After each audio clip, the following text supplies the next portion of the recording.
Johnson, Melton, Palermo, Rowe, Bagley, Harding. Mr. President.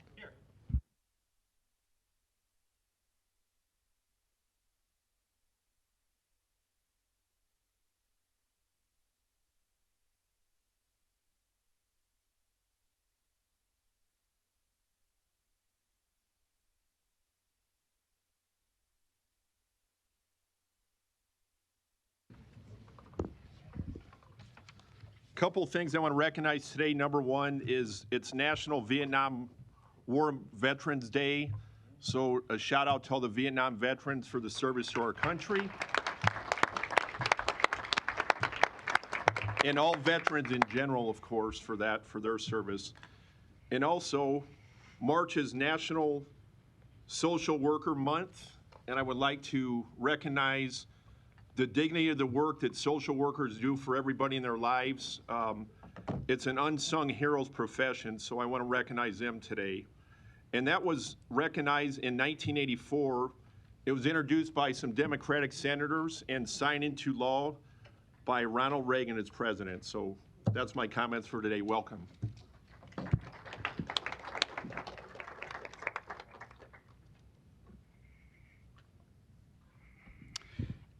An affidavit of publication is on file for the pre-council and city council meeting, and a current copy of the Open Meeting Act is posted in a white binder in the east wall of legislative chambers. Thank you, and good afternoon, everybody. We look forward to hearing your testimony on our many items we have here today. I encourage you to turn your cell phones off, or at least to vibrate. We do have two presentations today before we start our regular meeting. The first is I want to recognize a group that was here to learn about city government and heard from me earlier, and also Chief of Staff Tom Warren. It's the group with UNO and Omaha Public Schools, the Civic Leaders Program. I see they're in the back there. They represent Central High School, North High School, and South High School. Thanks for being here.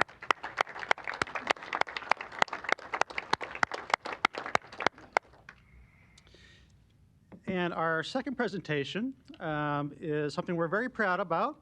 Our City Clerk Eliza Butler has been named the Outstanding Clerk of the Award, or Outstanding Clerk of the Year by the Nebraska Clerks Association. So we'd like Eliza and her family to come to the podium, please.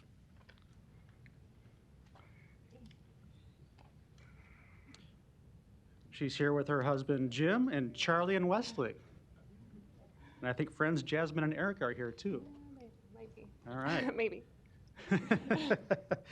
So we've really appreciated your new energy you brought to the office, Eliza, and the innovation and dedication you show and professionalism you show to your office that benefits us and certainly benefits the citizens of Omaha. So when someone has the word clerkin on their license plate on their car, they better be good at their job, right? And she does, and she is. So I wanted to take a minute to read a proclamation on her behalf and then give her a chance to offer any remarks she might want to offer to the City Council. Whereas Eliza Butler is a native of Minnesota and has a master's degree in public administration from Drake University and a bachelor's degree in political science and history from Creighton University, and whereas Eliza Butler served as City Clerk of Papillion from March 2009 until March 2017, and whereas Eliza Butler has served as City Clerk of Omaha since March 20th, 2017, managing the operations of that office, including keeping the official records of city government, researching records for city council members, mayors, and members of the public, and making such records available to the public. And whereas Eliza Butler currently serves as the second vice president of the Nebraska Municipal Clerks Association, having previously served as secretary and currently serves as chair of the Douglas Omaha Technology Commission Board, and is president of the Omaha unit of the Nebraska Parliamentarian Unit. And whereas Eliza Butler is the recipient of the Nebraska Municipal Clerks Association Outstanding Clerk of the Year for 2022 award in the first class city category. Now therefore be it resolved, the City of Omaha officially designates March 29th, 2022 as Eliza Butler Day in the City of Omaha. Congratulations.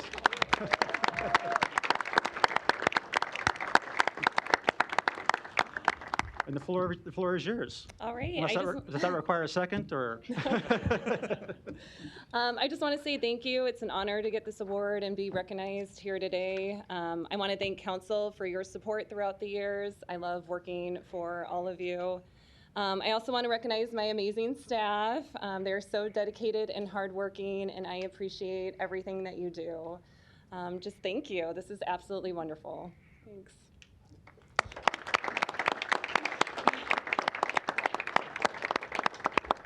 We're going to pose for a picture here in a second, but I think Councilmember Harding has some remarks too. One of the things that was not included in the proclamation is that you are also now a candidate for school board in La Vista. And so she's around elected officials all day, so I guess it was contagious, and she wants to do that too. And I want to know, how come the dogs didn't get a chance to come in?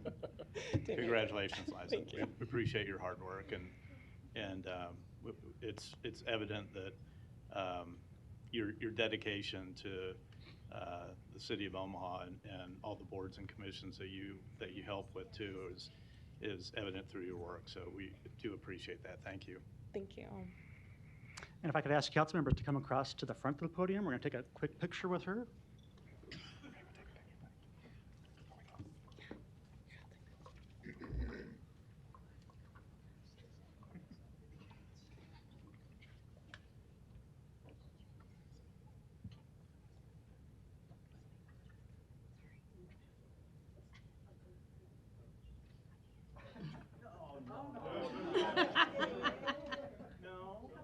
Yes, get in there with your babies.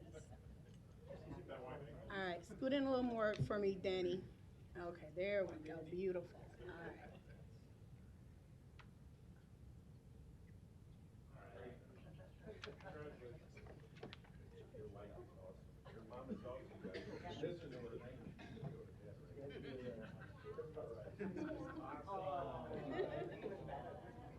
Sorry she has to stay.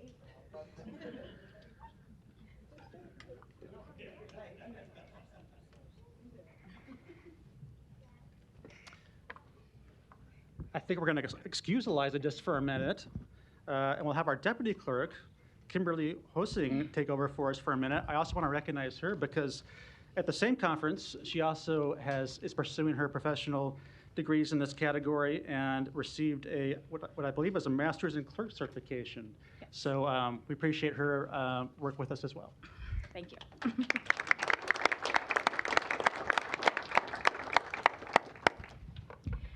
Item 6, a resolution to approve the preliminary plat for Bauhaus located southwest of 18th and Howard Streets. Planning Board of Planning Department recommend approval. Public hearing and vote on number 6 is today. Proponents, please.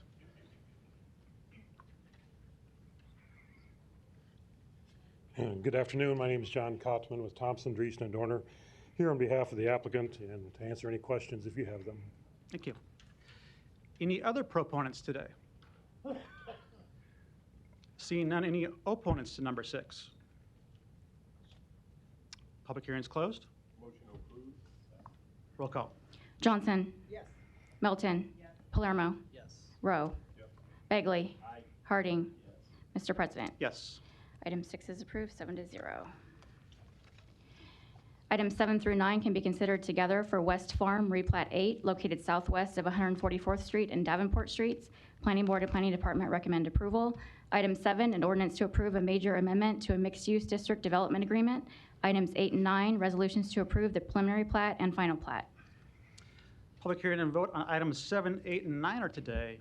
Proponents, please. Hi, Joe Flaxbeard, 14710 West Dodge Road, on behalf of the applicant.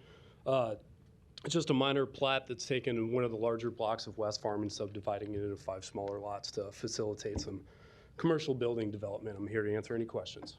Thank you. Any other proponents? Seeing none, any opponents? Public hearing is closed. Roll call. Johnson. Yes. Melton. Palermo. Rowe. Bagley. Harding. Mr. President. Yes. Items 7 through 9 are approved, 7-0.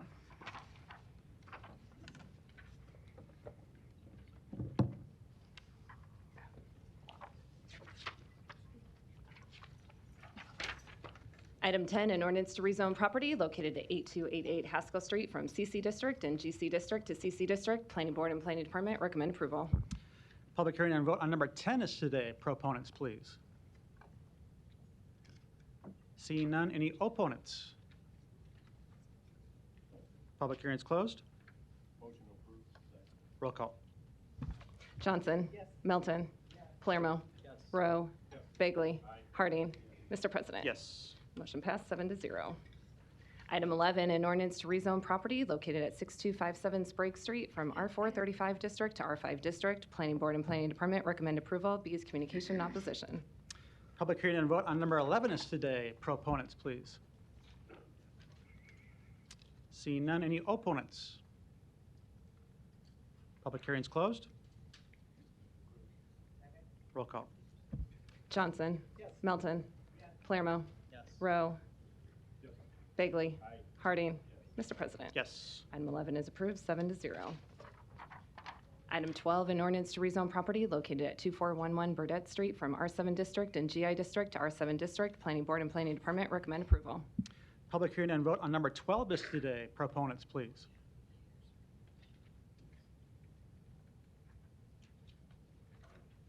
Good afternoon. My name is Barbara Ingram. I'm with Rare Bird Innovations, representing the Omaha Economic Development Corporation. And the purpose of the rezoning is so that, if you notice, the site is actually kind of a puzzle-shaped lot. And so we're hoping to use the western portion of the lot adjacent North 25th Street to develop 2 new homes in the area. So we're grateful for the opportunity. Thank you, Barbara. And just your address for the record, too? I'm sorry. Your address for the record, too? My address is 7517 North 88th Avenue, 68122. Thank you. Thank you. Any other proponents today on number 12? Seeing none, any opponents? Public hearing is closed. I just want to mention that this location is in the Long School area. It is a long outstanding neighborhood association that has been around since the late 1800s. Is that right? And this piece of property will allow us, as you've already mentioned, to have 2 households, and we'll be able to bring in families into our lovely neighborhood. So I just wanted to echo on the sentiments of the neighborhood and the value that you bring to the area. And then I would go ahead and recommend that we approve this. Thank you, Ms. Johnson. Thank you. Appreciate it. I'll second. There's a motion and a second. Roll call. Johnson. Melton. Palermo. Rowe. Bagley. Harding. Mr. President. Yes. Item 12 is approved, 7-0. Item 13, a resolution to approve the CIP Saddle Creek Tax Increment Financing Redevelopment Project Plan located north of Saddle Creek Road and Pacific Street in an amount up to $5,156,000. Public hearing and vote on number 13 is today. Proponents, please. Yes, good afternoon. Don Seaton, Omaha City Planning Department. You're probably, I think, familiar with this project from some of the replatting and current planning approvals and reviews that you've seen recently in recent weeks. The developers have assembled 11 parcels plus some right-of-way along Saddle Creek in the vicinity of Pacific Street. This is Baker's grocery store, so just south of the Baker's grocery store on Saddle Creek. The site's presently occupied by 5 single-family homes, a 6-unit apartment, and a couple of commercial buildings. The site will be cleared, those will all be demolished, and constructed will be a new 6-story apartment building. Give you a site plan here. This being Saddle Creek. 6-story apartment building with 4 floors, 4 levels of apartment units, and on top of 2 levels of parking, structured parking. Be 195 market rate rental units for the apartments, approximately 280 parking stalls in the structure. The project includes 2 outlot commercial buildings along Saddle Creek. One is intended to be a credit union. It's the occupant they're anticipating. The other is envisioned as a coffee shop or restaurant. This total project investment is about $44 million for the neighborhood. It's probably gone up a little bit since then. The TIF request, TIF support is $5,156,000 is the request. Project's been reviewed and approved by the TIF committee and the city planning board.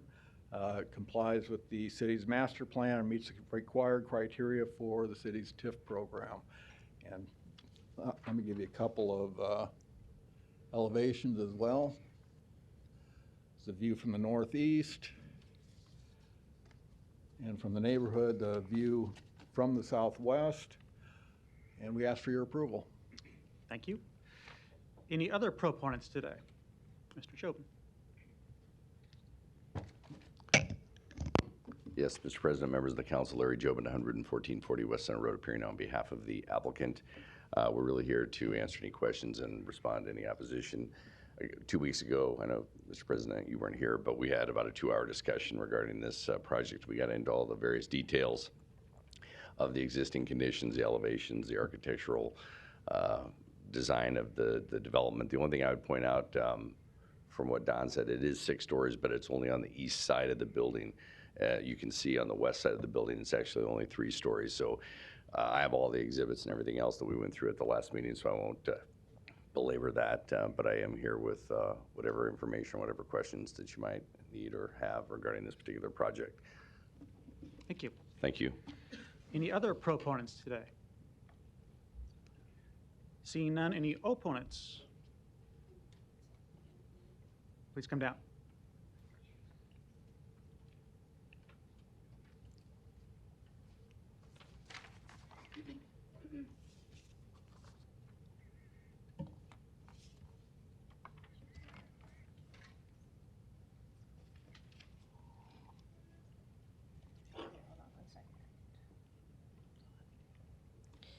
My name is Melina Peterson, 4953 Mayberry Street, and I own property at 968 and 972 South 49th Ave.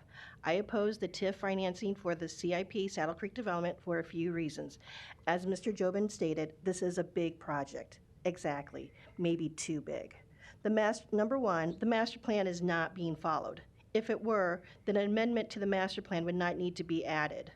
I feel that some of the allowances that are being made make the building bigger than what it should be. For example, having 8 feet from the curb is not being neighborly. None of my neighbors are this close to me. Being 8 feet from the street allows for more units and bigger sized units. The allowance of closing 49th Street and opening a wider 49th Ave to allow for parking on both sides of the streets, why not fix the curve of Mayberry Street to 49th Street a little wider? Because again, it will cut into money that could be made with more and bigger sized units. However, that narrow curve not being fixed is going to create more drivers having to wait to get through. Number 2, it is Mr. Jobin's belief that we will have something better to look at and that our property value will be higher. I think I speak for all of the neighbors when I say the current view is fine and the proposed view is a monstrosity. Number 2, the property value only means something if you want to sell. Otherwise, it is higher property tax. You are allowing houses with yards to be torn down and building apartments, so that makes buying a house very challenging. In the TIF application, it states that employers are interested in having more housing. However, COVID has shown that people are able to work from their home. Some people don't even have to live in the same state to work for an Omaha-based employer, and people can live in Omaha and work for a company in a different state. Finally, I object to this development and oppose to my tax dollars being used for this project. What I'm asking for the developer to pay for is a drop in the bucket, but it means a lot to me. The developers are getting money, yet there seems to be resistance to being neighborly with long-standing residents. I am asking for snow ice removal on the west side of 49th Ave.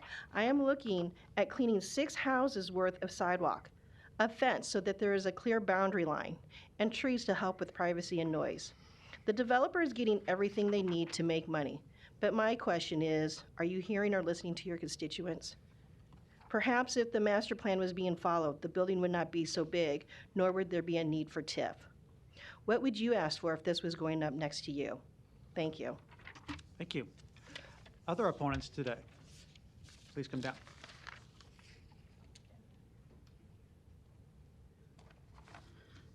Hello, my name is Debbie Rushlaw. I live at 1010 South 49th Avenue, Omaha, Nebraska 68106. I wanted to show here, these are the properties that I own right here. And Melina that just spoke, she owns this property right here. So this entire block here, as you can see, is our property abutting right here up next to 49th Avenue. So in case some of you didn't know that that's where that property is. What is TIF? We have never heard of TIF, but only through this process are we still learning. Bridget Hadley has tried more than once, very patiently, I might add, to educate me. One thing I do know is that 49th Street does not fall into the blighted definition according to the state law. It is not deteriorating, unsanitary, or unsafe. Yes, a few structures may be more than 40 years old. Many all across the city are. Even the mayor's house is more than 40 years old, and I don't see anybody tearing her house down. So what is hard for me to understand is that they're asking for TIF money to cover the cost of purchasing 5 houses and 1 apartment building at a cost of nearly $2 million, then demolish them. And I'm not talking about any of the property down in Saddle Creek. This is right here on this little street right here. It has nothing to do with this property down here. So we're just talking about our little tiny neighborhood right here. I really don't care what happens down on Saddle Creek. That's why I want them to put the apartments down there. Let's see, apartment building will cost nearly $2 million. Oh, and tear up a block. Okay, and then tear up a block, 49th Street, that already includes infrastructure, not to mention many mature trees, so they can put in a new street, 49th Avenue, so they can pave this street approximately 135 feet to the west. This is so they can put 2 commercial sites in front of the apartments. Would it be totally out of the question to move the apartments to the east so as to utilize a street that is already in place? To our small neighborhood, this directly affects. This doesn't seem like a lot to ask given the radical change that such a large imposing structure will create. The qualification of an area as blighted and substandard does not automatically mean the city will designate the area as such. Making such a designation remains in the sole and absolute discretion of the City Council. I beg of you, please vote no or abstain in voting today. Thank you. Thank you. Next opponent, please. My name is Bev Hornig, 1613 Crawford Road, Omaha, Nebraska 68144. While I don't live in this neighborhood, I oppose any development, TIF financed or not, that doesn't provide adequate parking. There's 195 units, and the gentleman stated there's only 180 parking spots. I don't know why that's ever allowed. Anything Midtown where it's crowded, we need to have adequate parking. Generally, it's at least 2 vehicles per apartment unit. So, thank you. Thank you. Other opponents on number 13? It wasn't mine.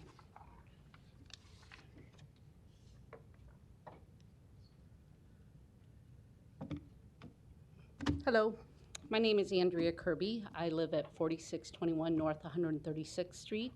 I am the sister to Melina Peterson, who lives right here on this property. And this is where I grew up.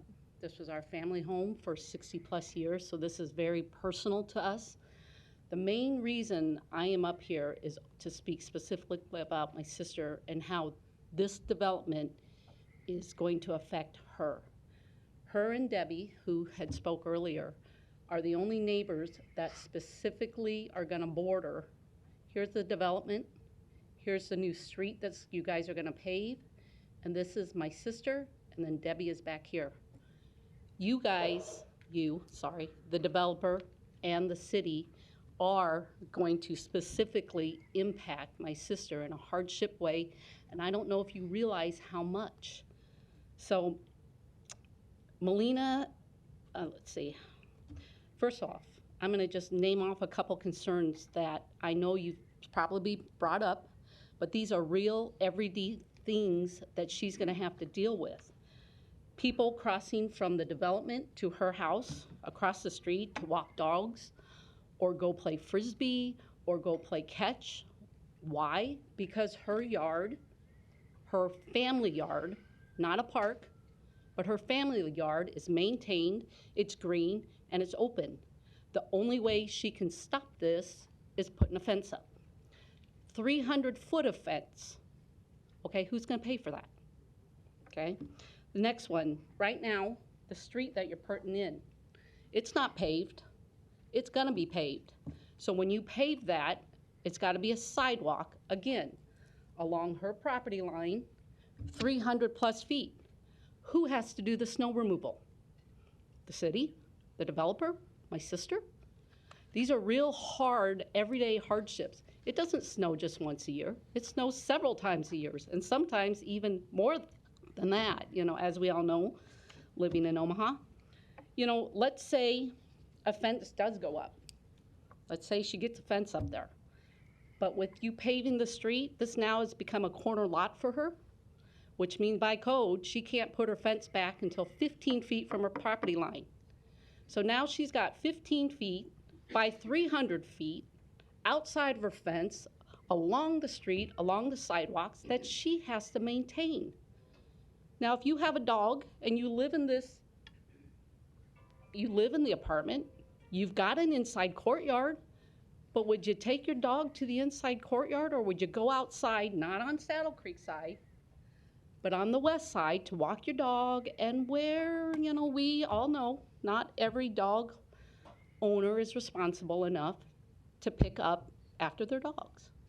Who has to maintain that? Who's going to clean it up? Again, these are real life hardships that are being created because of this development. The last one is, as I said, along the development on this west side, it's going to be 3 stories high. Anybody 1 story over, anybody over the first floor directly looks down into my sister's yard. Where's your privacy? There is none anymore. So how does she fix that? She's got to grow some trees, a lot of them, because this is a 300-foot property line. Who's paying for that? I just wanted to be very clear that when you go ahead with this, that you understand that you as the council and you as the developer are putting a monetary hardship on her and a physical hardship on her. She's a single mom. We are a big family. Yes, we like to help, but 300 feet of sidewalk to shovel every time it snows? So what we are asking, and this is, I know, a hard ask, but you guys have mentioned this is a $44 million project. A fence and trees alone are going to be a minimum of $25,000. That's less than 0.05% of your budget. Can we not do something to mitigate this expense and this hardship for my sister? Can it not be part of the approval? Because saying out loud, you know what? This is a great idea. We really should help. Okay, I can maybe admit that we created this hardship for her. But if you don't have it in writing, the developer is not held to anything. So do we want to guess how much the developer will give? These are real life facts. I'm not making any of this up. These are the facts that will happen because of the development, because if you approve this. So I am just asking for you to review and to really give some hard thought, to give some concession to Melina Peterson along that property line. Thank you for your time. Thank you. Other opponents that want to speak today? I'm sorry. See none? No. No clapping's necessary. Is there another opponent that wants to speak? Okay, come up, Larry. Larry Storr, 5015 Lafayette Avenue, Omaha, Nebraska, 68132. That was a very good presentation. She's one smart young lady. As I drive around Omaha, particularly the last year or so, looking at some of these blighted, severely blighted, whatever, that have nice houses and various things on them, I keep wondering, well, who's next? Recently, there was a new map put out, and it looks like you're very close to my neighborhood. But I remember this place you're talking about today, and I've driven down there the last 2 weeks and looked around and looking at the pictures and things, and I think, oh my God, that looks like the Palace of Versailles or the Queen's Country Castle. And these people are having a nice view of the skyline across the street there down the hole, but they're probably not going to have that very long, because like the Crossroads, they'll probably build it up and then build it up with the building. I've been by there a couple of times too. And sometimes I wonder how these things get started before the votes are ever held on it. They must be getting approved through the city council and the planning department without city participation like this. Slam dam, and then next week they come in with an amendment and we can't say anything about that. But the main thing I wonder about is how are those people that own those properties out there right now that you're finally going to raise get away with abandoning those properties or not paying the taxes or not demolishing it and not being called blighted and threatened with jail time if they don't clean it up? There's a resident off West Center Street still locked up because he didn't agree with the city planning department on code restrictions. These people are just about to hear what's going to happen. Special assessments are going to come next because of all this paving, or because you send city crews out or hire somebody to shovel that big sidewalk, and then they're going to have to pay it. And those are affordable houses right now. They're not going to be when their taxes go up to pay for this TIF. Pretty soon you're going to creep across the street on the other side and on both ends, and then you're going to have UNO or whatever all the way to Center Street and all the way to Dodge Street. Dodge Street to UNO and past. If you drive around this whole area there and look at that, you'll see it. Now I see 90th and Blondell, and I wonder, is there a TIF application in on that? Because all of a sudden in 1 week it's been demolished on that corner where a very good restaurant used to be. And they're starting to build already. Is there some developer in Omaha that does this on their own without TIF? Or is this going to be on the agenda in a week or two? Already gone, and somebody comes in and asks for money out of my pocket to help do it. I think you need to back off on this.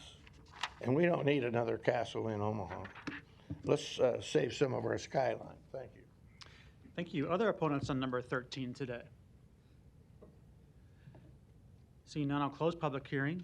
Mr. Jobin, would you like to respond to any questions or concerns you heard there on behalf of the developer? Yes, thank you, Mr. President, members of the council. Larry Jobin, 11440 West Center Road, appearing on behalf of the applicant and the developer. I just wanted to touch on a few things. Like I said, I didn't want to get too in-depth into this because we went into it quite extensively a couple of weeks ago. But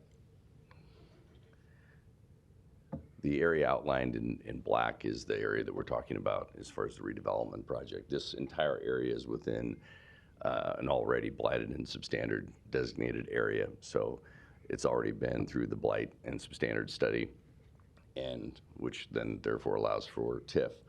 This is 49th Avenue here. This is 49th Street. This is Mayberry Street up here. And then of course this is Saddle Creek along this location here. As part of this development, some of the public improvements that are being required are pretty extensive. I do have some exhibits. 49th Avenue is going to be constructed as part of this particular project. With 49th Avenue being constructed, it's being proposed to be constructed from Mayberry to Pacific Street, and then Pacific Street from 49th Avenue to 50th Street. This will help alleviate traffic. It's also a significant cost to the developer and the development. We're working with Public Works at this time to see what kind of sharing arrangement can be had with that portion of 49th Avenue that is not along the frontage of the project, and then that part of Pacific Street between 49th Avenue and 50th Street. So we're still working with Public Works on that. This is the redevelopment plan. 2 weeks ago was the preliminary plat. We still have to come back with the final plat, the rezoning, the amendment to the future land use map, and also the planned unit redevelopment, the PUR. And, you know, with the PUR, like I said at the meeting 2 weeks ago, what you see is what you get, so there won't be any changes without coming back, material changes without coming back to the planning board and the council. So again, what you see is what you get. I did want to point out, these were the pictures that from 49th Street right here in this location. So, and from a zoning perspective, this is the blue is general industrial. This is R4 residential. This is actually, believe it or not, general industrial, and this is community commercial with an MCC overlay. So from 49th Street, this is the view across the street, and this, you're looking from west to east. This is the Boss back here, which is across Saddle Creek, and so this is the industrial property here. This is also looking west to east. And then the interesting part of this is actually 49th Avenue, which was platted probably 100 years ago, but it was never actually constructed. So it is existing right away currently. This is public property that's never been actually improved. And so as part of this redevelopment project, we are improving 49th Avenue from Mayberry to Pacific Street, and then of course Pacific Street from 49th Avenue to 50th. As far as the elevations, this is the overall elevation. Remember, we went through all four sides last time. I don't want to do that again, but we talked about the different heights depending on where you are. If you're on the west side of the development, it's 3 stories. If you're on the east side, it's 5 to 6 stories, depending on if you're north to south. So it's a very challenging site because it drops 20 feet both from the north to the south and also from the west to the east.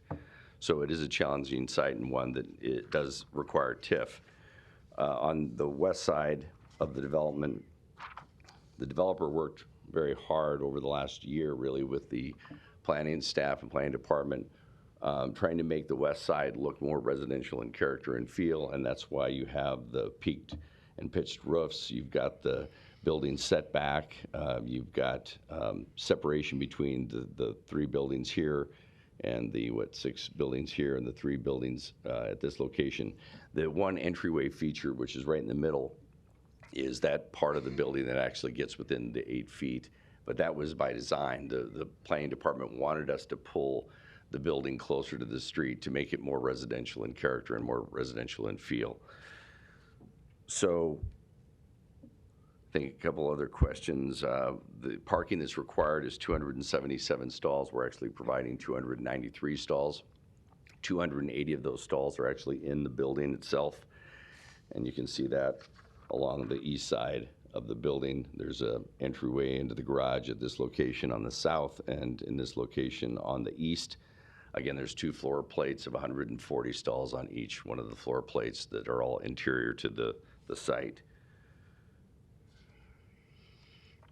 As far as the sidewalks will be constructed and paid for with this development, even on the west side of 49th Avenue as well as the east side of 49th Avenue. That's required by Public Works, is that sidewalks are on both sides of the streets. We're simply complying with the subdivision regulations of the city of Omaha.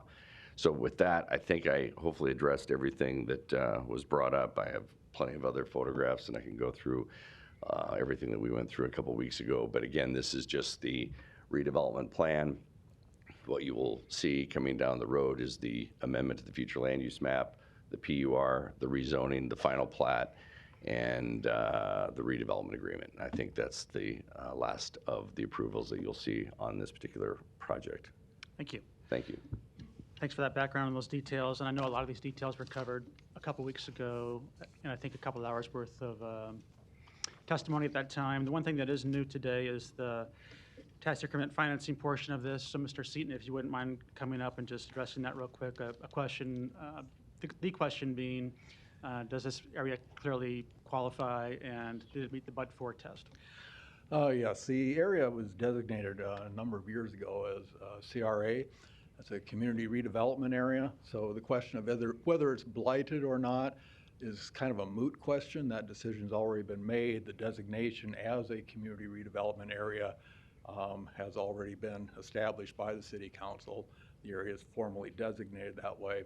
It's based on not only the condition of the building and infrastructure, and in this case the infrastructure is lacking, it's also based on the socio-economic characteristics of the neighborhood, per capita income, unemployment, things like that. So it clearly qualified at the time it was created. Okay, thank you. Ms. Milton, you're recognized. Mr. Jobin, I wonder if you could just come up, because there were some things brought up, and I'm wondering if you could just enlighten us on people who own property, do things on their property before TIF is approved, but it's not because there's somehow a secret vote. Could you explain why developers may be doing improvements on their property even without TIF? Yeah, I'm not aware of anything that's going on as of to date. I think there's been some testing going on as far as making sure that there's soil conditions and everything else are satisfactory for this particular development, but I'm not aware of any actually development of this site at this time. And I'm not talking about this site because you represent many developers who have land all over the city. And I noticed that too. I mean, sometimes you'll see them demolishing buildings or moving dirt, and correct. They do that. They take that on themselves because they're making improvements to their property. There's no guarantee that they're going to get TIF, but those are improvements that they may take that liability on. Now I know Can you what you explain that? Yeah, and that's actually a good thing for the city also, because many of these buildings are definitely blighted and substandard, and they actually present a hazard to police, fire, and just the public in general based upon their condition. So a lot of times it makes sense to demolish buildings prior to redevelopment because they're actually a hazard and a dangerous situation. So that happens a lot. And but there's nothing, they take on that liability. There's no guarantee that they may get it, but Oh, that's true. they're taking on, the cost of it, and that may be because they maybe have a sale to someone else, and that was part of they might bargain with that, I'll buy that property from you, but you need to remove the building first. Right. So there are all kinds of things that can happen on private property that the city council doesn't actually have any say. Right, and we've talked about this multiple times. You have to believe in the but-for test when you're looking at the community development law. But for TIF, this project wouldn't happen. And so people have to show that but for TIF, this project wouldn't happen. In this particular case, you have a pretty difficult site. You have a challenging site with a grade. You have existing buildings that are obviously functionally obsolete and not in a great state of repair, and just the whole area is in need of redevelopment. But it is truly believing in the but-for test. But for TIF, this deal would not happen. And so every project that comes before the city council has to show that. And there's no guarantee. That has to go through multiple committees, correct? That's right. It starts out with an application. That application goes to the TIF committee. The TIF committee is comprised of a number of representatives within all the departments within the city.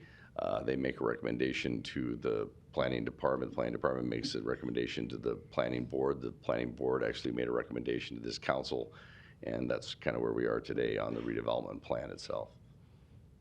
Okay, thank you very much. And Thank Mr. you. Seaton, could you come up? Don Seaton, City Planning. And Don, can you tell us, the problem is we only really see the projects that have made it through all those other processes. Can you tell us how many projects never get to us?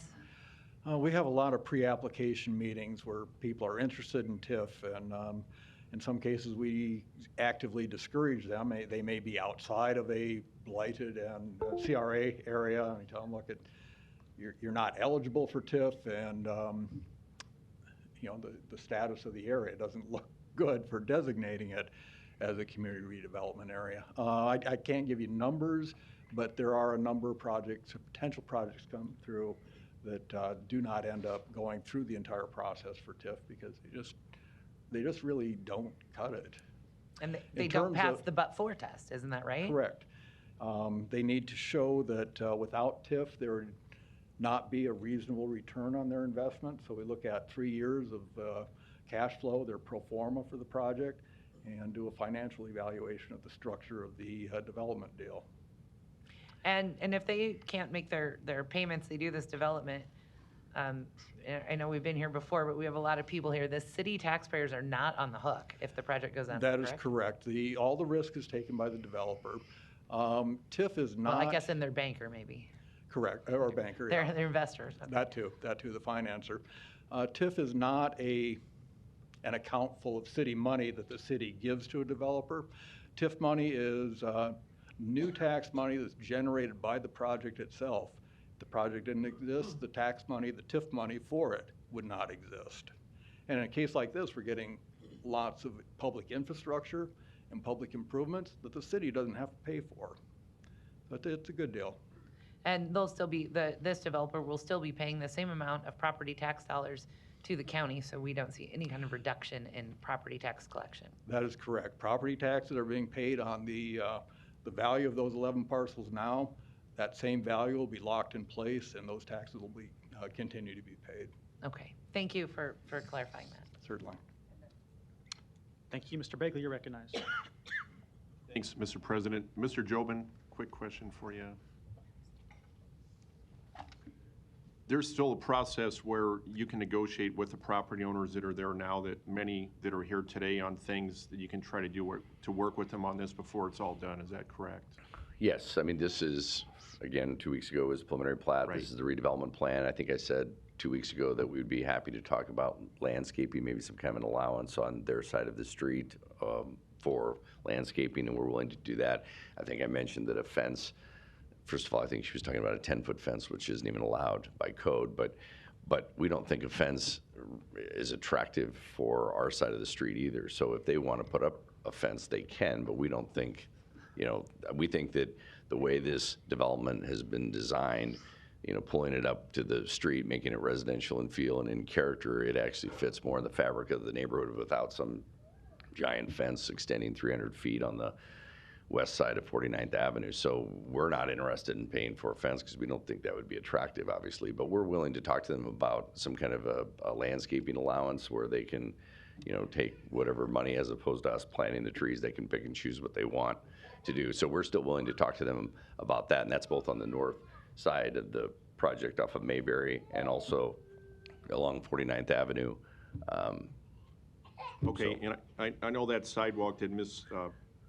Peterson referenced, it's a long sidewalk on the west side of 49th Ave there, and you and I had a conversation recently about, is there any way that the property managers can take care of that sidewalk? And I think it's important, at least, could you help me understand why that can't be? Yeah. Can you explain that a little bit for people that are listening today? Well, I think from a liability perspective, you don't want this property owner on the east side of 49th Avenue to be liable for sidewalks and maintenance of sidewalks on the west side of 49th Avenue. Our ordinance structure in Omaha is such that the property owner that's adjacent to the right-of-way in which the sidewalk's located is required by law to maintain it. Now, I understand that there's this 300 feet of sidewalk, which is a little rare and different, but the thing that I would say about that is that also in improving 49th Avenue and constructing it, sidewalks are required on both sides of the street. So they're actually getting a benefit as well, because at some point, if they would ever sell their property for redevelopment, then they would have to install those sidewalks. Well, now they're already in and installed. So all they're being asked to do is really just maintain them with respect to snow removal and such. So we think they're actually getting a benefit from having 49th Avenue installed and the sidewalk installed as well. Okay, and thanks for just clarifying that. I know a couple weeks ago when we met, you had some conversations with the folks that were here that testified, and those discussions will still be ongoing about what you just described. So Yes. At least so people know that it's not a done deal as far as you still working with the property owners on the north and the west of this proposed development, that's still going to be ongoing. That's correct. All right, thank you. Thank you. Thank you. Ms. Johnson, you're recognized. Hey, Larry. Yes. Last week or week before last, the conversation came up regarding moving this down the street.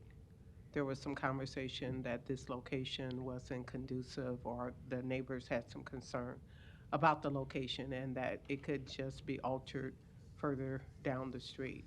Have you given any consideration for that request?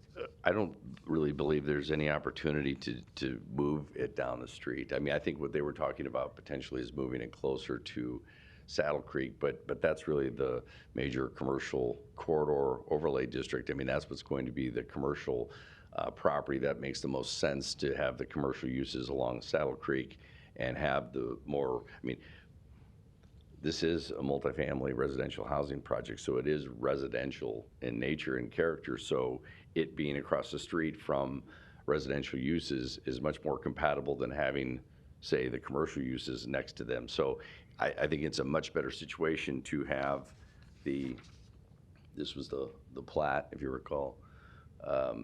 It's a much better situation to have the commercial lots along Saddle Creek and have the residential lot in the back. And so this is the preliminary plat that was approved by this council 2 weeks ago. So this is really about the only location that you can have this multifamily housing project with respect to this configuration of lots. Thank you for answering that. Thank you. Thank you. No further lights. Is there a motion? Motion and a second. Roll call. Johnson. Yes. Melton. Yes. Palermo. Yes. Rowe. Yes. Bagley. Harding. Yes. Mr. President. Yes. Item 13 is approved 7-0. Item 14, a resolution to approve the Mutual of Omaha Tax Increment Financing Redevelopment Project Plan located at 215 South 15th Street in an amount up to $62,751,034. A's communication in opposition. Public hearing and vote on number 14 is today. Proponents, please.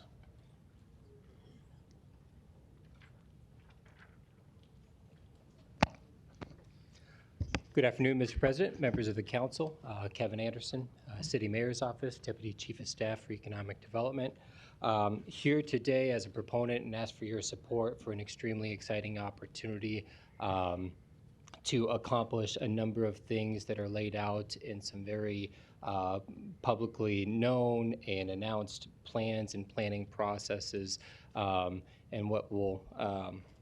what I'll get into is wanting to make a couple points, and I'll leave the specifics of the project itself to the applicant who's here, and we'll follow my presentation here. But we're asking your support based on the fact that this is, like I said, an exciting opportunity to implement the recommendations and findings of not only the 2010 Downtown Master Plan, which specifically called for the redevelopment of the Dale Clark Library site as an office tower, to accomplish a number of things, enhance the skyline, promote density in our community, but also is reinforced and supported by the library system's own facility master plan, which was adopted in 2010 and again updated in 2017, both of which called for the relocation of the downtown branch library as well as the relocation of main library services to a more central location within our city.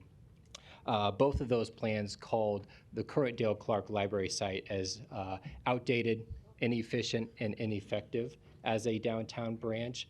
It's about 3 or 4 times the size we need as a downtown branch, right size for a modern branch services serving a downtown neighborhood market, and really allows us to not only right size but modernize library services for the downtown area, all while simultaneously taking advantage of a separate but related opportunity to, again, implement the findings and recommendations of those planning processes and move main branch services to a more central location within our city.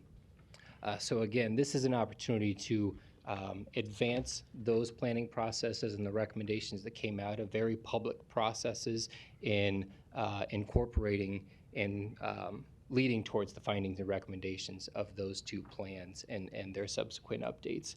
What I also want to reinforce to council and the listening public is, again, the use of tax increment financing dollars or support to enhance and make projects like this possible. And our last item, Don gave a great kind of 101 level of how TIF is utilized, how it's reviewed and approved through a very public city process. But what I want to reinforce for a project like this is tax increment financing lies with a redevelopment project, not necessarily the end user, whether it's corporate in nature or otherwise. The benefit is to the project itself, and that's also where the public benefit is derived. So whether it's a small scale development or a major office tower as proposed, which is proposed to be occupied by our, one of our homegrown extreme success stories and Fortune 300 company, the benefits and the use of tax increment financing lies in the project itself. And it's important for a use like this to support all the things and recommendations that come out of plans like the Downtown Master Plan, but also our next agenda item that we'll be discussing in this setting, in the sense that corporations like Mutual of Omaha, as proposed, they do have options for siting headquarters type projects or other real estate holdings and investments, and that's just what it is. It is an investment. And so when we're asking and trying to support these types of projects in a downtown environment where we feel the benefits of the project are maximized, we're asking developers, investors in these companies to essentially pay a premium not only for the land but the cost of development as opposed to their options to either stay at a more centrally located campus or even moving out to a suburban campus. And our next agenda item, again, comes up with findings and recommendations to address the loss of jobs, the loss of population in our downtown market. But that's why TIF is important for a project like these, because it helps us even the playing field where investment dollars can just as easily go out to a more suburban style setting where the cost of development is much cheaper. So what tax increment finance allows us to do is, again, level the playing field and make it a much more financeable project in comparison with the other options that are out there, not only in our market, but as they look elsewhere, elsewhere to other communities, other states. It helps our community as well as our downtown become much more attractive to developments and investments like this. I mentioned we believe that the public benefit is maximized when these investments are made downtown, and that's because it's both supportive of and directly benefit of some of the findings and recommendations on our next agenda item, in the sense that the public benefit is maximized where we can facilitate density of development. And that density within our downtown market enhances and enables things like efficient use of infrastructure, transit and transportation opportunities and options, walkability. All those things are supported by density of development. So this project and the use of TIF is much more than supporting a pretty postcard, which I'll admit, I think it is that. It's a beautiful project. It's going to do great things to our skyline. But the benefit isn't the optics or the aesthetics that come with developments like this.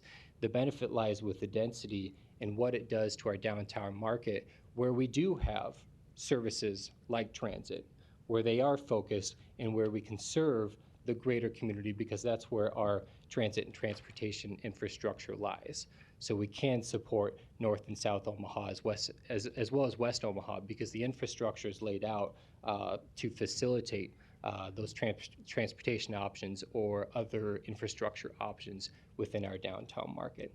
So that's where we are supportive of TIF for a project and a use like this. And again, it's much more than who the end benefactor, who the end user of the product is. It's where the public benefit lies, and we feel that lies with development that comes in downtown and reinvesting in our urban core and downtown core, because that's where the benefit lies. So I'll allow the applicant to get into the project specifics, but I wanted to kind of make those points and lend our support, and I'll be around for questions. Thank you. Thank you. Mr. Lanahoff. Thank you, sir. Okay, get that projector working. I think we've all seen that image before. Mr. President, members of the council, my name is Jason Lanahaw. I'm here on behalf of Lanahaw Real Estate Company, address 17070 Wright Plaza in Omaha. I am also here on behalf of Project Beacon, which is what we refer to as this project. Mr. Larry Jobin's also here, and happy to answer any questions as well. So first, I think Mr. Anderson did a wonderful job of laying out what's before us today. So I'm not going to get into the details of the TIF, and I'll focus probably more specifically on this project. But I think given the nature of the project, it's probably worth it to make a few comments about how exciting this is. So I just want to say that I'm honored to present you a project today that we've all been hoping for and envisioning for our city. One that will leap our city forward, importantly bring thousands of jobs to downtown and invest hundreds of millions of dollars. So not every day we get to talk about that. So what we're speaking about is this new headquarters building for Mutual of Omaha that is proposed to sit at the terminus of all that investment dollars of the Jean Leahy Mall. Specifically, 800,000 square feet of highly amenitized office space, an office space that's designed for how we think the future wants to work post-pandemic, and nearly 2,200 parking stalls. What's important to note there is that we anticipate up to 4,000 of the associates to work at the site. You can see that delta pretty quickly, which then overlays into your next case of related to the streetcar. So why is all this important beyond the dollars that I think are pretty obvious? And to borrow a saying from the Urban Core Strategic Plan, cities never stand still. They're either advancing or they're declining, and we don't want to become any town USA. So to that point, how do we do that? We have to have a healthy urban core. To this point, I cannot think of a single significant city in the United States that is healthy and growing that has a declining urban core. They just simply don't exist. The urban core is the heart of our city, and when you have a healthy urban core, those directly adjacent areas of the cities are the ones that most benefit. Or conversely, if you have a declining urban core, they're the ones that bear the brunt of the decline. So basically, we must grow up and not out. We need to support the urban core. So equally as important, we as a state and a city, we're in a battle for young talent. How do we keep these folks at home? How do we keep them from going elsewhere? We do that with a vibrant urban core. And so as we all sit here and we think about where our nieces or nephews or children or other folks that we know that graduate from all the various local schools, where do they leave to? They're not leaving to some sprawling suburban area. They're leaving here to go to somewhere vibrant with public transportation, with some density, right? With that vibrancy. That's what we're attempting to do here. So backing away from kind of the bigger vision, I want to give you an idea of the overall project. It's not just a tower here, although that's what we're here for today. There are three legs to this project. Number one is this over $400 million investment in downtown Omaha. The other question, the reason why I'm bringing it up today, I'm assuming the question is, well, what happens to the existing campus, right? That's a very, very important leg of this. So with this tower comes significant, maybe of equal dollars of investment back into the Midtown campus, okay? We're talking mixed use, true transit-oriented development, assuming this all occurs along with the streetcar. Vibrancy 24 hours a day, right? Not office folks coming and going. So it's not only a huge investment here, it unlocks another big investment in District 3. So of those three pieces, that streetcar will basically act as the glue that unlocks all of this, okay? So big tower in Councilmember Johnson's district, big redevelopment in Councilmember Begley's district, and hopefully the glue to connect them all to make it happen. So backing back down, however, we're here to talk about the redevelopment plan for the tower here. And with that, I thank you for your time. We kindly ask for your support, and we're here to answer any questions you may have. Thank you. Thank you. Anyone else from the applicant's team that wants to speak right now? Seeing none, we'll take proponents. Go ahead. Donnie Johnson, 4928 North 52nd Street. The Johnson and Question Foundation, North Omaha Concerned Citizen Foundation, which is a 501c3 with investments in Cameroon, West Africa, Nigeria, Tajikistan, and other African continents investments. My argument here today, sir, is that this project, these young folks wasn't born in 1967 when we was at Macmillan Junior High, and Mr. Mutual of Omaha, Marlon Perkins, was teaching us these programs that are coming to light under Mayor Leahy. So what we're saying is these are great projects, but can you, as these projects move forward, as Mr. Peter Key with his program in 1967, we was taking engineering programs as a part of what you're doing now. But we did this in the 60s, so I'm glad to see that their vision and their ideas are coming to light. What I would like for you folks to do is set aside or send a message to the USDA and the Peace Corps to let us continue growing with the African Americans. Now your district, Mr. Benson is doing well. We're having a lot of problems in North Omaha, but as I was studying at the United Nations, going back to 1966, at Central Park, some of the things that these young folks didn't have a part of, when I got to the United Nations, I asked myself, how did my teacher know I was going to get here? Because that same horseshoe desk that we had in elementary school was there at the United Nations. But in the meantime, that was looking into the future, getting us prepared. So we need to get prepared in North Omaha. So if you would, at the next session or something, put aside some time for North Omaha, in case the unicameral get their acts together down in Lincoln, they may finally pass this medical marijuana. Can you set aside some money in case we need license to be a part of this program? Because we're having problems in North Omaha. In the meantime, that's down the road. But I hope you support Mutual of Omaha. Mr. Marlon Perkins, as he was catching all these wild animals on TV when we was kids, I went to Nigeria. I said, look, I wouldn't mind investing in oil and other things that Governor Thone was investing in, but I'm going to see if we can bring some of these animals back and sell them to the zoo and get us some money in North Omaha. And thank you, sir. Thank you. Other proponents? Thank you, Mr. President. Jim Thompson, 1001 South 35th Avenue. First of all, Danny Bagley, I want to thank you for recognizing Vietnam Veterans Month. My heart goes out to veterans. I served 27 years in administrative capacity with the Veterans Administration. I continue with my volunteer work for the Paralyzed Vets of America for a golf outing for the welfare of the wheelchair sports program for the PBA. So thank you for highlighting that. I'm here as a proponent for this project. Mutual of Omaha has been a good neighbor to us. I live in the Leavenworth Neighborhood Association. We've enjoyed the relationship with Mutual of Omaha. Looking at the towers brought me back home to Minneapolis. And I've talked to Ms. Butler there, see where in Minnesota she's from. But anyways, back in the 60s, we talked about this finger going up in the downtown Minneapolis called the IDS Tower. And that image you showed was the IDS Tower, the old Fauché Tower, which, my goodness, what's going to happen to the Fauché? It's going to drown. And now when I go back home to Minneapolis, I can barely see the IDS Tower. So I'm seeing the crystal ball of Omaha finally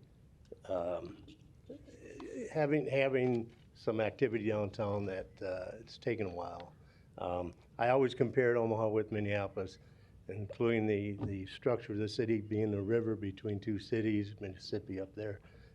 But how it's grown up there downtown, I won't be around next 40 years to see how it happens since I arrived here in Omaha. But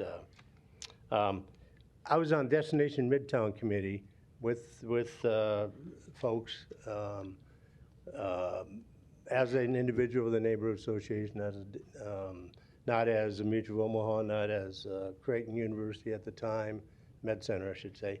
And everyone got around and said, what can we do in Midtown Omaha? And we created this Destination Midtown, which was, believe me, 20 years ago, I think. Lots happened. I was talking to a fellow person on the committee about another project in her neighborhood, and we kind of, wow, what did we do? We created Destination Midtown with East Campus Realty doing the Midtown Crossing thing, which was Mutual of Omaha. We set the dominoes in place. This is a huge domino. It's extremely huge. When I knew Omaha was going to build headquarters, we thought, don't take out the dome. You know, that's an icon of Omaha. And now we know why. And that's in the touch on what's going to happen next with our property. I hope the engagement of the neighborhood association surrounding it will take place. Our particular neighborhood is a little bit, we need more people involved. There's a lot of transient folks come in and go, and we fail to capture that. With all the development, the new apartment buildings and so on, we got to find a way to get neighborhoods back together as a spokespeople for you folks to make decisions on. I wasn't really in favor of this last fall.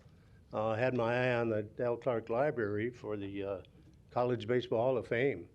I met with Mayor Stothert and her staff before I knew what was happening.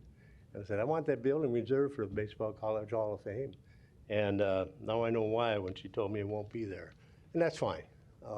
Let's build a new one then. Let's build a new building with all that we need to do with the recognize the college baseball program. As far as TIF financing, I tried to explain to our group what it really is, and the finance guy did a much better job than I could. But it's going to happen. I'm curious how much, and I hope I'm still wrong a long time, to see how the development downtown continues in the urban core. That's a new one too. But that always requires us as neighbors to become engaged. Because you folks live and work. You work, we live, and some of you live and work in the area as well.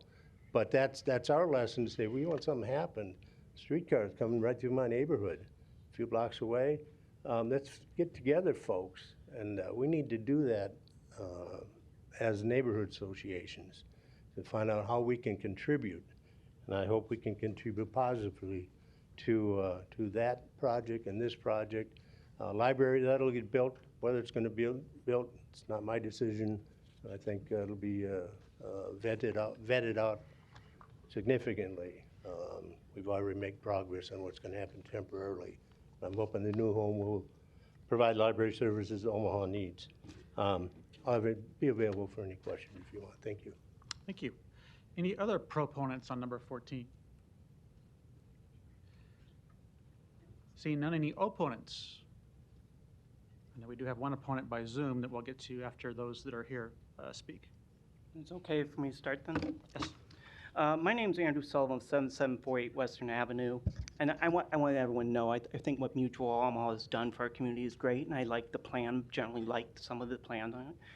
But commercial properties, they have abilities to get we got other ways to approach financing, such as creating a business improvement district and other means of doing this, or finding special taxes. We did this for the Capital District, and I think you should look at that. But the most important thing, and I hope the proponents are paying close attention to this, because this is the heart of my concern. I pay attention to economics closely. Commercial properties, so forth, the hospitality industry, the hotels and restaurants, I pay very close attention. This pandemic changed our economy. You're thinking you want the urban core to be solid, you're going to have problems putting people in that building because they found out they can work at home. They don't have to go out. They can stay at home all day. Order food out, order food wherever they want, order alcohol, order whatever they need. They're now looking, you got people who are technically employed in Omaha, but never leave Saunders County. You have people in Sarpy doing the same thing, and in Council Bluffs. So you're putting all your investments in a tower, and I'm going to say, you know, if you took a look at the change in the economics of it, I would probably cut that tower off by 2/3. Maybe create a campus, maybe put a couple portions in West Omaha or Council Bluffs or even Sarpy County or Bellevue. But if you put it all in that one area, you're going to have a hard time finding it because a lot of people are going to say, why do I want to go down there? You're going to say the Arena Convention Center and the Baxter Arena are going to bring these people in? Well, a lot of people find out they can watch it on home. People can stream movies at home now. We got movie theaters on here that are having difficulty filling themselves up. And to make matters worse, for me, seeing the riots that took place in the city, seeing the curfews and mask mandates and all that stuff, says, why am I dealing with Omaha? I could easily work in any place in Nebraska or Iowa and still get paid from my employer that I still have. So I really wish people would think about this. I'm not going to tell you to vote yes or no, although I would really like to get rid of TIFs on commercial properties. But I would ask the proponents, maybe we need to take a pause and take a look at the numbers again. Take a look at where the economy's going. Because the plan looked great for a pre-pandemic plan. With the change in the economy, I went bet on it. People don't need a streetcar if they can work from home. You know, and if they can choose wherever they live, what do? Where's the competitive edge? We have to change our whole taxing structure. We're reliant on property tax. And it's based on the fact that the people that settled these lands were farmers. But now those are all commercial properties for the most part. And what we're stuck with is a consumption service-based economy. We gotta go start looking at consumption taxes. We gotta start looking at fees. We gotta start looking at different ways of financing these stuff. If people were taxing the cars to supposedly fix the roads, but if people go to electric cars, where's the financing for the roads go? All these type of things need to be thought out seriously. I do appreciate, though, what Mutual of Omaha's proposal is. I would caution everyone, whether your investments on these commercial properties are, take back and stay them back, take a look at what the economy is actually doing. I appreciate your time. Thank you. Thank you. Other opponents on number 14, please come down.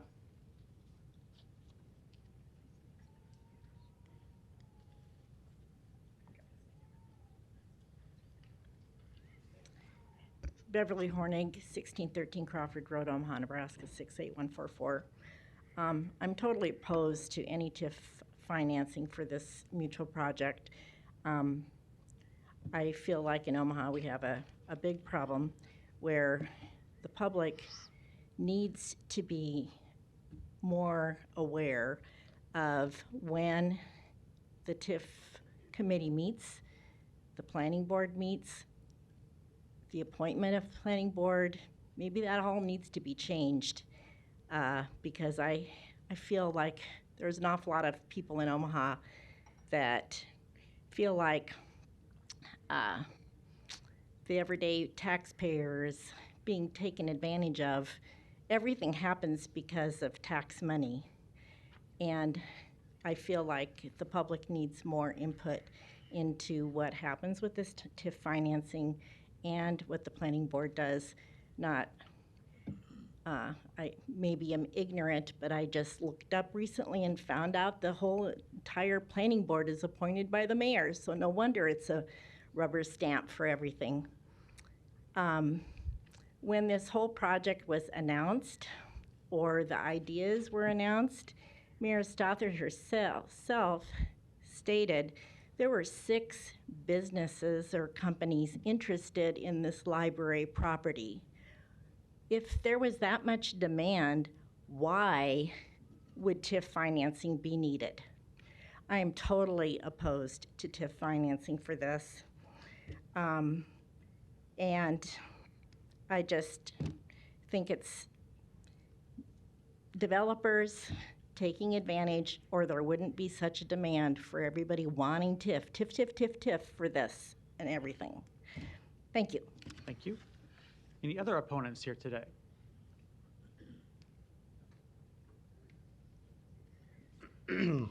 Larry Storer, 5015 Lafayette Avenue, Omaha 68132. The last 2 speakers were pretty smart people. They use a lot of common sense, something that we're not using much around here in these chambers the last few years. I remember an old movie with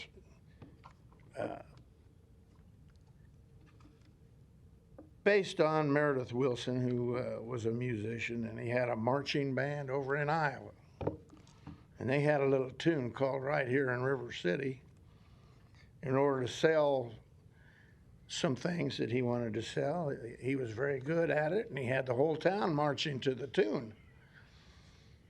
Right here in River City, right here in Omaha. It's right in the middle of the country, in the eyeballs of everybody across the country. So we could make a difference.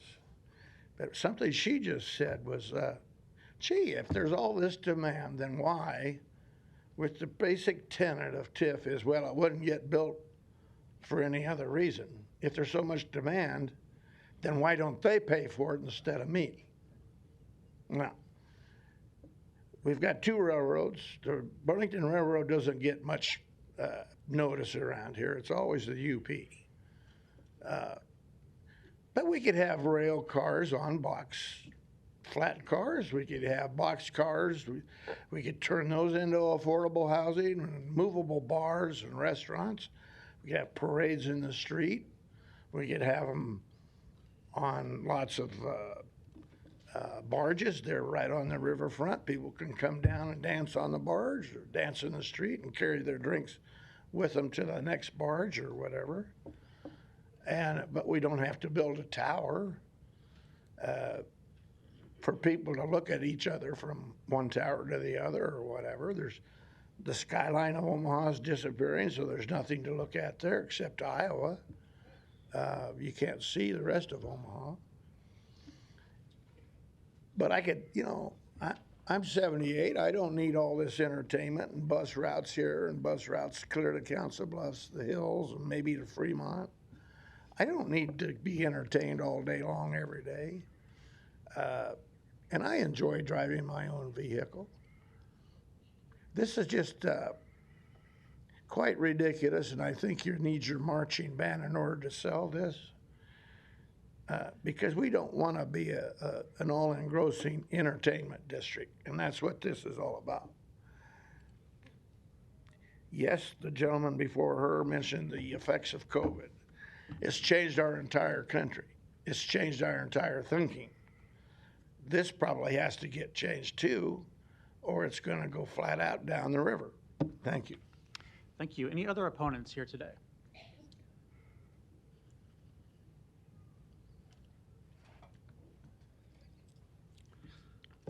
Bob Grothe, 14515 Industrial Road.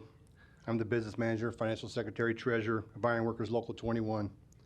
I represent 700 ironworker members. I'm here today to discuss my concern about the Mutual of Omaha building.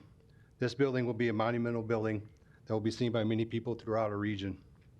The hype of this building has brought extreme excitement to the construction world in Omaha. On the job sites throughout our city, the Mutual of Omaha building is the topic of discussion.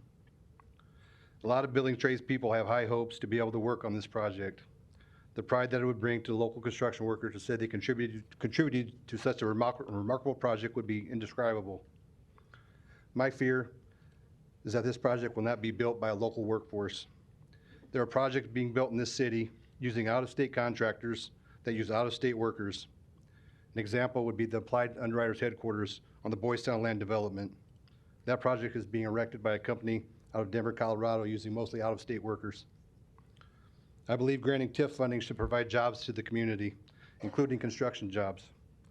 There's always talk about how many jobs a project will create for the community when applying for TIF, and then the project will be built by people from another area, another state. I read this project will create 1,200 construction jobs, but nothing was said there will be local construction jobs. The proposed Mutual of Omaha building is very similar to the First National Bank Tower. I was fortunate enough to work on that building back in the early 2000s. I set the first beam on that project. 2 years later, I set the last beam 47 stories above the ground.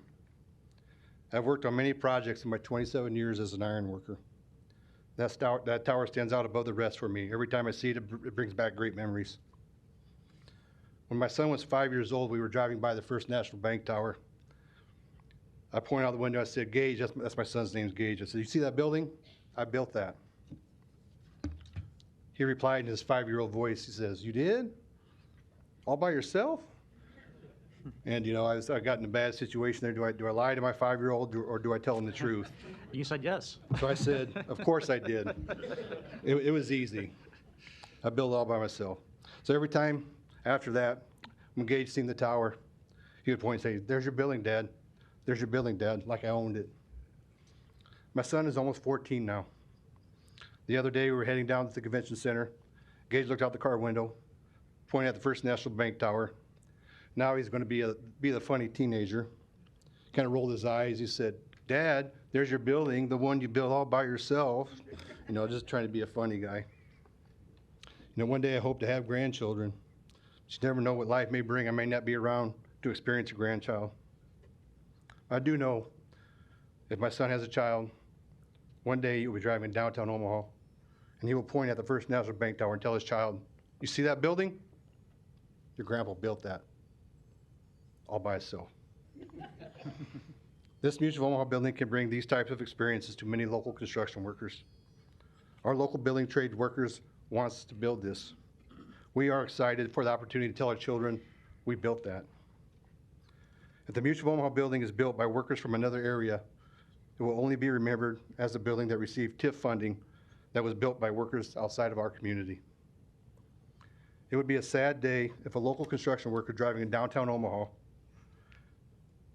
and their child points to the Mutual of Omaha building and asks, "Who built that?" And that local construction worker replies, "I don't know." This is going to be an amazing building. I hope that this city council does everything in their power to ensure their constituents are the ones building it. Thank you. Thank you. Other opponents today?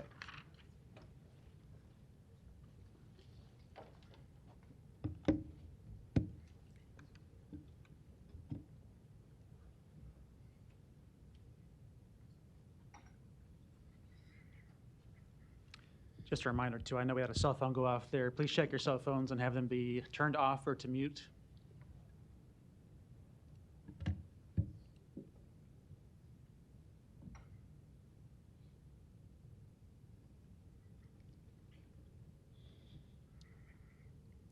"5835 Corby Street.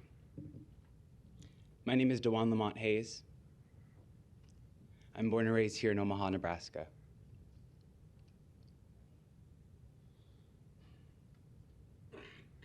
Today, we get to choose who we are to become. No longer afraid of what has been done, we listen to each other. Our future is bright when we are all there together. This tower means nothing without the people, and we have less people without our temple. Does it need improvements? Of course it does. But we need not destroy it and turn our memory to fuzz. Our history, our house, our power, our future. In our hands, let me paint a picture. From Epley, from somewhere, we can all be here, in the heart of our city where our place is clear. We make this place and everything in it. The Spirit made us, and yet we ignore it. Our relatives on 4 legs and 2. Our family, the ones who crawl and those who fly in the blue high above this land. All are a blessing. Now it is time for lies to do the undressing. Truth is bathed in light. Shame hides in shadow. We need a new leader who knows this is not a battle. Every war is lost because we ignore the cost, forcing others to do our bidding because we are empty and lost. I hope one day, Jean, you find peace. To be who you are, truly without restraint. Until that day, let us be the beautiful community we want to be. Place your tower 2 blocks apart from the place that is our heart. We will grow strong and connected. We will live in peace and be contented. With creativity and innovation, we can create our central station. A welcome place for all to be, thriving, joyful, and set free. How things are planned will overshadow our park, our beauty, what makes us special. We must end the cycles of distrust and harm, and love each other, creating a place that is warm. We are no longer in the days of old where we make decisions that are ignorant and cold. The generations now and soon to come are here to show you how it can be done. We love our planet. We love our people. In our place, we are finished with this pointless power race. Our strength comes from us and the ancestors above who carry the divine answers. Stop. Slow down. For there is much to do. Let go of suffering by knowing what is true. Omaha is a people, a language, a way of life. We are the power, the truth, and the light. Do you hear? Change has come, and it is here. So let go of your fear. Stop this. Listen to us. Stop giving our places away. Believe in the people of Omaha. This projection is not who we are. We are beautiful, we are cultured, we are connected, we are capable of some of the most incredible things we have not even stopped to fathom because we are busy chasing dollars and cents and not knowledge and sense. Logistically speaking, this tower would physically overshadow the park we just spent $300 million building. What kind of jewel or beacon is that? Taking away our public library, our space, to give away in a land swap? It's simultaneously valuable, but also extremely blighted. How is that possible? The people making these decisions aren't of the generations or who to inherit it. We did not ask for this. We asked to be heard. We asked to be seen. We asked to be believed in our experience. The city is suffering, and we all know it, yet we try to ignore it and put out plans to create a fantastical future where none of us are present. Buildings don't make cities, people do. We have the opportunity to transform our library into a central station where all of our transit converges already. The buses go there, the streetcar would go there, our Greyhound station could go there, and it could be a welcoming gate to people when they arrive to the city. If you get off at Epley, where do you go if you don't know? Where did Zachary Bear Heels go? There was no place for him. There are so many places not for us. And we're taking away one of the last public spaces that is free and open to the public, where you do not have to prove your identity or your worth or your value. And we are to demolish it and replace it with an office tower that is not for us. It was never meant to be. We have the opportunity to truly embark on a future that we can all enjoy and benefit from. There is a parcel of land waiting for a tower. Mutual was planning to build there in the first place. But yet there was a movement to make a crown jewel so someone could have a mark on the city. I forgive that person and those people. They didn't know any better. But now we do, and we have the opportunity to learn more. I've been holding something called Design Assembly. Council members, I've sent you emails about it. People are coming out. They're speaking their mind, they're sharing their experiences, and they're afraid of what this city will become when they continue to ignore us. What keeps us here are the people. I've never been the First National Building or the Woodman, because it's not our place. Rarely is this place even our space. So, I ask you to listen, to truly consider the fates that are in your hands, and the words that I've given to you. May the Spirit above bless all of you and everyone on this land, because we are the people who move against the current, and we must bring back our brothers and sisters and make them the center of this discussion, because they're the ones who protected this land far beyond we were ever here. Thank you for listening. Thank you for your consideration. And have a blessed day. Thank you. Other opponents, please. Council members, my name is Bill Fuller, 14515 Industrial Road, Omaha, Nebraska. The organization I'm representing is Iron Workers Local 21.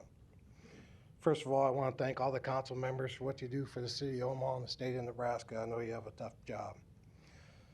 To be clear, I want to see this project happen, but I am opposed to this project getting TIF money because there's nothing stating that construction work will be done by a local workforce. I read that Mutual of Omaha will have approximately 4,000 employees in this facility, which is great for our community, and I am thankful for that.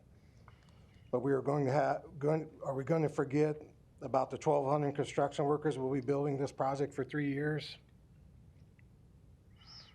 When there's TIF funding involved and we let out-of-state employers and workers perform the work, we are essentially paying out-of-state workers to come into our area and take our jobs. We also have a lot of money leaving our state. When this happens, out-of-state workers come into town to build these projects. They spend a little money at a gas station, hotel, and restaurant. But when they leave, the money they made building our project goes with them. We have employers and workers that live in Nebraska and the surrounding communities that can perform this work. Please understand, when a local labor organization like the one I belong to is building a project like this, we at times also have to bring workers from other parts of the country to help us build projects like this. But remember, when this happens, the workers that are working through our labor organization all contribute hourly into local training funds. That money does not go home with them like it would with the out-of-state workers. And that money is then reinvested into training a resident from our community for a good paying job with benefits. So I ask that you please encourage these companies to build their projects with a local workforce. When Mr. Lanahall had his Exhibit B up here, and it showed the state, or the city of Omaha, the convention center, the stadium, the First National Tower. I worked on all them projects. And I live in this community. I was raised in this community. I'm gonna retire in this community. Yes, to spoil what Bob said, I helped him build the First National Tower. He wouldn't do it by himself. But just keep that in mind. I mean, we let these people come into our community from other states to build our projects. They turn around and leave, and they take all that money with them. Let's not forget about the 1,200 construction workers that live in this community. And like I said, they live in this community, and they're going to retire in this community if we can keep them working. That's all I got. Thank you for your time. Thank you. Other opponents today?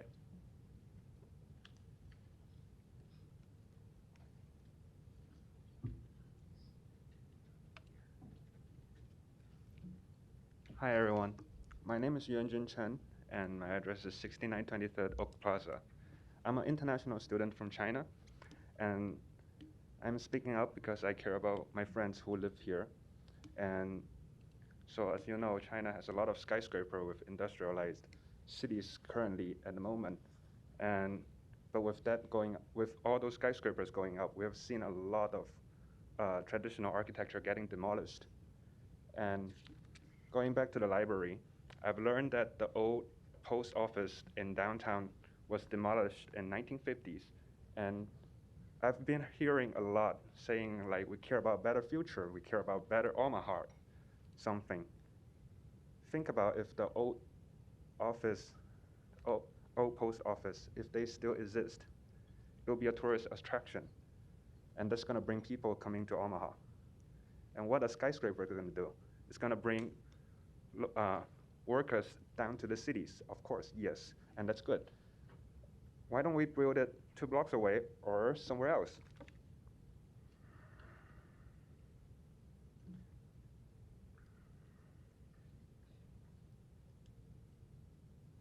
A library should be library currently it's located in a very great place in the center of Omaha, and library represent knowledge. And that's what I see in the city. I hope I hope to see that in the cities. And think about Paris. They built the opera house in the 1860s to the 1870s. And they built the opera house because they want the operas to become the new temple of the cities. And look how you think about Paris right now. And how you think about a place with a skyscraper that's just like everywhere else. Thank you, everyone. Thank you. Other opponents?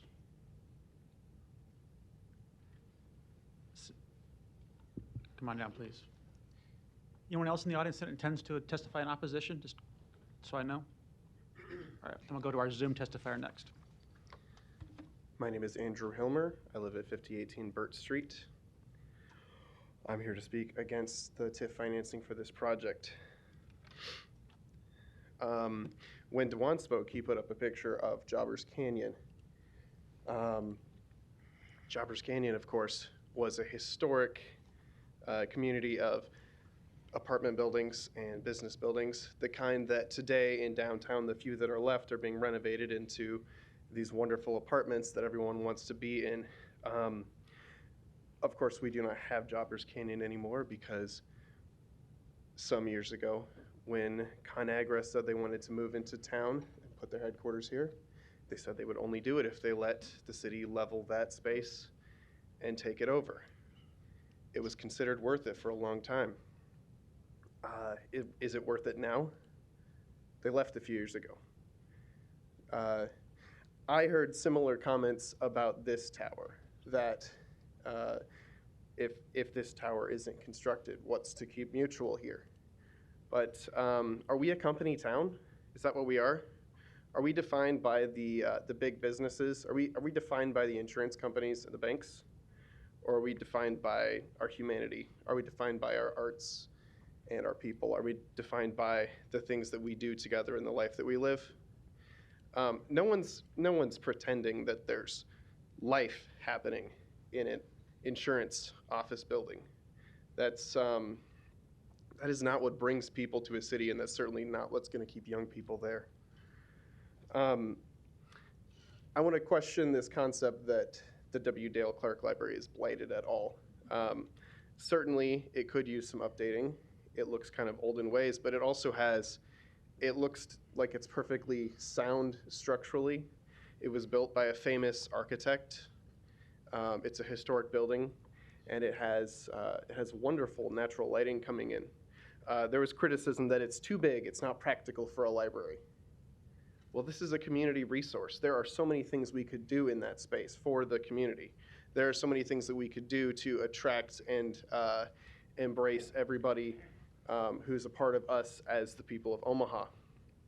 If it's too big to hold the books and the computers that people are using there, then have classes there, connect it with universities, make it a flexible space where people can go to work, make one of the floors available for people to rent for flexible office space. You know, this whole notion of a skyscraper being a compelling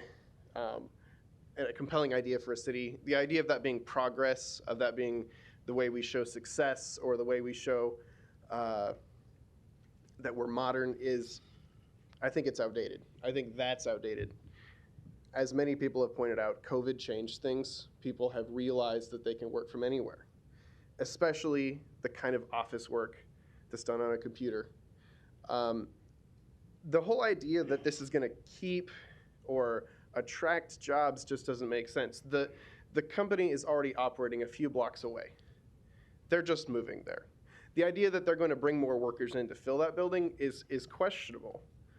Why would people want to come work in a big, tall building far from the earth when they could work from home? It just doesn't check out. Also, supposing that it is full, there's going to be around 2,000 people working in that building that can't park at that building. So we say the streetcar is going to bring people to that building, but then where are people going to park their car before getting to the streetcar? This is a town that does not have adequate public transit. Most people are getting around with their car. So whether they park at the building or park a few blocks away and ride a streetcar, they still got to park somewhere. Do we have a plan for that? For 2,000 more parking spaces that Mutual's not going to provide, that the city's going to have to figure out? What's going to happen to those streets that are around that block that are already too small and too congested? I would also like to point out the question of just what is a library in general. Yes, it's an outdated concept in the sense that our books have gone digital, if they're even published as books anymore at all. Yes, it doesn't necessarily feel like the best use of space to have a huge building full of print books if those books are being touched once a year or twice a year. But a library is the only, it's one of the only public spaces left in any US city where anyone can just go there and simply exist. Where the public, the city, has chosen to fund a space that is for people.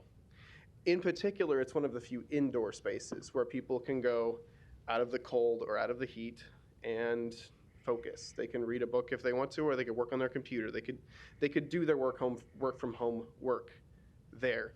It's also a place for students. We have so many students that come from out of state and out of town to go to the universities here in Omaha. But those students are not going to stay here, and they're not going to have a positive experience because there was a big glass rectangle in the sky. Let's not pretend that this tower is a compelling architectural feat. It's just a big rectangle.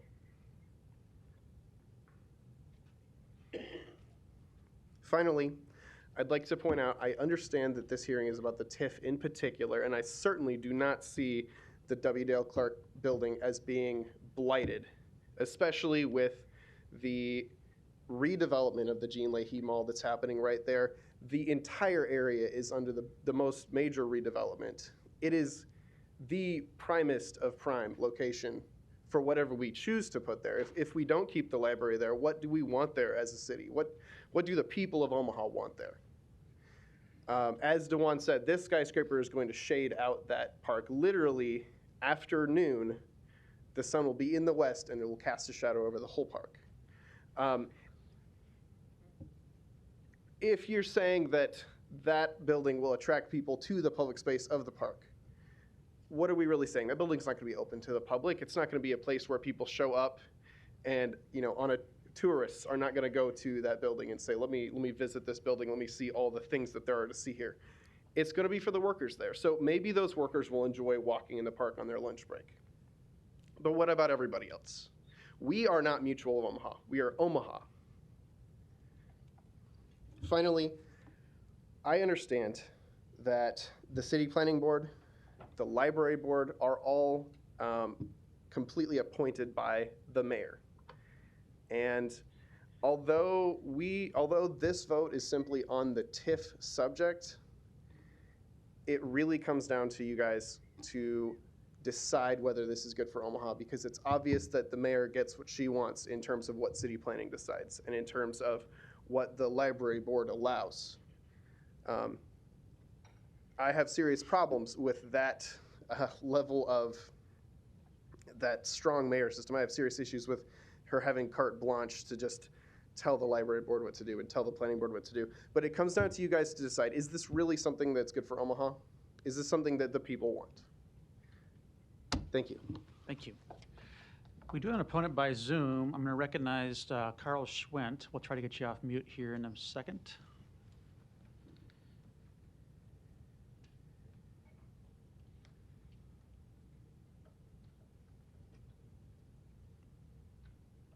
Okay, that should work. Name and address? Hi, Carl Schwent. Address is 1917 Worth Street, Omaha 68110. I'm here today to speak against the current TIF application for this project beacon on the grounds that it does not fit with the intended goals of TIF funding.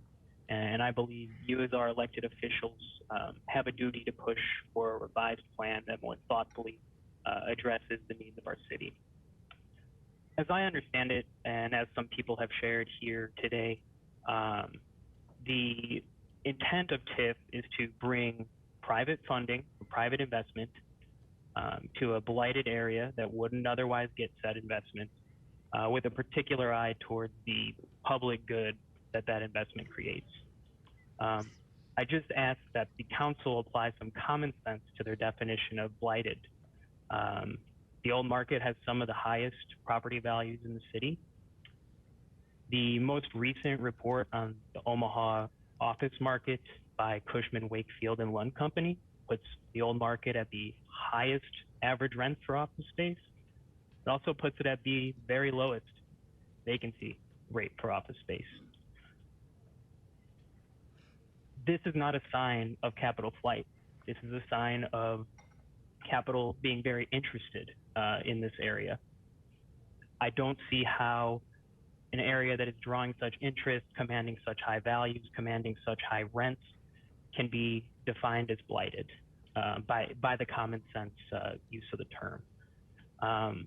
Even if you're willing to overlook that, even if you're willing to use what developers may define as blighted, you know, and then contest that this building is going to come with a lot of improvements, the current plan also has a lot of risks or potential detriments to the public good. Dewan and the prior speaker touched on the sun blockage that could come from this building, bringing down the value and usefulness of the park that was just created nearby. We lose a public space that has 11 and a conservative number up to 13 public bus lines going around it. Best case scenario, we lose a public space for those transit customers to be. More realistic and maybe a more pessimistic case, we may have to reroute those to accommodate both the construction and needs of a private building going where a public building once stood. The proponents for this project will contend, oh, we're bringing jobs, we're bringing a lot of quality jobs to the area. First, I'd point out that it's a shifting of existing jobs from one area of town to another. And that does assume that we have the building full at almost all times with their workforce. It's no secret that the trend is towards remote work, especially in the insurance industry. I am joining you guys from the commercial insurance company that I work for, which is very near the site that we're referencing. We plan to have 50% of our staff in the office at a time, and that is that's not uncommon moving forward in this industry. I've also heard anecdotally that First National is consolidating their office space due to the new requirements of or the new model of working from home. Further, Omaha Commercial Real Estate Summit, hosted in Papillion in November, cited empty offices as one of the primary challenges for our commercial real estate market. And a recent Forbes survey found that 60% of businesses that offered remote work through the pandemic plan to make that permanent. They even went on to describe remote work as table stakes for hiring in 2022. I say this all to say, could, in an ideal scenario, this bring all sorts of jobs to the downtown area? Perhaps, but I just ask that we be measured and realistic in the foot traffic that we think we would see from this type of project. Another item that often gets tied to this one and was referenced by an earlier proponent is the streetcar. You know, we're bringing the streetcar. That's going to be a public good, a public infrastructure good, and it's used as one of the ways to combat some of the parking issues that folks have mentioned here prior. I do want to point out that the streetcar being used as a, to hedge against the parking issue, that depends on a lot of white collar workers using public transit. I would contend that set of people they have the most resources available to them, the most reason not to use that streetcar if they really want to. So could that streetcar be a public good? Certainly. And I'm certainly not against a streetcar being put in. I just, again, ask that we be a little realistic and also address that will likely have its own round of TIF funding associated with it. So even if you believe that these potential gains are worth the risks of the current site that we have, in the spirit of insurance, I ask that you manage your risk accordingly. If you're willing to take this large bet, please consider that there is a site already owned by the company that wants to build this tower. It is, by their own words, comparable.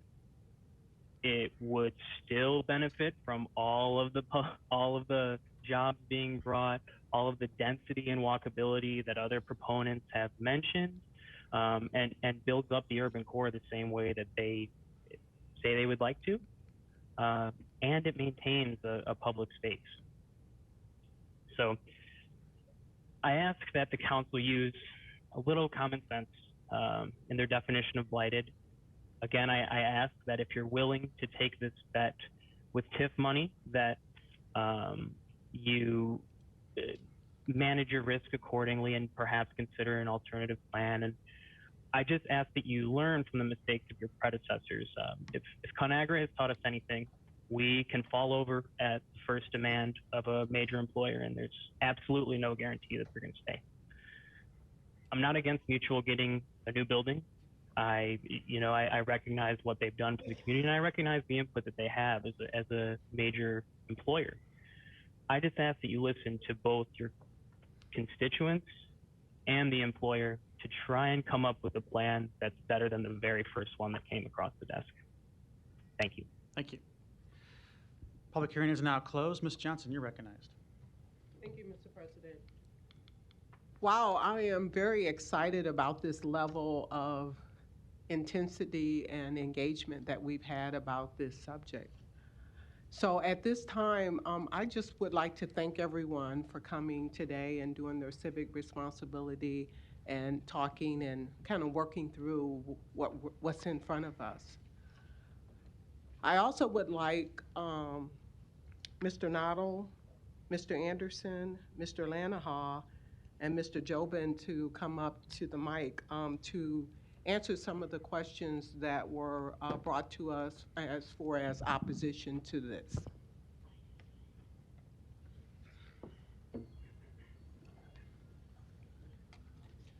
Kevin Anderson, Mayor's Office.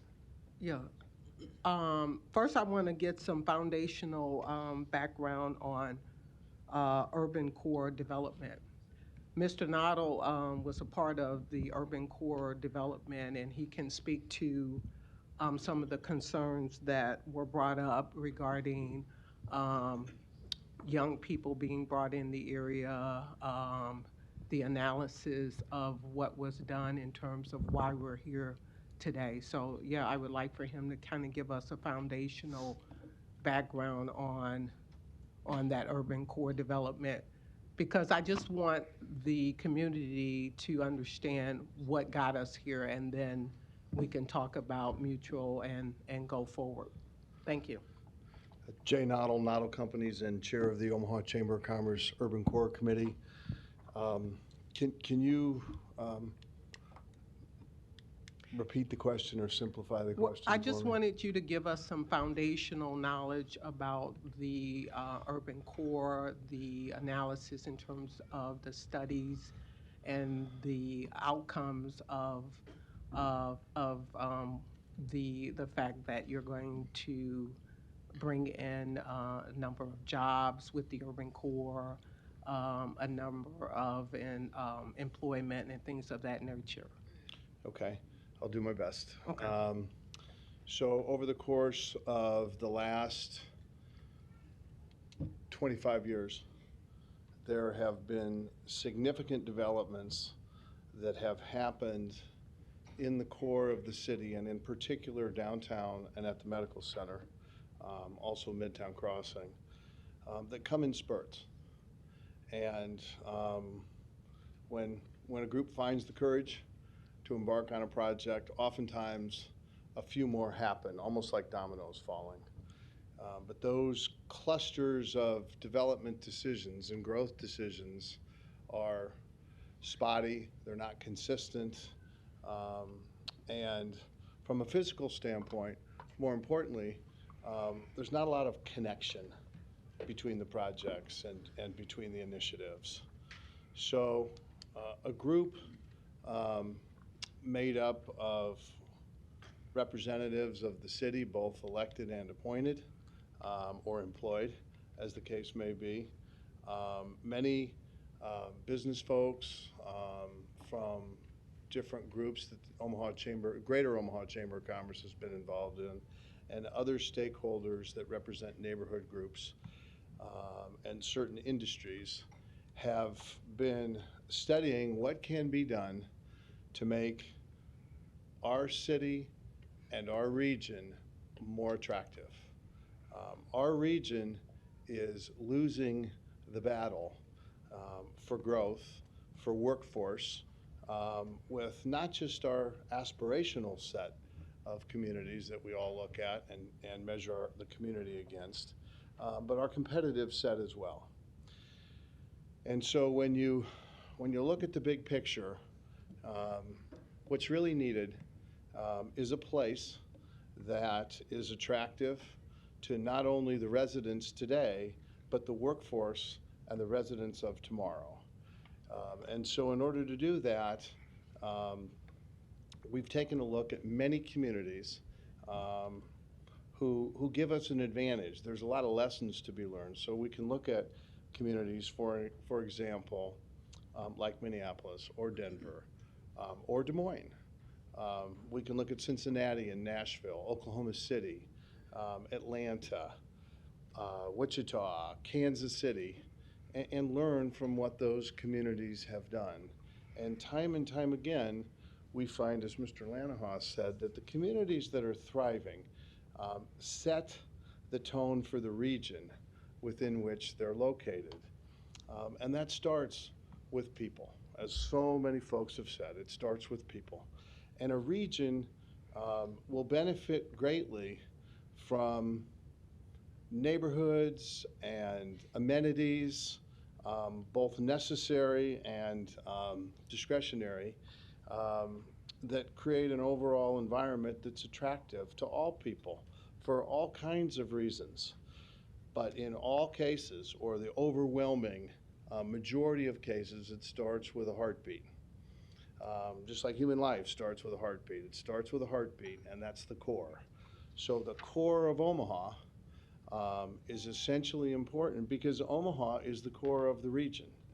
So the work that this group has done, which was distributed to the community in great detail over the last 4 or 5 days, targets 30,000 jobs, 30,000 residents in the next 20 years to come to the core of the city, which then is coming to the core of the region. And those are all kinds of jobs. Those are professional jobs, they're service industry jobs, they're entertainment and hospitality related jobs, and everything in between.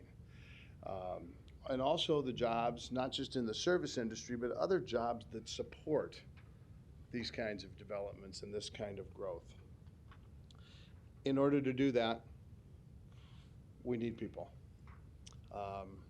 This particular project, the Mutual project, is the first example of what can happen when the core of a city is a little bit better organized, which isn't to say that things haven't been done well in the past, but this is a different time, as so many folks have said. So this project represents what can happen. Granted, these aren't new jobs to Omaha necessarily. There may be some. The goal is certainly to bring more jobs to Omaha with this project, but it's a shift. And what it does is it creates an opportunity at Midtown Crossing and the former Mutual campus, still the Mutual campus, as Mr. Lanahaus said. It creates an opportunity for a redevelopment project right in the middle. that will attract 30,000 jobs, 30,000 residents in the next 20 years to come to the core of the city, which then is coming to the core of the region. And so when you look at the big picture, what's really needed is a place that is attractive to not only the residents today, but the workforce and the residents of tomorrow. So the core of Omaha is the core of the region. So the work that this group has done, which was distributed to the community in great detail over the last 4 or 5 days, targets 30,000 jobs, 30,000 residents in the next 20 years to come to the core of the city, which then is coming to the core of the region. And so residents and employers to a spot where candidly they don't need a car. Car will become a choice for people that live in the core of the city, live and work in the core of the city. So it's the beginning of dominoes. And just kind of in closing here, and I didn't mean to be so long in the tooth here, there's been a lot of folks involved in this from all parts of the community, and there have been professionals that work with these topics all over North America that have been involved in this. And so that's the work we've been doing in part for the last 25 years, but more recently for the last 4 years. This Urban Core Committee has been very, very active for the last 4 years, kind of culminating with all the articles in the paper over the weekend and continuing on even today. And that committee will be repopulated with a different set of individuals that will take its work from this point forward.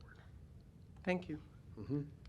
Mr. Anderson, I would like for you to come forward and talk a little bit about TIF and the fact that I would like for you to touch on the workforce that this TIF, if this is granted, the TIF money is granted, that it would generate in terms of workforce for Omaha, for this community.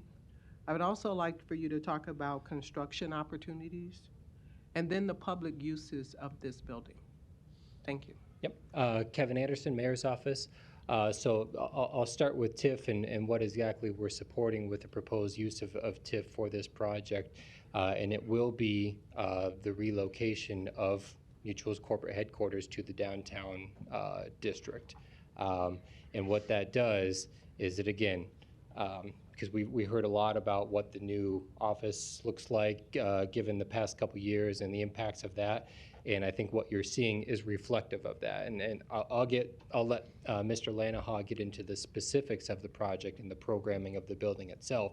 But this is a consolidation of square footage dedicated to office use. I think, and I'll let him check my math, but this is a 30 to 40% reduction in Mutual's office, recognizing what the office of the future looks like. And I think they are planning and programming a kind of hybrid work from home scenario where, yes, 4,000 employees are then located to this new office tower, recognizing that at any given day, not all 4,000 employees are necessarily working from the office itself. So what the programming of this square footage does is reflective and representative of Mutual strategy for that new office of the future. So what enabling TIF and enabling this project does is relocate that.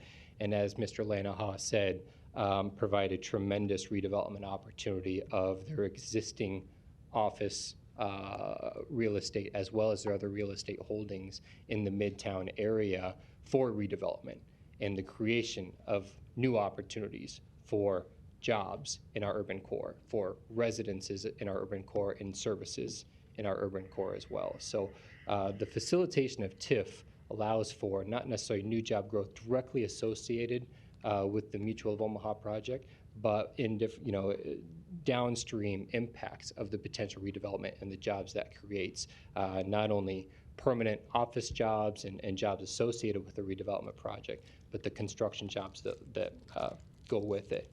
And if it's the pleasure of the council, I'll likely yield to the applicant and development team on what exactly that process for construction job looks like. How about public usage? Yeah, public use is a great point.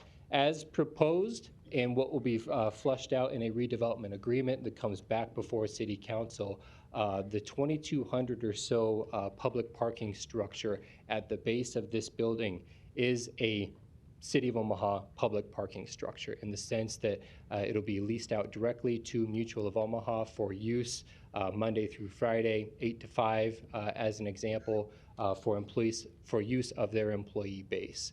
But for the remainder of the time, it is directly made available, and that's nights and weekends, directly made available to visitors of the downtown, and it will be our significant parking structure that can serve the newly developed Jean Leahy Mall, that can serve nearby and adjacent entertainment uses, Holland Performing Arts, the nearby Steelhouse building currently under construction, Orpheum as an example. This is a great central location of parking that can serve all of those. And again, allows us to maximize the potential of the proposed streetcar by having it direct on that line, having that significant parking directly on that line, so that the remainder of that corridor is accessible in a Park One scenario. Okay, there was some concern about the impact of the surrounding area as it relates to parking and traffic. Can you give any insight to that?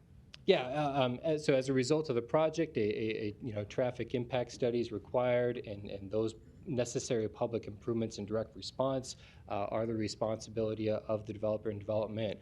But again, the attractiveness and the priority to bring projects like this to the downtown environment is because the infrastructure is largely there. The infrastructure is in place, and the capacity is largely in place. So I'll yield to Public Works, but I'd be very surprised if from a traffic standpoint, the existing infrastructure could not support what the overall impact of the project will be. And again, I think that reinforces the need to utilize TIF and other such incentives to get projects like this to the downtown, because it's a much more efficient and effective use of the existing infrastructure. All right, thank you. And then Mr. Lanahaw and Mr. Jobin, please. There were some other concerns about jobs, again, construction. Yeah. And I would like to talk a little bit about economic growth that will happen should this building is, put in place. So when we're talking about jobs, you indicated that there was going to be 4,000, and then we would have the opportunity to bring in young talent. We know that there's been much conversation about young people leaving the area because of the, for lack of a better word, the fact that Omaha hasn't really embraced young people and the things that they like to do, and this would somehow be, as Mr. Nato pointed out, would be a catalyst for us to see things to come. Can you speak a little bit about that? Yeah, absolutely. So, so I'll start with your second portion of it, of being a catalyst and why it's important. So there are a lot of pieces overlapping here. It's like a puzzle piece, right? The streetcar is one of them, right? That's not exactly what's on this topic today, but the streetcar is what allows this to occur, okay? This type of development always spurs other development, okay? And for example, the best exhibit of that is this development will now spur redevelopment in Mr. Begley's district. So it's the connection of all that together, the public transportation, the entertainment options, to not have to get in your car, drive 30 minutes down a freeway, park in a garage, walk. I mean, this creates exactly what those bigger cities offer. I heard someone mention today, I believe, Paris. Paris, New York, Chicago, you start looking at like, what do they have? Great public transportation, right? That's accessible to everybody. So that is kind of the fabric of this entire thing. When you talk about jobs and local jobs, and I'm glad you brought it up because Mr. Fuller and Mr. Grothy, I believe there's Mr. Grothy, I'm not sure where Mr. Fuller went, but in any case, I'm sure we can all make the connection here. They said they're from Omaha, they're raised in Omaha, their families are here in Omaha. If I'm speaking for myself, I'm from Omaha, I'm raised in here, my family's from Omaha. When this picture came out, my 3-year-old said, "I'm gonna bring my hammer and help you build it, Daddy," right? I mean, this is not just for them, this is for all of us as well. The point about local jobs, couldn't agree more, right? The more money we keep here, the better for everybody. And I'm more than willing, I would enjoy talking with you after this, getting contact information and circulating it with our general contractor and our design team. The more we keep in Omaha, the better, period. And there's not a single person on this project team or on the design team that would disagree with that statement. Thank you. Mr. Jobin, I just wanted you to kind of give your expertise about the overall project. I just wanted to have everyone have a little say so into Sure. this. Thank you. Thank you. Larry Jobin, 11440 West Center Road, appearing on behalf of the applicant for Project Beacon. I guess one thing I did want to address is really the community development law in general, because it seems like that comes under attack so often down here. This area has already been blighted and substandard for many, many years. I think it's part of the Northeast, downtown Northeast community redevelopment area, and that's been in place for, from what I know, at least 20 years, if not longer. So the whole idea behind the community development law is it's designed to be used by redevelopment authorities, in this particular case, the City of Omaha, to carry out important goals and aspects of what a particular redevelopment authority would like to see with their city, using an economic incentive called tax increment financing. And so the idea, I think, is for redevelopment authorities such as the City of Omaha to allow for tax increment financing, to provide for job creation, employment opportunities, to carry out important goals of the master plan, to provide mass transit opportunities, to provide for other areas within the city potentially that could be redeveloped by this shift or move, in this particular case of a corporate headquarters, to provide for public parking, to provide for mass transit. So the whole idea behind the community development law is really to allow for an economic incentive that, you know, but for that economic incentive, you would not see this project, you know, move forward. So there's a lot of really good things that happen with utilizing the community development law and tax increment financing. I think this is a prime example of where that is being done here today. So hopefully that added or filled in any gaps. I would also, you know, one of the things that we didn't really talk about is the total project cost is $443 million.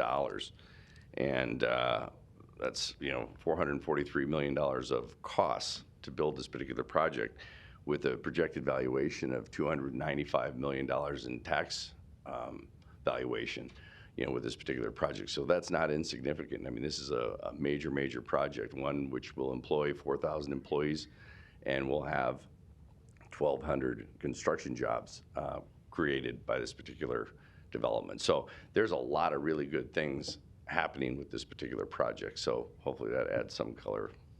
Thank you. Thank you. And lastly, can we talk a little bit about diversity, inclusion, those elements as we look at these jobs? I don't know, maybe that would be you.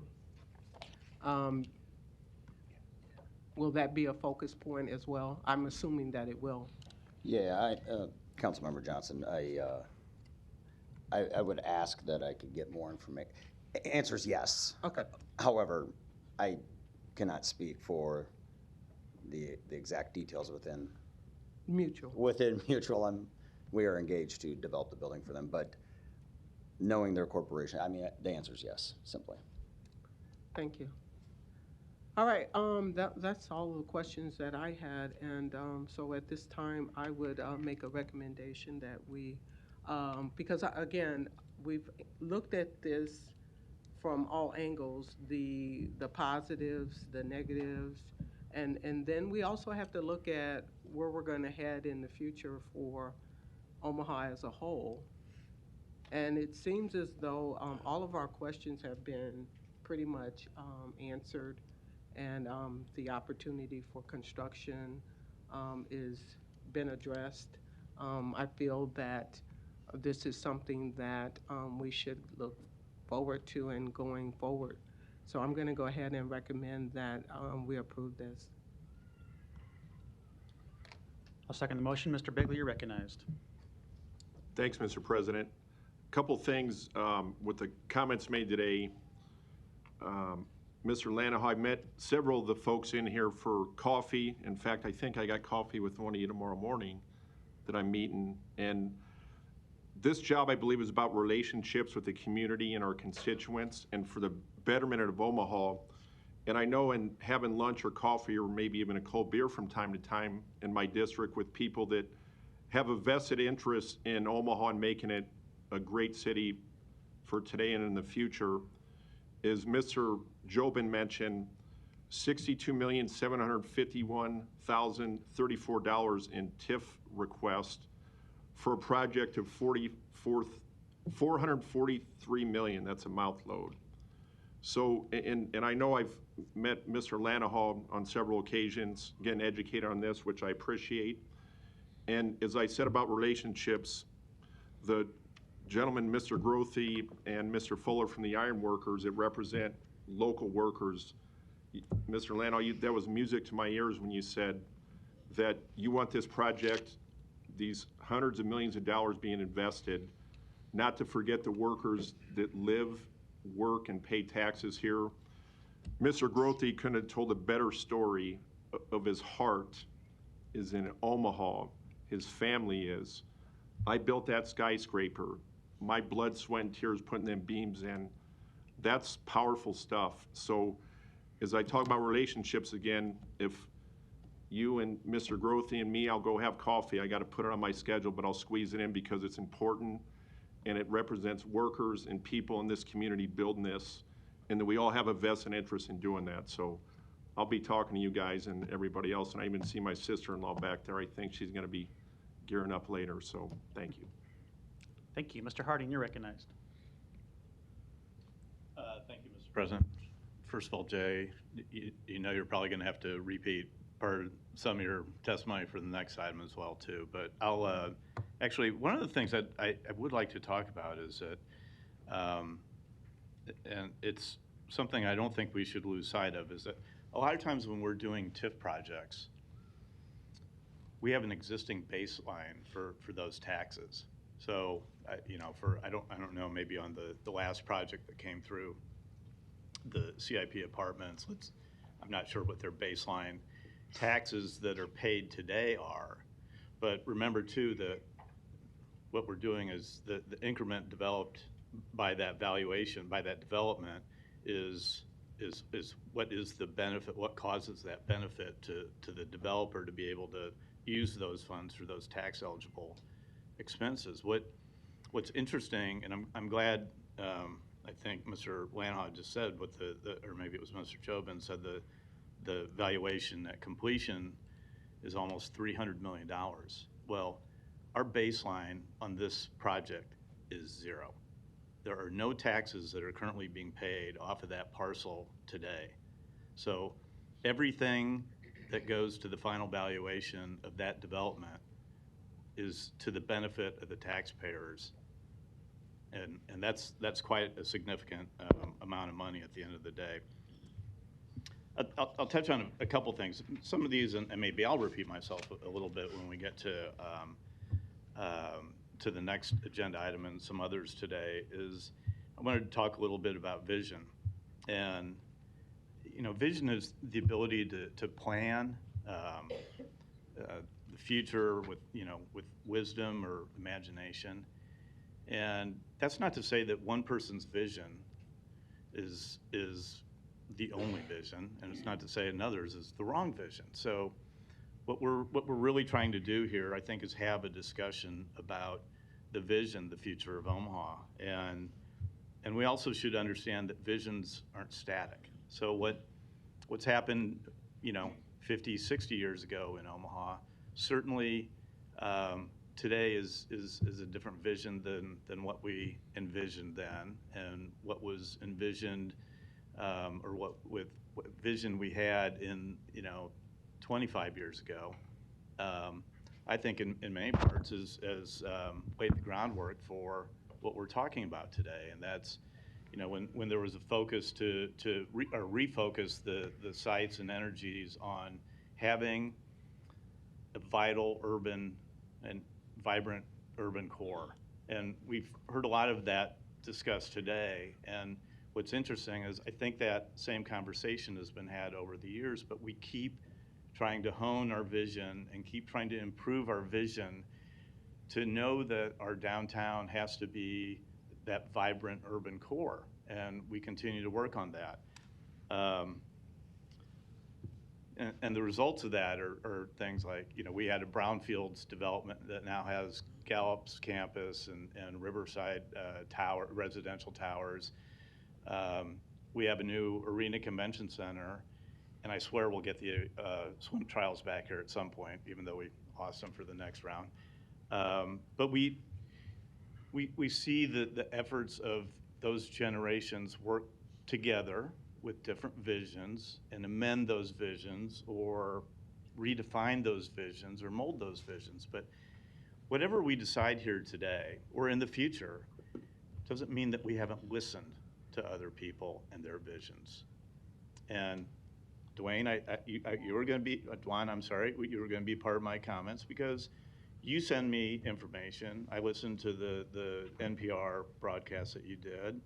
And what I'm saying is that I think all 7 of us do listen, and all 7 of us are available to have conversations with and respond to emails with. But again, just because what we decide here today or in the future doesn't mean that we haven't listened to people. So I wanted to make sure that people, whether or not we agree, I think we can work together going forward. And I'm sorry. Not from the audience, please. The council member has the floor. Anyway, so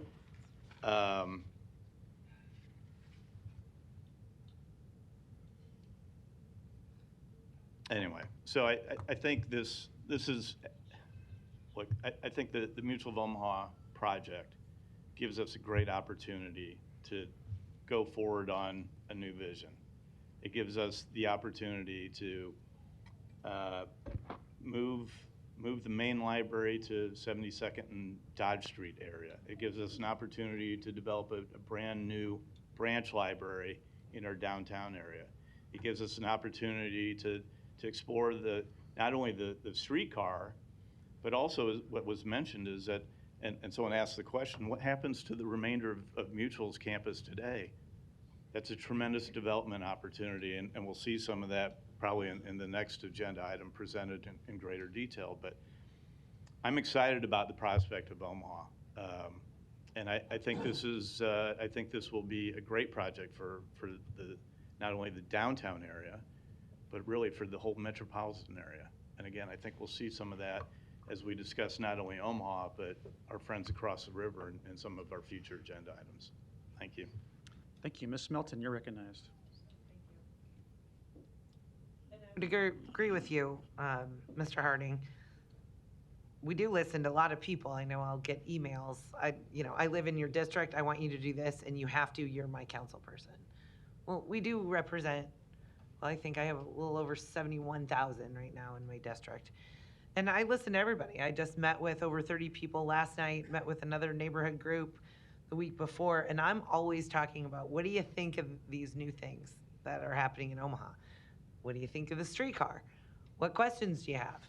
I've been one that's kind of been, against him before, kind of on the fence now, if we don't have taxpayer money paying for it. I think I've always been very open and honest, and then had open, honest, good discussions with lots of different people. And that comes from actually listening. I also want to remind you that ConAgra still employs, the largest number of ConAgra employees are still employed here in Omaha. We have well over 1,000 employees who work for ConAgra and still work for ConAgra today. Same with TD Ameritrade. Actually, Charles Schwab, after they bought them and took over at the beginning of the year, Charles Schwab is employing more employees than TD Ameritrade. They've actually hired even additional people. So Omaha is a great place, and sometimes when we bring other companies in, I think like Charles Schwab, they found that the people that work for him actually love it here. And I think they're finding that they like it here. So again, sometimes one door closes, another door opens, and we welcome people into our city. And that's part of what we're trying to do. We want to grow our city. We don't want to have a stagnant downtown. I think somebody made some comment, it was kind of, either you're going to move your city forward or you're going to lose your city. And I think that's the position that we're in. And yes, having another skyscraper and bringing 4,000 jobs back and keeping them down in the core of our downtown area is extremely important. I also think libraries are extremely important. I love the fact that we're building another library at 14th. I answered the survey that I got the other day, and I said I really wanted to add a coffee shop to that, because again, sometimes you just want to go in and grab a book and just exist. Like I think somebody else said, you want to place a public place like that. And so I think that's great that it's not either or. We can actually have both.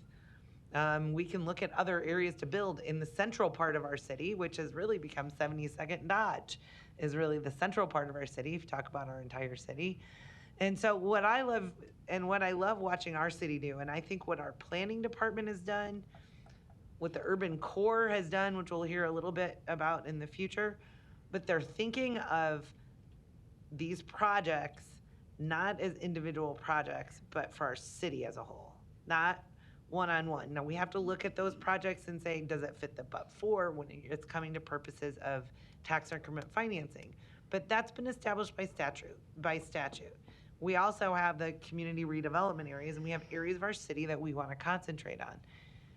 And I think what I also had written down was currently that property, we received 0 property taxes. It's owned by the city. I saw in the TIF, it's gonna have an immediate value of $4 million, and that will be, you'll immediately pay $4 million right off the ground when it's just ground and dirt. Paying taxes on you're gonna pay taxes on a value of $4 million. I want to correct that. And so, then we will have the public improvements that will be paid for as you move forward. But this is also going to bring more heads on beds. I mean, you talk about other money that the taxpayers will see from projects like this, and that's what we have to look at. We have to look at this city. How does it benefit? Last night, of course, the group I was talking to was in my district off 114th and Dodge. And the question was, how is that going to benefit me? Well, the question before was, how are you going to reduce my property taxes? Okay, well, you know, you hear those two things, but they go hand in hand. How do we reduce property taxes? And you can cut spending and you can do other things, but you want to increase your tax base. You want to bring more people in, increase that business, because then we're able to pay for the things that we need without increasing property taxes. We can actually, as the city has done, bring them down.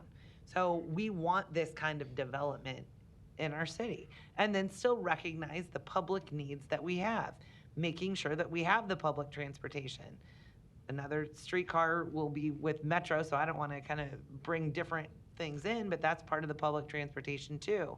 We have the bus system, we have the orbit system, and we continue to look and work with, are those working for everybody in our city? Where do they need to go, and where do people need to go? With buses and orbits, those stops can be moved. We can add stops. We can move them around to see where people need to be. And so I'm very excited about this project. I think it's actually transformational for our entire city, our entire downtown, and it benefits people all the way out to Elkhorn. So I appreciate your efforts. I do think it's important that we do want to see people in our area work on these projects. And so that's very important, but I have no doubt that Mutual of Omaha, who has always been here, been a staple in the Omaha area, and I know cares about this city. So I am supportive of the TIF project for Mutual of Omaha. So thank you. Thank you. Ms. Johnson, you're recognized. Yes, Jawan, if you could come back up to the mic. You seem to have some concerns or questions that you had. Yes. If you want to speak to that at this time. Thank you, Ms. Johnson. I'm not an opponent of progress. Just your name and address again for us. 5835 Corby Street, DeJuan Lamont Hayes. I'm not here as an opponent of progress. I'm not here as an opponent even to Mutual, really. But this is really about the culture that undergirds and connects all of this development that we're talking about. We keep trying to monetize our humanity and make bets on taxes, and it's gonna be this, and it's all gonna work out. That's assuming that our economies are staying the same. That's assuming that the systems that we've built our world on are staying the same. That's simply not true. So many of us, which last night I spoke to over 40 people. young people such as myself who are like, this doesn't include us. This is not about us. This doesn't reflect us. The people who are the service workers, who are waiting on the people, who make these things happen. You know? I was at a concert of David Nance, fantastic local musician, you should look him up. And we were there celebrating our culture, what makes us beautiful, not in the skyscraper. And we keep trying to talk about tax revenues and property taxes, but what about the people? And let's address the elephant in the room.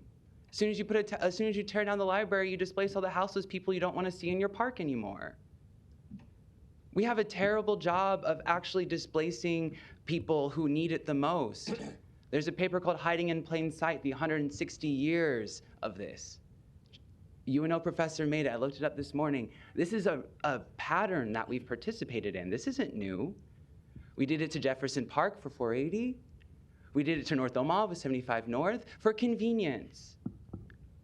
We keep thinking, oh, this is just going to grow our city, but then we devastate entire communities in the process for commercial interests. And Mutual is not Omaha. Nothing about this is Mutual. There's so many of us who are like, listen, we're like, no, we're still going to tear down your library, we're still going to put our tower here, even if it overshadows the park, which is literally a physical thing it will do. Hey, DeJuan. Yes, I'm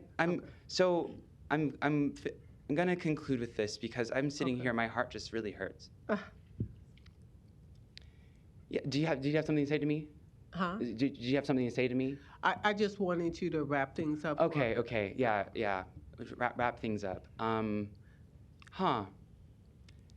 It's really difficult to sit here and hear people say that they're listening and not truly slow down the process to incorporate what we're saying and then rework it. It's, oh, I heard you, but we're gonna do this thing because it makes more money. And we're like, okay, yeah, but what about everybody else that doesn't directly benefit from this? There's still so many problems that we are facing that this project doesn't address. We've been trying, people are still being kicked out of their homes. Folks still don't have basic needs met. The Maslow's hierarchy of needs, how can we successfully be a part of this future if our basic needs aren't met now and the young people that is supposed to be impacted are included in the process until after the fact?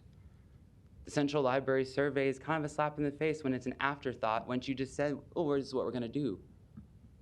This is a legacy of Omaha, of pain and trauma that we keep enacting on one another, and no one seems to get it, and it's really frustrating. But DeJuan, we are getting it, at least I am.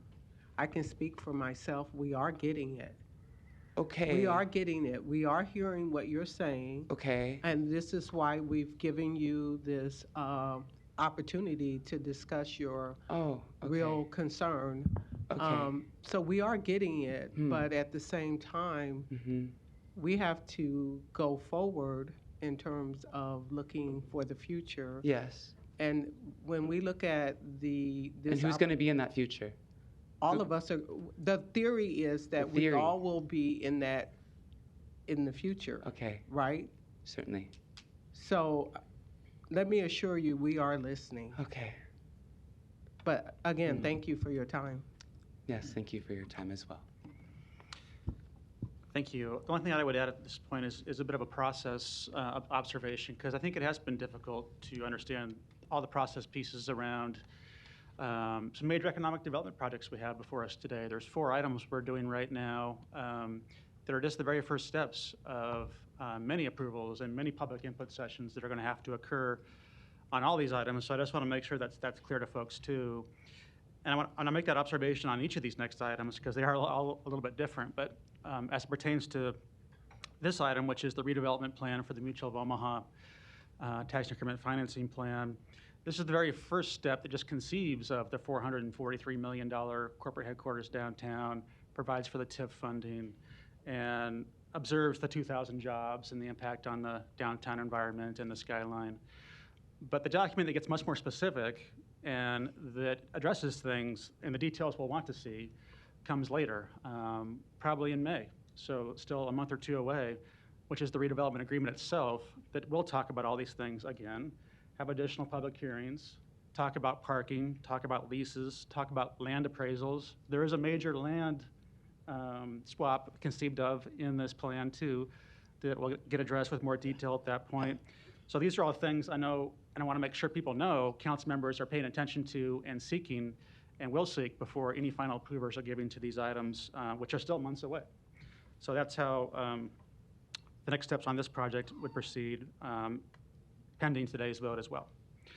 There are no more lights. There's a motion and a second to approve. Roll call. Johnson. Yes. Melton. Yes. Palermo. Yes. Rowe. Yes. Bagley. Aye. Harding. Yes. Mr. President. Yes. Item 14 is approved, 7-0.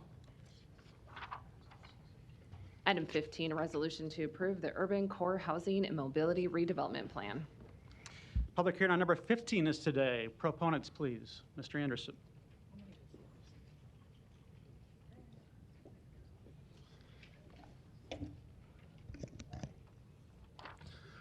Mr. President, members of council, Troy Anderson, Deputy Chief of Staff, City of Omaha Mayor's Office, 1819 Farnham Street, Suite 300. Cat's out of the bag. There were some things that were brought up in the previous item that addressed the urban core, not to confuse what I'm about to present as the urban core housing and mobility redevelopment plan with the urban core strategic plan, which is another document, which is another effort, but a lot of the same conversations. This redevelopment plan really, excuse me, specifically pulls out a couple of things from that strategic plan, really focuses on total mobility, affordable housing in particular. So I want to dive into this. I want to spend a few minutes. Some of this may be redundant to what you just heard, but I think it deserves the time to understand in context how it fits within the redevelopment plan. So I'll begin with this just to kind of set the stage. You heard a little bit of bits and pieces, but just to put a finger on exactly where this came from. This came from the City of Omaha Master Plan. It was the concept element under the urban form section. And the issue that was identified came from the 1989 Ross Boyle Economic Development Study. So if you think about that in context, that was 30 years ago, right? We've been talking about the urban core for 30 years now, right? So that concept element, the urban form, the master plan received significant public involvement, public input, and all of the amendments over the course of the last 30 years. But specifically it reads, the 1989 Ross Boyle Economic Development Study prepared for the City of Omaha and the Omaha Chamber of Commerce noted that Omaha needed to develop a clear and positive national and regional image. It went on to say that without this image, Omaha could be hindered in its business recruitment efforts. At the same time, the overall growth of the city had begun to lessen the historic focus on the downtown as the city's image center and created the possibility that without action, Omaha could develop the image of any town USA. That's where that came from. So the concept that came out of that was that Omaha's downtown needed to be the clear and positive image center for the city.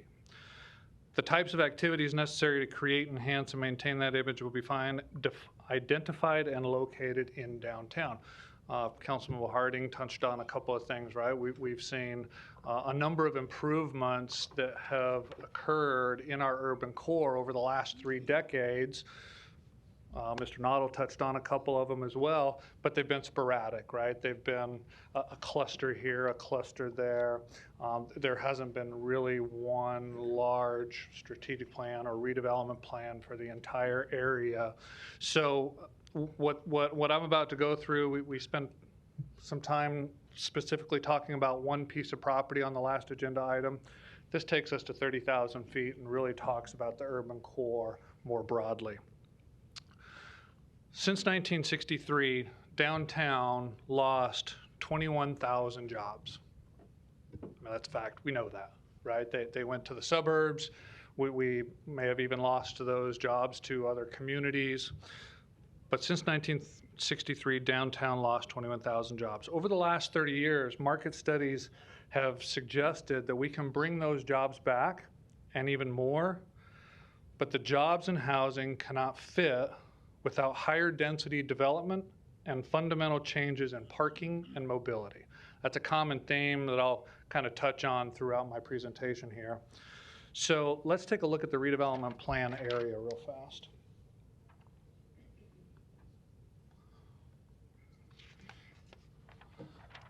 So figure 1 in the plan, the redevelopment plan area boundary is described as being bounded approximately by 50th Street on the west, Cummings Street on the north, Missouri River on the east, and Woolworth Street on the south.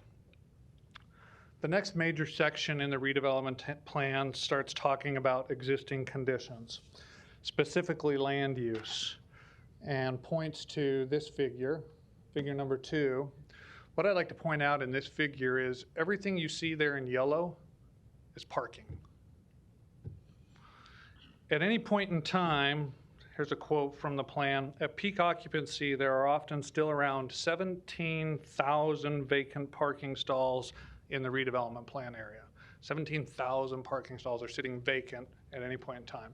That's not conducive to a vibrant urban core, as we've all talked about. The redevelopment plan also goes on to point out, as it relates to land use, that the plan area lacks affordable and workforce housing, something we'll touch on here in just a minute. So what are we trying to accomplish, right? What's the goal? You heard it a little while ago, coin 30-30-30, right? 30,000 jobs, 30,000 residents over the next 30 years. Actually, we think that that can actually probably be accomplished in the next 20 years, but adding 30,000 jobs and 30,000 residents to the urban core. I'll go back to that redevelopment plan area. However, as previously suggested, another quote from the plan, the urban core cannot physically accommodate the jobs, the affordable housing, and other development without reducing parking ratios and increasing the height and density of new development. The Downtown Omaha Master Plan also references this concept back in 2009. So again, not a new idea. This has been something that we've been understanding for years now. There was a study that was conducted with the support of HDR and SB Friedman and Company. The study states that the downtown's unable to reach its full potential for new development, employment, or population growth without a reduction in land devoted to parking and implementation of a transportation system. Again, I'll kind of show that illustration showing the vast array of surface lot that is preventing us to reach our maximum development potential. Okay, so how do we begin to respond to the solution? A modern streetcar and mobility infrastructure is part of it, but it's one of the key components of the redevelopment plan. Omaha has a historical connection to streetcars. We're no stranger to streetcars. I point out the 2017 Omaha Historic Streetcar System, an intensive level survey. This was, if y'all have not had an opportunity just to flip through it, this is an incredible resource put out by the City of Omaha. It's available on the city's website. Unfortunately, we tore out a lot of the tracks that were already in the street, so we're having to somewhat go back and start from scratch. But we have a rich history of connection with the streetcar. The modern streetcar, however, would function as a free circulator and allow for a district parking model. You heard a little bit a while ago about the possibility of not even needing a car anymore, right? Or maybe I'm a family with multiple cars. Maybe I don't need that many. Maybe I can downsize. In fact, it's been suggested that eliminating a vehicle from a household could save a family upwards of $400 to $700 a month in expenses associated with owning an automobile. So the streetcar route. So the streetcar route will run along Harney and Farnham. The one transit terminus will be located on 10th Street, just outside of the CHI Health Center. We'll then run north and south on 10th Street, down to Harney and Farnham, and then west out to 42nd Street. There are a number of parking opportunities along this route. Think about some of the recent approvals that you all have been engaged in. There's also an item later on the agenda today that will deal with a new parking structure, a new public parking structure along the transit route, which will be key in providing connectivity along the route. Coming back to the affordable housing component, development and implementation of affordable and workforce housing. So in the plan, we are proposing that implementing an affordable and workforce housing strategy within the redevelopment plan area with the goal resulting in the construction of approximately 1,000 new units of affordable and workforce housing within the redevelopment plan area in the next 20 years. We can do this by freeing up those properties that are currently being used by parking and being able to now convert those to jobs, convert those to residences, convert those to commerce, retail, et cetera. Okay, so how do we pay for all of this, right? This redevelopment plan wouldn't be complete without a financing strategy associated with it. So broadly speaking, the city will use TIF, tax increment financing. I know we've been talking about a lot today, and there's going to be probably more conversation later on. But there's a couple of different aspects of TIF that will be used in responding to the need to pay for these public infrastructure improvements. Number one, the plan will authorize the city to divide taxes on properties within the district to capture a portion of any natural increase. Now, it's not the entire redevelopment plan area. I want to make sure that that's perfectly clear, right? The redevelopment plan area went from 50th to the river, coming to Woolworth. The TIF district is only 3 blocks on either side, generally 3 blocks on either side of the streetcar route. Through our research and through observation and study and analysis, we, amongst other cities, have found that there's a natural lift, there's a natural increase in property valuation within 3 blocks of the streetcar line. There's also a natural increase beyond that. I'll get to that in just a minute. But the primary lift in valuation, the primary increase in value occurs within 3 blocks, quarter mile. There's actually some background information on, how far an individual is willing to walk and connectivity and those kind of things. It's all based around the quarter mile. But it's those 3 blocks on either side of the route who will tend to benefit the greatest, not only within close proximity and access to, but also through increase in property valuation. Our research has found that that increase in property valuation can range anywhere from 10 to 15 to 30% sometimes in some communities. So it's by creating the district and capturing the lift or the increase in property valuation, that increase in property valuation can come back and pay for the public infrastructure improvements, i.e. the streetcar system, to help support that growth of the density that we need in order to reach that 30-30-30 goal. The other aspect of TIF is new projects. So you just heard about one new project. All new projects that will present themselves over the course of the next 15, 20 years will be required to contribute 25% of their TIF proceeds to go back to pay for this public infrastructure improvement. Before, a number of these projects couldn't realize those public infrastructure improvements because the valuation didn't support the investment, right? Oftentimes we come to you, there's kind of a general rule of thumb, about a 15% is kind of that magic number of what we know an increase in valuation will be able to support for a TIF note being able to monetize to go back and pay for the public infrastructure. Well, now we know that there's another $306 million worth of public infrastructure and we know that the increase in property valuations within 3 blocks will support the additional public improvement expenses, which is why through a number of conversations with developers who particularly have experience doing development projects in and around the urban core, we know that this 25% is doable and can be supported by the development community.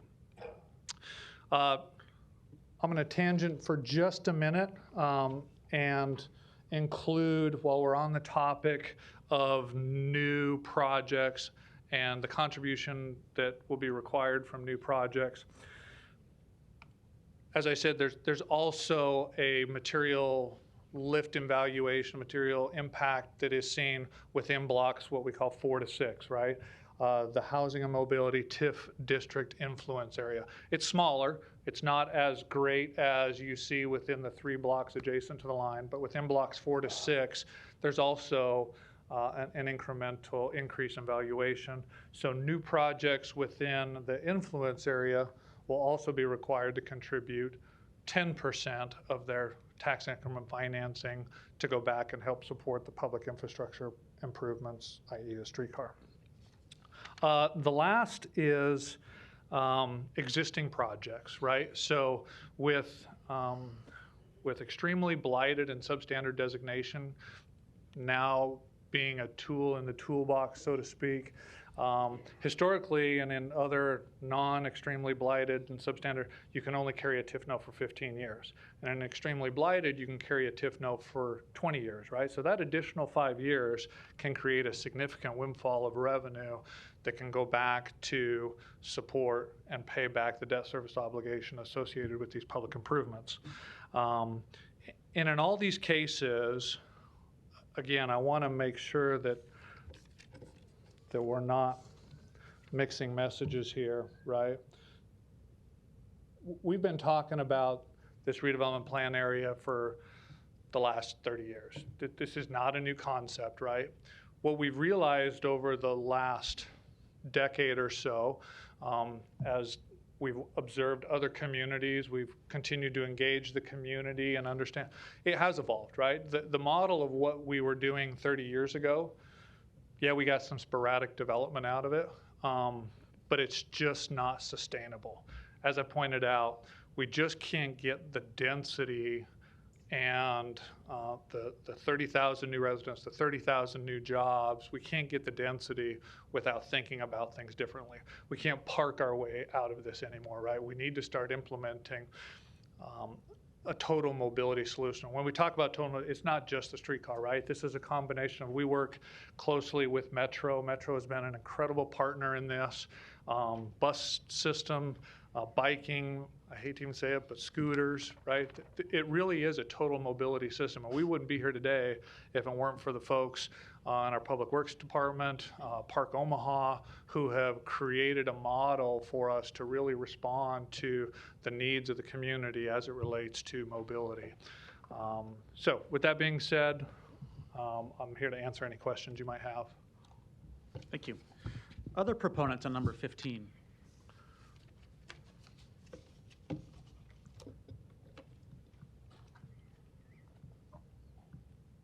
Mr. President, members of the council, Jay Noddle, 2285 South 67th Street in Exarban Village. I'd like to echo everything Troy just had to say. He's worked really hard on this and been involved in this for a long time. But I want to make 2 points. One is to say this. What this is all about is to make our community, our region, and our city a first choice community for talent, for employers, entertainers, and everyone else out there in the world.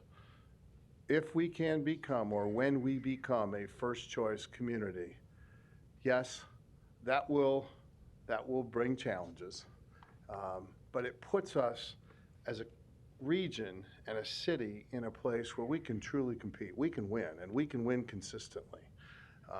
We can then look at our resources, mental, physical, and financial resources, and know that we can overcome many things that we're not able to overcome today. And there's nothing wrong with our region and our city today, but we can be that much better. And that's what this is all about. The point I'd like to make is that when Troy talked about the development projects, whether they're in what I call the spine, that's the 3 blocks either side, or they're in the outside ring, which is the influence area, those projects will be able to contribute anywhere from 25 to 10% of their TIF proceeds to this big infrastructure project, not because we're taking money away from what the developers and what the projects would have otherwise received, but because the projects are bigger, the values are bigger. And there's more, if we expand the definition of TIF eligible expenses, there are more resources there to go around. And that's how this works. And when we look back and look out at the communities that have done this so successfully, every model is a little bit different. Each one of these is cobbled together based on the stones they have, so to speak.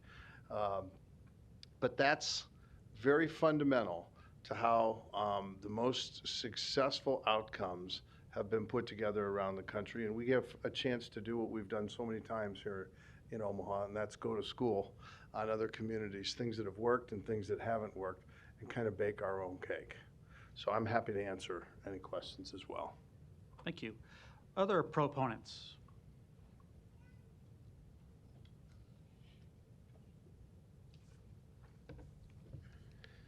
Stephen Osberg, Director of Transportation and Urban Development for the Greater Omaha Chamber, 808 Conagra Drive. Council President Festerson, the rest of the City Council members, I'm pleased to be here representing the Greater Omaha Chamber to offer support for the City of Omaha's Housing and Mobility Redevelopment Plan. The Chamber takes seriously its commitment and its responsibility to look out for the long-term economic health of our region. In 2017, we engaged our members to try to understand what it would take to ensure the long-term economic strength of the Greater Omaha region out to 2040. The resultant Greater Omaha 2040 plan focused on people, place, and prosperity, and found that quality of the built environment is hugely important to us when we look to attract talent and grow economically. Then beginning in 2019, we teamed up with Metro Transit, the Metropolitan Area Planning Agency, a cross-sector group of civic leaders called Metro Smart Cities, to build out a new regional transportation strategy, ultimately called Connect Go. In June of just last year, after receiving more than 8,000 survey responses and connecting with several thousand more area residents through workshops, focus groups, interviews, and presentations, we released our priority list of transportation projects. The projects that we thought would be most likely to drive economic growth, provide equitable access to opportunity for people here in Greater Omaha, attract and retain talent throughout the region. One of our top priorities is an urban core mobility system, thinking about improvements to public transit through the addition of the streetcar, rethinking the way that we provide parking through shared parking districts, reimagining the street network. Then, under the leadership of Mr. Noddle, we got to work on the urban core more fully. Just last Friday, the Chamber Board approved the urban core strategic plan. This plan is ambitious yet doable, and kind of setting the stage for what is going to make our economy thrive here over the next several decades. We really have a focus on getting 30,000 new jobs, 30,000 new residents to the Greater Omaha urban core over the next 20 years. And to do that, we focus on 11 big moves, big catalytic projects that are impactful in themselves, but also spur further development. The streetcar is the central project that kind of ties it all together on that front. For all the reasons Mr. Noddle and Mr. Anderson and Mr. Lernaha earlier described, we fully anticipate that the streetcar will drive significant economic development, economic growth. It's also important to point out that this growth is in our urban core, the eastern part of Omaha, directly adjacent to some of the neighborhoods experience the highest rates of poverty, the highest rates of unemployment and underemployment, and a part of our city that's much more easily to access via public transit or bicycling or walking or driving, if that's your thing. So we know that through this development and through proximity to the streetcar itself as an amenity, property valuations will go up. The concept here being that we capture a portion of the tax revenue from those increased valuations to pay for the project itself and provide other critical public services. But we know that those value increases can also have a negative impact on people. If we build the streetcar and everything else we envision as part of the urban core strategic plan, demand for housing could lead to higher rents. So it becomes even more important for us to find a way to ensure that housing is available at all price points within the urban core. Omaha's urban core really needs to be for everyone. The redevelopment plan before you smartly considers both transportation and housing needs within the urban core. It would apply some TIF proceeds to help build the streetcar and drive investment, while dedicating the remainder to ensuring that all income levels can access housing within the core. It's a win-win and a great example of thinking across systems. So on behalf of the Greater Omaha Chamber, I urge you to approve the resolution. Thanks. Thank you. Other proponents today? Seeing none, any opponents?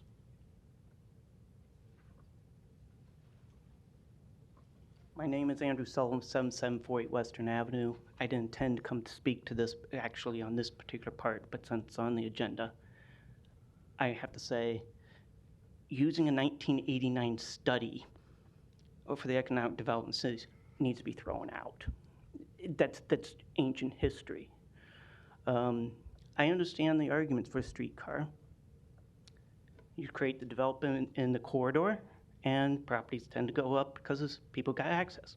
But then everything further out collapses. The other thing about that, at least that's on the older studies, Kansas City actually has a streetcar system. It doesn't collect any revenue. The rides are free. The homeless ride it. The thing that has changed in our economy is we now have Uber. We now have Lyft. We now have a device like this that is 32 times more powerful than the computer I had in 1989. I caution you on these plans on here repeatedly because I read the studies, I read the nonfiction books, I read the economics, I pay attention to what's going on. Some people compare us to Paris and New York. Well, they're having problems because of the pandemic, and people are fleeing the urban areas, central areas. So we have to start rethinking about this. On that map, I want to point out, you pointed to several businesses with heavy parking lots. A lot of those are closed parking lots or closed buildings access. I've been in downtown. I've been stunned. How many parking lots? Well, can't park there. Can't park there, can't park that. I would challenge these gentlemen to actually go walk those streets and see how many places where there's a parking lot that is completely blocked off from public access. I also would challenge people to take a look at your own constituents. Just ask them, do they have a mobile phone? Do they use it for Uber or Lyft? You might be stunned at how many people use them. I work for the hospitality industry, as I mentioned. These people are using this on all sorts of travel because it's so bloody convenient. You want to go down to an art museum on one street? Oh, but there's another museum, smaller museum down the street the other way. Well, the streetcar doesn't go down there. Oh, we'll call Uber. It's the same thing going to the airport. We don't really have a good transportation between Epley Airfield and downtown Omaha. People complain about that a lot. No van service. But Uber solved that. Those technological developments change the way we do the city. If you want something to preserve the urban core, you need a factory. You need a hospital. You need something where people have to come together to work together on something.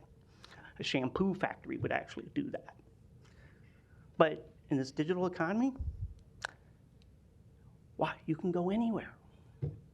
It's just pick up the phone and away you go.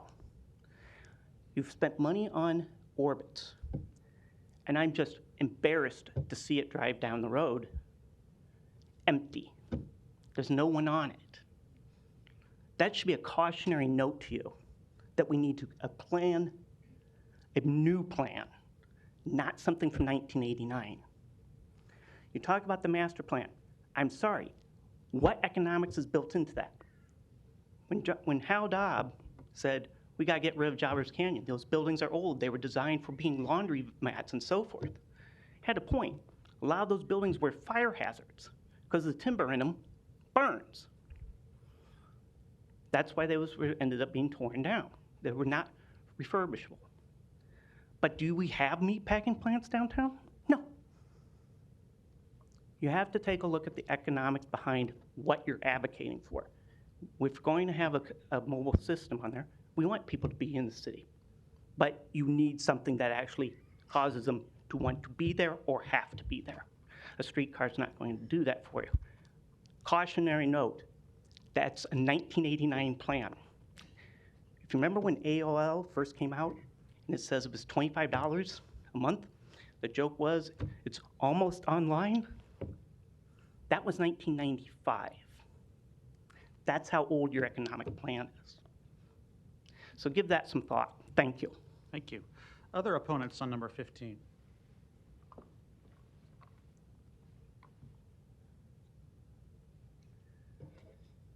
Larry Storr, 5015 Lafayette Avenue, Omaha 68132.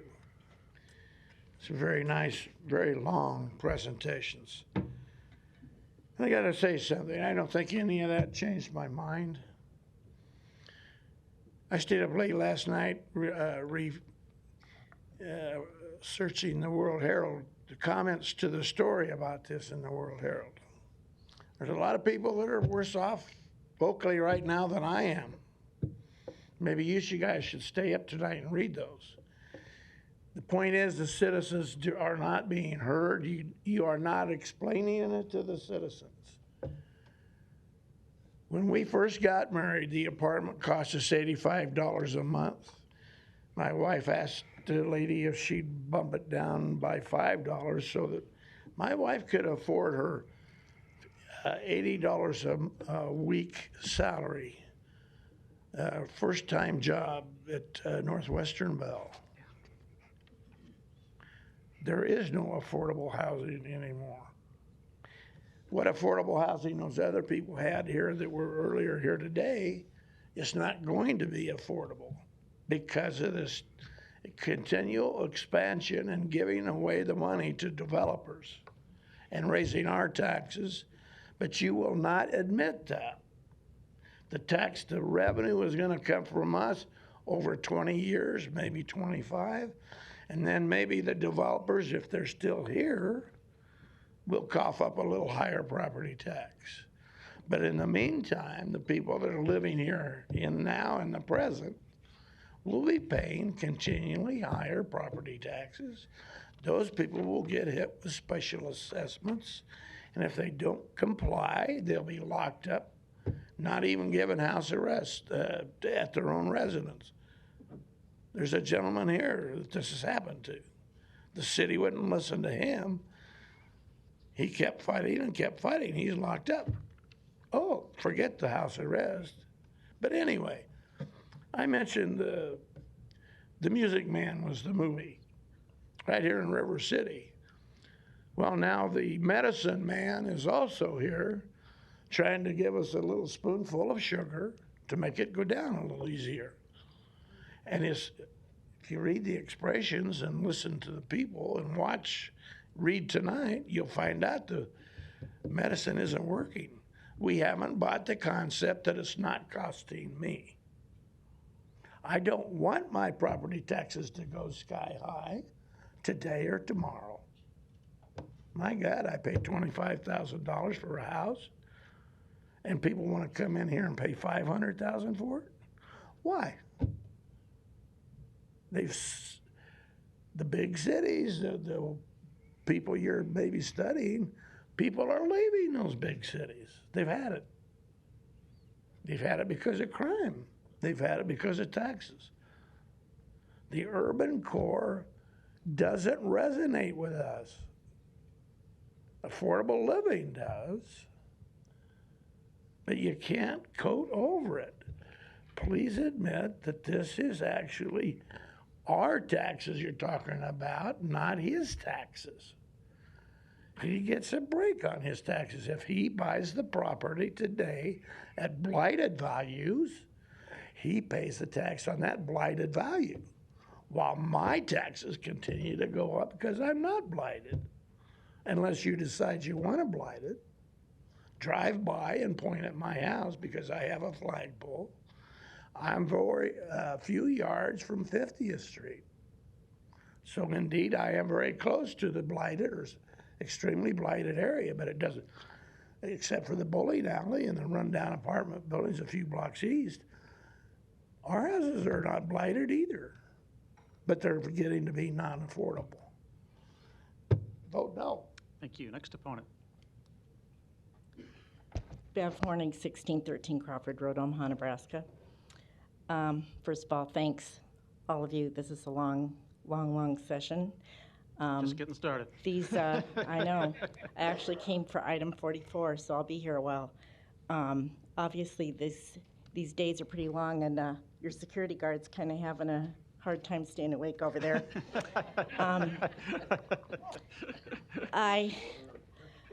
Just one thing I would recommend, not related to this, but I think you ought to initiate time limits for us to speak. Anytime you have more than 10 items on your agenda. I'll address that here in a minute, but keep going. And I'm opposed to this, again, because of taxes. Property taxes are good because it keeps our city running, but when you redevelop areas, I'm very concerned about affordable housing in Omaha, and I've worked hard on that for many years. What does it do for those people that live in these urban core housing and mobility areas? You know, maybe there ought to be some kind of a resident TIF program so that if they're already living there and their property taxes go up because of this redevelopment, maybe they should not have their taxes raised as long as they live in that property. I don't know, just a thought, but it might help. And all of these projects, I just hope that the city will consider any development that it has some affordable housing and it's not displacing people that live there and don't have a house or a place to live at the same rate they've been paying. So just keep that in mind too. Thank you for all that you do. Yep, thank you. Thanks for being here. Next opponent. I'm not on the list. Is that okay? Yeah, this is item number 15, right? Yeah. Yep. Yeah, Sharon Hogan, 820 South 90th Street. I didn't come to talk about this one today, but I've been sitting listening, and just want to have a few comments. The study was from 1989, which is pre-pandemic, but not only are we looking at a study that was put together in 1989 based on a concept that was eliminated in the 1930s because it wasn't sustainable. You would think that the best and the brightest could come up with better ideas than going back to something that wasn't sustainable years ago and implement those ideas instead of spending taxes on things that don't work. And as I was listening to one of the presentations, he kept talking about a lift. It's a lift for the community down the corridor of the trolley car. And what that is code for we can raise taxes. It lifts the property values and the levies don't go down, so the values go up and the property taxes go up, and then we spend like drunken sailors trying to get rid of all of those increased taxes. And what happens is the business gets taxed, they pass it on to their customers pay increased amounts of money for whatever they're buying until they won't buy it anymore because it's too expensive. And then those businesses will go out of business because it's not sustainable, and it will become a blighted area again, and you'll be doing the same thing in 20 years. Think about what's going on. Please vote no on this. Make people come up with new and different and innovative ideas. If they want our tax dollars to support them, don't let them go back to the 1930s, 1940s, and to a 1989 study that sounded good then, but is so far off the mark now that it should not be voted for. Thank you. Thank you. Other opponents to number 15? I'm sorry? I called for other opponents to number 15. Thank you. Public hearing's closed. Mr. Harding, you're recognized. Thank you, Mr. President. Mr. Noddle had a question about, I think, ridership and some answers on new studies as it relates to ridership as well. Jay Noddle, 2285 South 67th Street. With respect to ridership of the streetcar, it is free, no charge. So that's part of the Kansas City model.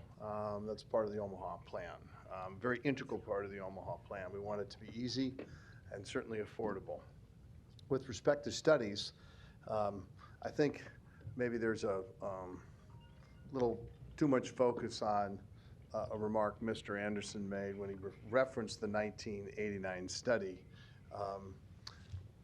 There have been, as part of the urban core strategic plan work over the last 4 years, there's been studies commissioned and received on housing, on retail, and I might mention that the retail study's been redone since the first one was received, on transportation and on governance and structure. So not only has the group been working to study what's been done in other communities, we've commissioned studies from some of the best professionals in their respective industries with a lot of experience, certainly all over North America, if not beyond. So all this has been put together with the benefit of those studies and the observations of many others. All right, thank you. And those, by the way, those studies are all part of the Urban Core strategic plan. So if someone accesses that plan, I believe those studies are all attachments to that plan. All right, thank you. I don't know if I wanted to save this for 67, but I think I'll save the finance talk till we get to 67. Ms. Melton, you're recognized.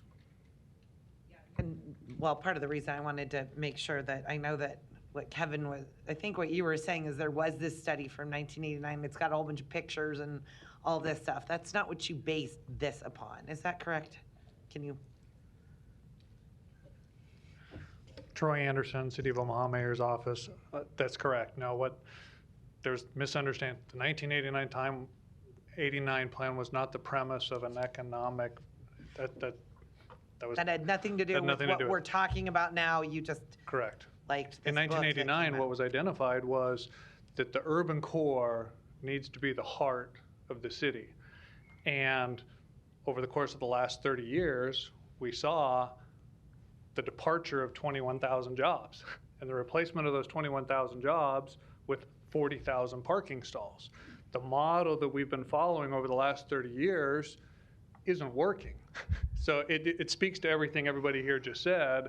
That was the point. The point is we got to think differently about how we're going to refocus the growth and the investment in our urban core. Right, and the plan that we're using, and in fact, and I think what Councilman Harding, he's gonna wait, but when it comes to the finances and the plan and the study and the research, I mean, that's still even to come, because we're gonna be hiring somebody that's gonna continue to do that, to do it, to make sure what the feasibility is. I mean, we asked a lot of questions last week that we didn't have the exact answers to, but what development per year is being anticipated, both in the core and integral area of where the streetcar is, and then within that 3-block radius.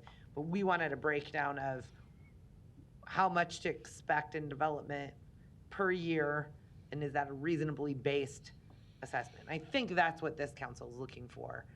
Correct. Moving So what's been provided is a study that has been conducted over the last 4 years, that's been suggested. We've analyzed not only the development potential and the development opportunities, literally block by block within the urban core, but we've also tried to understand from our sister cities and our neighboring cities, you know, what they did well, what they didn't do well, what to do, what not to do, and all of that's been rolled into that plan. So we know that there's $3 billion worth of development that is primed to come up out of the ground as a result of implementation of this plan and of a total mobility system within 3 blocks of either, on either side of this. There's also another $1 billion worth of development within blocks 4 to 6. So there's $4 billion, and that's conservative.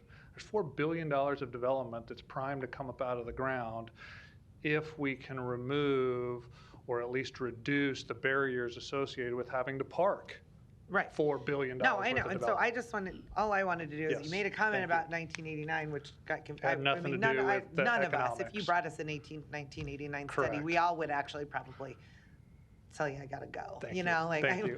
Thank you. So I just think it was something that you were referencing that Correct. somebody talked about back in '89. Okay. Now, the only other thing, and I think it was Sharon made a good point, and I've talked to some people. We are putting in the same kind of streetcar that Kansas City put in, that some other cities put in, that's 10, 15 years ago. You know, there are cutting edge streetcars out there that don't require the lines, that don't require the rails in the ground, that have charging stations. So you actually have permanent infrastructure, which I know is the requirement in order to facilitate the development. Why aren't we looking at some of that? Why aren't we looking at potentially going with a streetcar that's more cutting edge, the electric charged streetcar kind of the future? So, great question.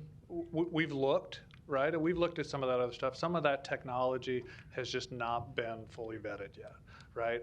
Well, Valmont Industries is one of the places, you know, Valmont, I mean, they're a pretty big company. Valmont, And then there's a the Swedish company that they autonomous- build them yep. for, and they're building them all over, they're building them in other cities in the world, so. Lincoln did a pilot a couple of years ago on an autonomous shuttle. I didn't ask about autonomous. Oh, I I'm not apologize. talking I about thought that's what you autonomous were at all. talking about. No, you don't have the wires, you don't have the metal in the ground. You actually can have the electric charging streetcars where they have the charging stations, and it just clicks, and it, you know, it charges in about 30 seconds. So in my opinion, you'd be able to build this out, you'd be able to build it out to the airport and out to the zoo a lot faster than you'd be able to have to go in the ground, worry about what utilities are underneath, put the metal in the ground, have people on scooters or on bicycles, you know, get their wheels in there. I mean, I guess my question is, would you be willing to at least look at maybe some of the more cutting edge streetcars as opposed to just, well, let's just go with what Kansas City did? Yeah, I'd be more than happy. We'd be more than happy to look at whatever programs are out there. Absolutely. And Sharon brought it up, and it was just something that I had been talking with somebody that, you know, why don't we be the leaders in the new streetcars as opposed to the followers in what others have done? I'm looking at the numbers. I'm going to be looking at the forecast that we get, and the numbers by the experts. I've already reviewed your studies. I love this urban core idea and all the thought that has gone into it by people. I know Mr. Noddle, but I know there's others, and some of them are sitting back there, that I truly do believe in having vision for our city beyond probably when we're all going to be here. So it's going to be what our kids and our grandkids are going to enjoy. And I think that this is with Mutual and the Riverfront and having the streetcar that is going to be paid for, by the way, by bonds that they'll be sold on the private market. So again, that's how these are going to be paid for as well. It's not going to be the city taxpayers on the hook. It's actually going to be the bond holders that are going to be on the hook if it doesn't work out. So again, I don't like it when people are misled because somebody else has an opinion that they just want to fit the facts into. Totally agree. And that's where I've never been a proponent of the streetcar before. 9 years, I've not been a proponent of the streetcar. But I think the amount of time and effort that you've put into this to figure out how you can make this happen, where it's not on the back of the taxpayer, I mean, that's truly visionary, and that's what truly benefits our city. So I thank you for that, and thank you for your willingness to maybe look at some new age streetcars. Thank you. Thank you. Thank you. Mr. Palermo, you're recognized. Thank you, Mr. President. And Mr. Anderson, just a comment. You don't need to go back up there. Just to save you a little bit on your 1980s study. I'm sure whatever your study has, it will certainly in there point out the fact that as the experts behind me from planning and public works and on, would tell you with the city of Omaha that we're running out of land. There is no doubt, whatever study you look at, the only difference is in what year it's going to happen. So when we find ourselves moving forward with the agenda items like we have today in front of us, the thing that's not being talked about is the simple fact that we're going to run out of room. And density now is more important than ever. And when you talk about density, you talk about all the factors that help move people around with that density being involved. And so it's important. With the new council we have now, I'm sure I'm the only one who's ever voted against annexation. It wasn't because I didn't know the luxury we have with annexation, but it was me talking about the urban core before the buzzword became popular, saying the urban core. But now we're finally there. So for those that are here, those who are in attendance, we're running out of land here in the city of Omaha. If we don't continue to look at avenues to build upon density, to figure out how to get people back and forth to healthcare, to jobs, we're not going to thrive or survive as a city, regardless of what forms are involved. So just trying to save you on your 80 study there. I'm sure it said somewhere in there that we will run out of land. We don't know who will be in the seats here or the seats on the third floor when that happens, but they'll have a tough decision to make. And if we don't invest now, if we don't look at different avenues, we're in trouble. Thank you. Thank you. Mr. Anderson, if you would, I have just a couple of follow-up questions for you. Again, as I mentioned on the previous slide, I want to make sure folks can understand the timeline here of what we're considering, both with Mutual of Omaha and the potential streetcar and the other several items we have on the agenda that we'll get to here in a minute. This item, of course, is the Urban Core Housing and Mobility Redevelopment Plan. And so this conceives of a lot of things, as you mentioned, streetcar and affordable housing and some other two-way street improvements, potentially downtown, things of that nature. But in actuality, there's no reason to do this unless, or I should say, but for the streetcar proposition that's before us. And so it is significantly related to that. But I want to make sure folks know this is just a redevelopment plan. Should this be approved today, there'd be a redevelopment agreement and several other items related to a streetcar that still need to be considered by the City Council June and beyond into the fall time. My question, and some of those things are our redevelopment agreement. Some of those things are the MOU we're going to talk about next. Some of those things are the actual bonds. My question to you that I want to make clear to folks is, at what point in that process, in your opinion, is a streetcar approved or not? I know that's not today. This is a redevelopment plan. I believe it's when the redevelopment agreement would come, and definitely when a bond agreement would come in the fall. But if you could talk about the process a little bit. Yeah, so we'll put that this is the plan, right? This establishes the authorization to kind of take the next step. As part of, if we want to talk specifically about Streetcar, not to steal thunder from the next couple of items, but obviously knowing and understanding that Metro is the only transit authority in the city of Omaha, we had to work closely with Metro, which is why we're putting before you an interlocal cooperation agreement to create a new authority that will specifically be responsible for the design, construction, and long-term operation and maintenance of the streetcar as part of a transit system. Metro had to be involved because they're a transit authority, as Nebraska has identified them. So that'll probably be the next step in the process, is creating an authority that can then assume the revenues from the TIF and other funding streams that we've identified to. I think that's true, but to cut to the chase here, Yep. even that's not the point of no return. The point of no Correct. return is the agreement, which happens in June, right? Correct. The redevelopment. So you got to create the authority first, because you can't negotiate with an authority that doesn't exist yet, right? So the authority is created first, and then the redevelopment agreement is between the city and the authority.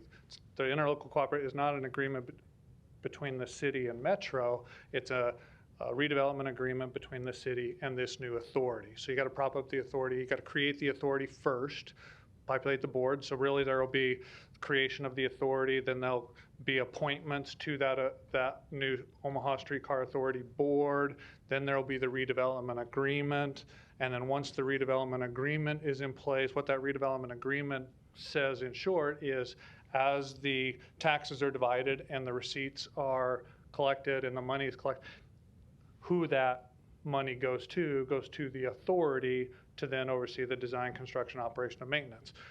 So even once you get to the point where the agreement is in place, there's still no money because there's no bonds that have been sold. So yes, as we progress through this, and what you'll hear later on in the conversation as well is MuniCap, right? The evaluation of sort of the financial model, so that once there is a third party analysis of the model, then that goes to DA Davidson, who can then go out and sell bonds on behalf of the city. Once the bonds are sold, theoretically, even once the bonds are sold, you still got to spend the money, right? Once you spend the money, then you got to start thinking about how you're going to pay it back. But even after you sell the bonds, if you don't spend the money, then you could arguably, theoretically, return that to the bondholders.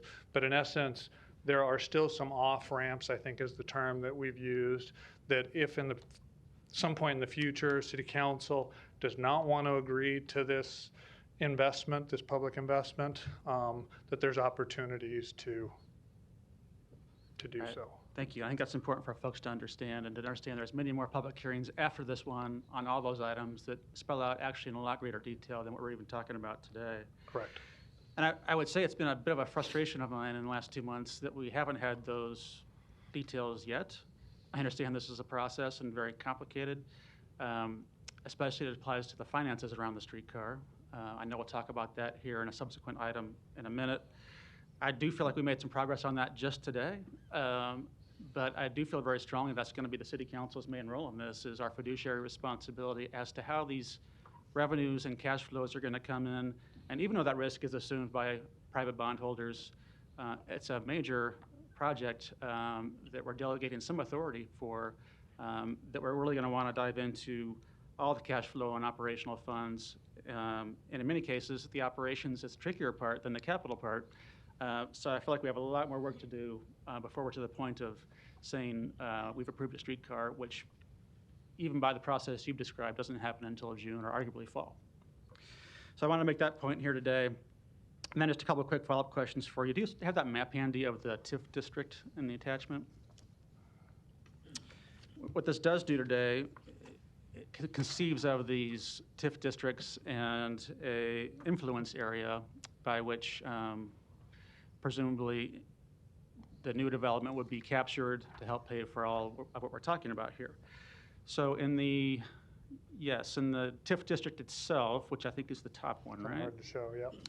We'll just do the district first. In that district, that's where you're talking about new developments being captured. It's either a 15 or 20-year note, because some are probably in the extremely blighted and some are just in the blighted area, whereby they would capture about 25% of new development, right? Correct.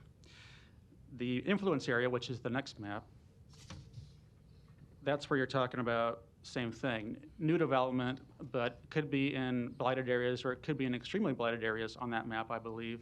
So you're capturing either 15-year or 20-year TIF at the rate of about 10% for this project. Correct. Now, in the next area, it allows for the capture of TIF projects that are currently in place, and captures 5 more years of what they may have if they have 15-year agreements, right? Correct. And is that only in the mobility TIF district, or is it the entire redevelopment area? Just in the mobility TIF district. Okay. And then similarly, there is an assumption we're going to capture a bunch of property valuation that just occurs because we're talking about this, and that's also just in this TIF district area? Just in the TIF district. The only thing that occurs in the influence area is the 10% of new projects. Everything else we've already talked about is just within the 3 blocks, the mobility TIF district. Gotcha. So that's what this does start to do today, is to specify these areas and how we would intend to go about financing the whole project. The last thing for now, because we'll have other items on this coming up, is I don't know if Mr. Osberg's the right one to talk about this a little bit, because he started to go there, but if you want to address it, that's fine too. Obviously, what we're talking about here is we're conceiving of a streetcar, a $306 million streetcar. This plan conceives of authorizing up to $356 million worth of TIF proceeds. And we're also talking about affordable housing and potential improvements downtown, like two-way streets and things like that we've kind of wanted to pursue for a long time. Can you expand upon those two things a little bit more, since this isn't all just about the streetcar, it's also about affordable housing and other improvements downtown? What do you foresee happening should this plan and the agreement eventually get approved? Right. Great question. I would say the best way to answer that is the analysis that we've been part of the last several years took a very conservative approach, right? We looked at $3 billion worth of development, $4 billion if you include the influence area. That may be just a fraction of what's really out there and what's really possible. Conservative approach. When you look at some of the other existing TIF projects that pay off early, there may be a windfall of additional TIF revenue there that could then create opportunities for financing and of affordable housing. Now, understanding the way that as we start approaching these redevelopment agreements, there's probably folks behind me going, well, there they go, they're going to rack up all this money and they're just going to spend it, right? The only way we can spend it is as it's been identified in a redevelopment agreement, right? And the only things that we can spend that money on are things that are listed in those redevelopment and things that are eligible expenses as the community development law sets forward, right? So just because we may be generating more revenue than what is originally projected, that's the conservative economics, right? Once the bonds are paid off and once the debt service obligation is paid off, or as it relates to those public improvements that are specifically spelled out in the community development law, then we can't just continue to receive monies, right? Once the bond and the debt service obligation are paid off as it relates to the streetcar or as it relates to an affordable housing project, maybe it's a revolving loan fund for gap financing associated with affordable housing projects, that 1,000 units of affordable housing that's identified in that is a plan that will continue to come to fruition over the next couple weeks, months, and years. But the only way we can spend dollars is if we have a redevelopment agreement in place that specifically identifies how much money can be spent and what that money is going to be spent on. So it's not just as if we're amassing all of these dollars and we're spending it. Every single one of those redevelopment agreements have to come before City Council, yes. Public hearing, council approval. Project by project with all project by project, exactly, yes. So even though the forecasts are conservative and we have every reason to believe that this finance structure will generate more revenue than what we're even projecting, we also know that we're not going to be able to spend dollars unless it's specifically spelled out in a redevelopment agreement reviewed and approved by the council, and it's only for eligible expenses as those expenses are identified in the community development law. Thank you. And I would agree with Councilmember Melton. I know we're all seeking a lot more details on the financing about this, and I know we'll have ongoing conversations about it. Thank you. Ms. Johnson, you're recognized. Thanks everyone for providing a thorough strategic plan for what's next in Omaha. The plan does identify housing, jobs, and transportation. And for that reason, I will go ahead and recommend that we move forward. I recommend that this is approved. Second. There's a motion and a second. No further lights. Roll call. Johnson. Yes. Melton. Palermo. Yes. Rowe. Bagley. Harding. Mr. President. Yes. And 15 is approved, 7-0. So without objection, I want to move items number 42 and 67 up on the agenda because these items are related to the very same topics we're just discussing. I realize we do have an item in number 44 that a lot of folks are here to address and we want to hear from, and we appreciate your patience and want you to stick around for that because we surely will. But having said that, if we do 42 and 67 first, I would propose we do that. Without objection, get to our liquor licenses, which can go quickly, I believe. And then I would intend to bring number 44 up after that because I know we have a lot of folks here, in fact, 32 folks here, to talk to that item and try to get that done as fast as we can to accommodate what I know has been a long day for everybody. So with that, I would call up number 42 and ask for proponents on number 42.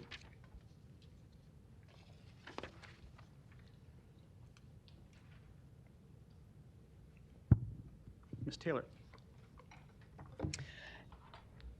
Good evening. Jennifer Taylor, City Law Department. I am here to basically present to you and answer any questions you may have about the interlocal agreement between the City of Omaha and the Transit Authority for the City of Omaha. Mr. Anderson, that is 42, correct? Yes. Okay. I have another one. You're in order. There we go. Mr. Anderson referenced that, but this is the interlocal agreement between the city and Metro in order to create the Streetcar Authority, which is the entity that will actually undertake design, construction, operation, and maintenance of the streetcar. So what we have here is an interlocal agreement. The interlocal agreement creates, actually will create a separate entity and a separate political subdivision. That separate entity and that separate political subdivision will be solely responsible for the design, construction, operation, and maintenance of the streetcar. Oftentimes, just for your edification, oftentimes when we have interlocal agreements, they don't create separate entities or separate political subdivisions. This one does. First and foremost, I'd like to make sure that you're all aware that the Metro Board last Thursday unanimously approved this same agreement that is before you today. So this agreement, as I said, creates a separate legal entity and a separate political subdivision for the purposes of designing, constructing, and maintaining and operating a streetcar. It also sets forth the provisions for a board of directors, a set of bylaws that board of directors will operate by, and the rights and responsibilities of both parties. I would point out that this also requires the entity to be subject to the Open Meetings Act and the Public Records Act, so that everything that this authority does, all the business it conducts in its meetings will all be done transparently and in the public purview. Finally, I would note that once the Streetcar Authority is complete with its work and the streetcar is actually constructed and operational, that all of the assets that belong to the Streetcar Authority with relation to the streetcar will be actually given to the city. So at that point in time, the city will own all of the assets because that's the assets that will secure the bonds that Mr. Anderson referenced. So all of the assets of the Streetcar Authority will then be transferred to the city once they're completed, and then the Streetcar Authority will continue operation of the streetcar itself. In the interest of time, I know we've had several briefings on this, but I'm happy to answer any questions you might have. Thank you. Any other proponents on number 42?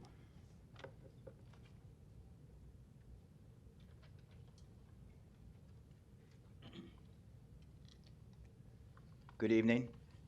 Scott Dombeck, 5013 Cass Street. I'm also Vice President of Local 251, the union that represents city employees. In general, we approve any projects that the city takes on to increase mobility and for working people in the city.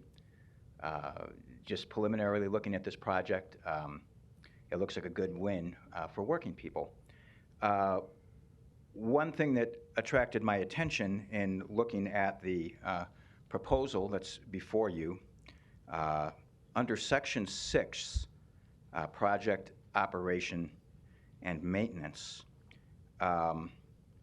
in particular, there's a line, and this would be on page 6 of this proposal.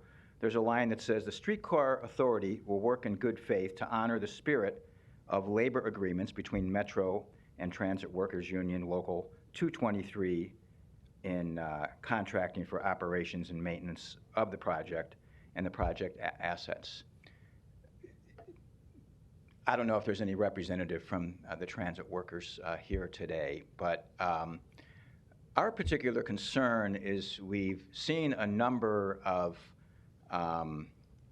city-owned entities in the past, namely Rosenblatt Stadium, the Civic Auditorium, the redevelopment of the Gene Leahy Mall, where city employees no longer take care of what had been city properties. And my concern here is that we don't see a similar situation. I know there's language here that says that the Streetcar Authority will honor the spirit of labor agreements. I don't know if this is a commitment on their part to see an extension of the transit workers agreement to cover the streetcar. Anyway, that's just something I think for council members to be aware of. As you might be aware, Gene Leahy Mall used to be taken care of by City of Omaha Parks employees. When the park reopens, it will no longer be taken care of by Parks employees. The replacement for Rosenblatt Stadium, now named Schwab Field, similar situation. Rosenblatt Stadium had city employees taking care of it. Couldn't tell you who takes care of Rosenblatt. And kind of a similar situation with the CHI Center. So, we just want to make sure that council members be aware of this, and as this moves forward, that we see that the transit workers aren't left out of any of these agreements. Thank you. Thank you. Other proponents on number 42? Seeing none, any opponents? Public hearing is closed. Mr. Harding, you're recognized. Were you an opponent, Larry? Yep. Larry Storr, 5015 Lafayette, 68132. I guess we're kind of running things to here today, but don't we have enough buses? People aren't riding them anyway. I drive down Dodge Street. I see very few people getting on or off the buses, even at the universities. And you've got these monstrosities every 10 blocks or so, more than that, I guess, for people to get on and off the big Mobies, the great big things where people can take their bikes with them, but they're not doing that. Maybe we ought to rethink the whole concept. People will probably be flying their own personal drones before very long, so you won't need the bus. They'll have collapsible bikes you can carry in your pocket. But who's going to walk that far to get if you miss the bus, who's going to walk that far to get the next one? When my wife started working, she walked down to 50th Street, catch 2 buses all the way downtown and had a good time at it. Didn't mind it at all. But things don't seem to work that way today. You have to walk clear to Dodge Street to get a bus from 50th and Lafayette. And then if you miss it, wait for the next one or walk 10 blocks or more for the next stop. The plan isn't working, folks. So don't increase my taxes for more of the things that aren't going to work. Younger people are leaving Omaha. If they do come here, pay $300,000 more for a house than they should. Then they flip it and go somewhere up in the northeast. So you need to think about stopping the building they will come business, because they're not doing it. Thank you. It was, but it's just public hearing today. I'll wait till next week. Thanks. I would just have Ms. Taylor come up just for a minute. So I appreciated the overview you gave there, and I think it is important for folks to know that what this would do is create an entity known as the Omaha Streetcar Authority, a joint entity. But as we talked about earlier, this also just creates an entity. It doesn't fund anything. It doesn't do anything yet. Many more approvals to come. But I appreciated your overview there in terms of its roles and responsibilities that's conceived of in this document, and your explanation that it's still subject to public meetings, it's subject to public bidding processes. All those things will have their own public hearings and be open meeting laws that we know are important to a project like this. It's a joint entity between Metro and the city, 3 appointments each, and an appointment by the chamber. Correct. Those appointments are pending, haven't come to us yet. No, those appointments will still come to you. Metro Board still has to approve their 3 appointments, and 3 appointments from the city will still come to you. And in our conversations, I mean, this is a new venture, right? But some of the things, should this be created and funded, you would conceive of it doing, are things like hiring staff and an executive director and approving some design contracts and construction contracts and ordering streetcars, things of that nature that an authority would have to do. Correct. The amendment of the whole, though, is new since we last talked. I think part of it is that it still assigns all those responsibilities still to the city, and therefore the city council, up to 30% of some design and construction, right? It provides for the opportunity for the city to actually award, procure, or pay for the 30% design contract. Okay. So when we go out to procure, or we go to contract for the services to design the first 30% of the project, that contract can be paid for by the city directly, but that would come to you.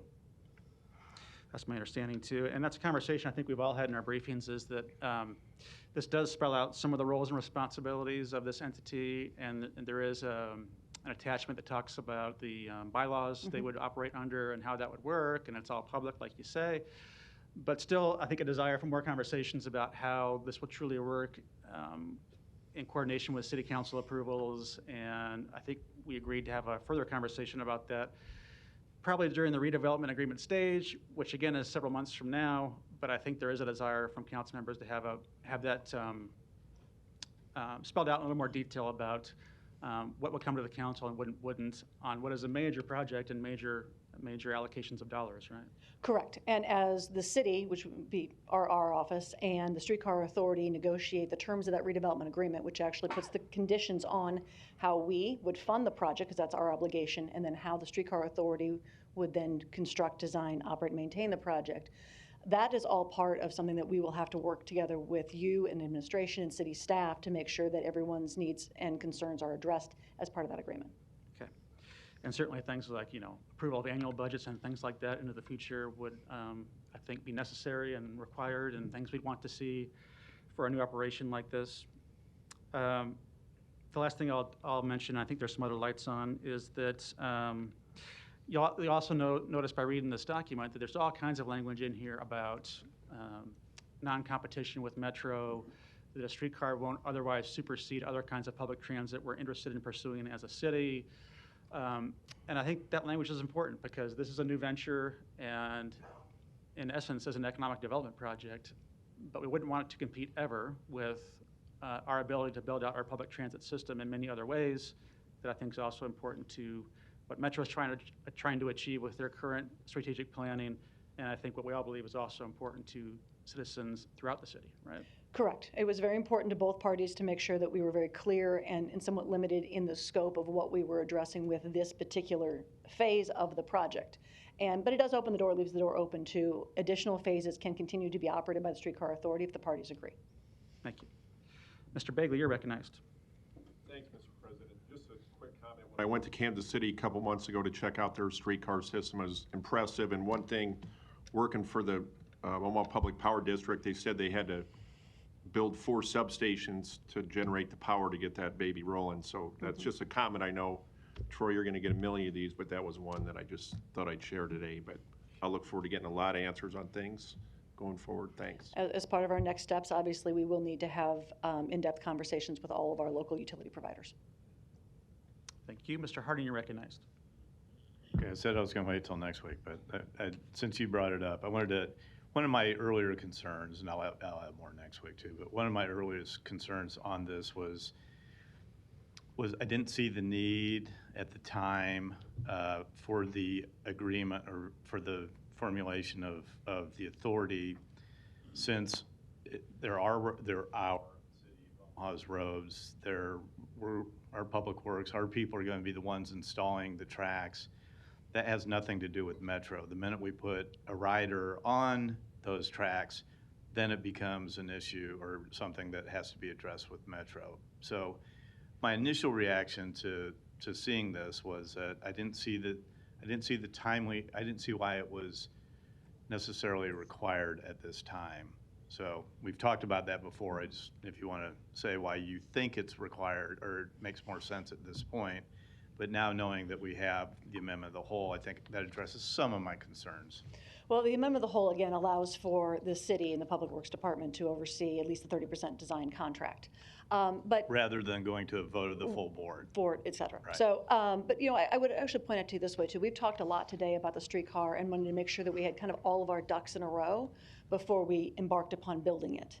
And as you rightly said, we could not put a person on the streetcar once we built it without Metro's cooperation. So it would probably behoove us to make sure that we had their cooperation before we embarked on building something that we could not operate without them. So they are an integral partner because they are the ones that are authorized to operate the streetcar within the city. It's also been told, it's been pointed out to us by Public Works and various other contractors that we've consulted, that it's important to make sure that you engage the operator as part of the design and the construction of the project that they will eventually operate. Probably thirdly also is we need to have an agreement with the streetcar authorities to how we will fund them. And we obviously can't have an agreement with the streetcar authority if they don't exist. So just for those many reasons, it seemed to make the most sense to get this in place now so that we have this infrastructure set and available to us as we need to do an agreement, as we need to move forward with operations and everything else that will happen. Because once again, when we put that rider on there and it becomes, because then it's a question of operation and maintenance. And that's Correct. why you have to have that partnership. And Nebraska state law specifically provides that the transit authority for the city of Omaha is the only sole entity that can operate a transit system within the city boundaries. So we can build it on our roads, but we cannot operate it. Right. Okay. Thank you. Thank you. Ms. Johnson, you're recognized. Thank you. I move that we go ahead and approve this. Oh. Sorry. Yep. Just public hearing today. Any other lights on number 42? All right. Thank you. Thank you. Next item, 67. Item 67, a resolution to approve a professional services agreement with Municap, Inc. Proponents, please. Ms. Taylor. Good evening, Jennifer Taylor, City Law Department. Before you is a contract to engage the services of a company named Municap. Municap is a financial services company that we have engaged, or we would like to engage, please. We would like to engage to do an analysis of our streetcar financing model. So as the council has previously indicated, as we move forward, particularly as we get to a point where we're going to issue bonds, we would like to make sure that we understand a little bit more fully and completely the validity of the financing model that has been presented to us. And that's obviously something we would need to do before we can ever get someone to buy bonds. So the particular company, Municap, is uniquely and singularly qualified to do this analysis and to produce a report. So I would point you to Exhibit A of the contract in front of you, which identifies the two phases of work that Municap has proposed to do for the city. And the first phase includes evaluating composition of the parcels that are within the district, looking at the tax increment financing revenue streams, proposed revenue streams, reviewing how the city's properties are assessed, general assessments, values, increase in values, historical, and over the course of time, as well as modeling out the actual TIF revenue that will be produced within the districts and available to repay that debt service by bond year, taking into consideration the lag between development, assessment, tax collection, and remittance of revenues to pay debt service.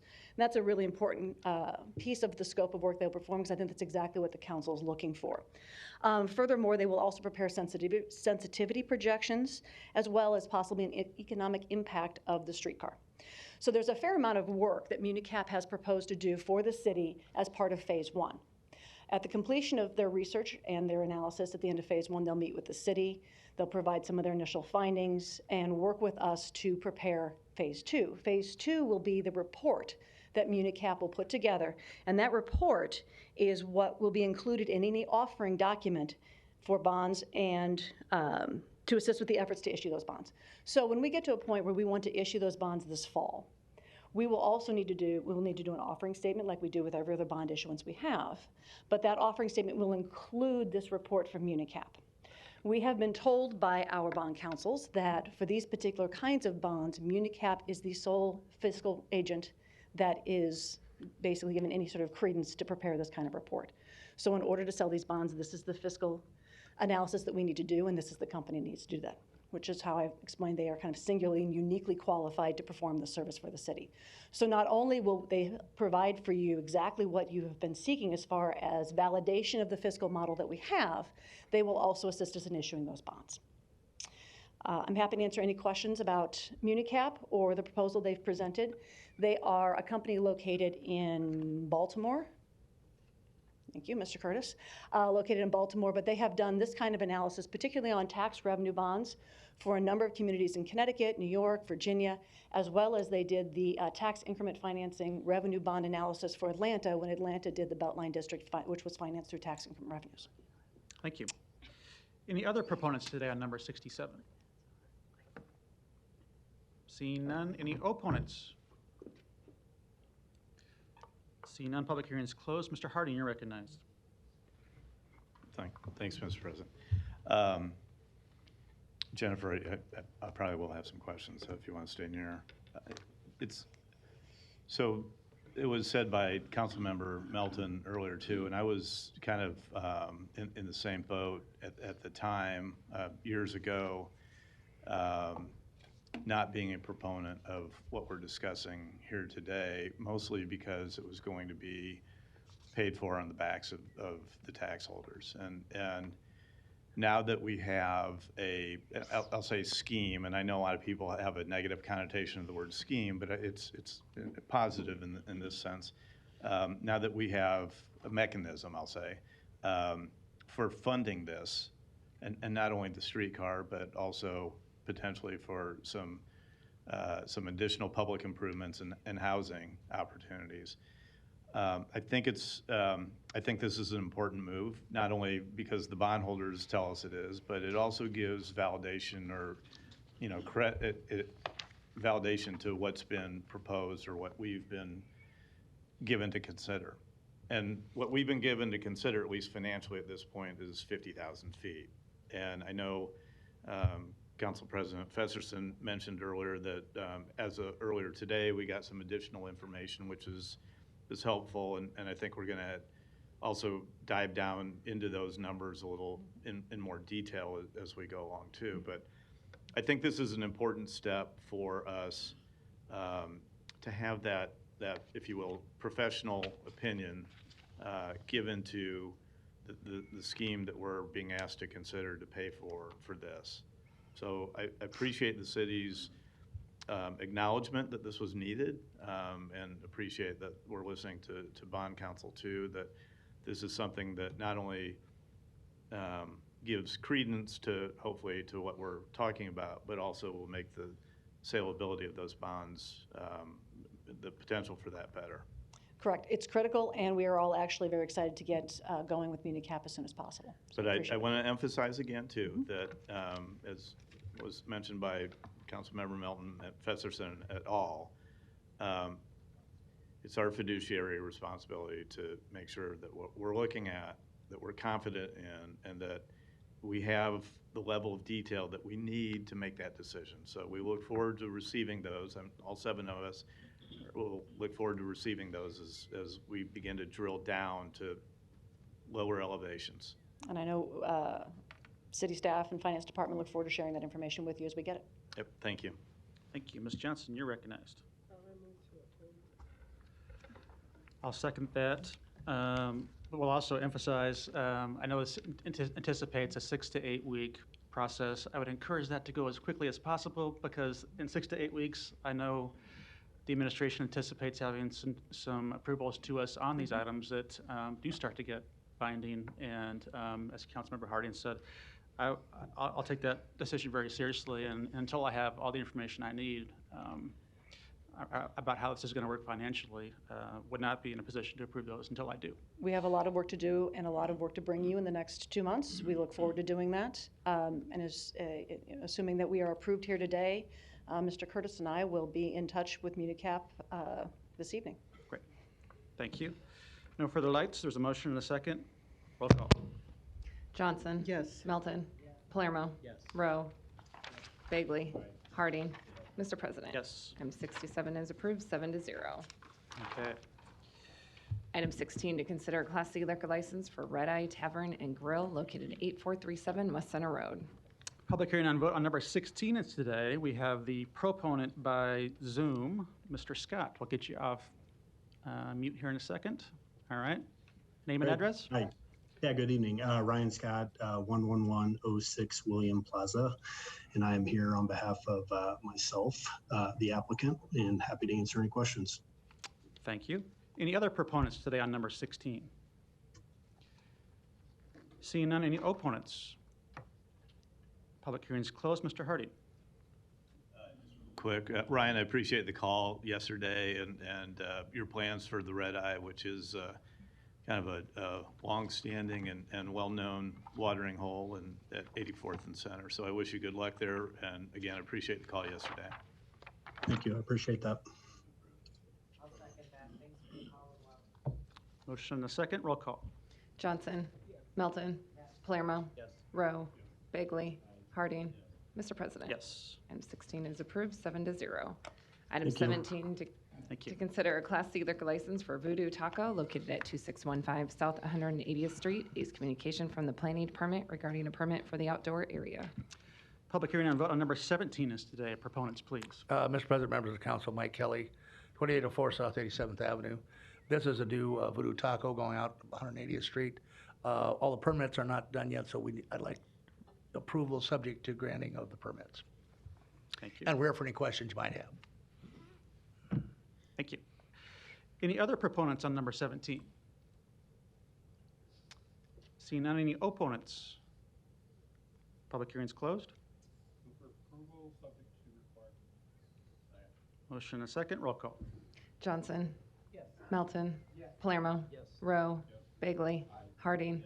Mr. President. Yes. Motion passed, 7-0. Item 18, to consider a Class D liquor license for Kelly's Packaged Liquor located at 3501 North 30th Street. Public hearing on number 18 is today. Proponents, please. Arun Malik, 3501 North 30th Street. Mr. President, council member, good evening. I'm here to change the ownership or name of the Kelly's Packaged Liquor, and I'm here to answer any questions or concerns. Great, thank you. Any other proponents today? Seeing none, any opponents? Public hearing's closed. Ms. Johnson, you're recognized.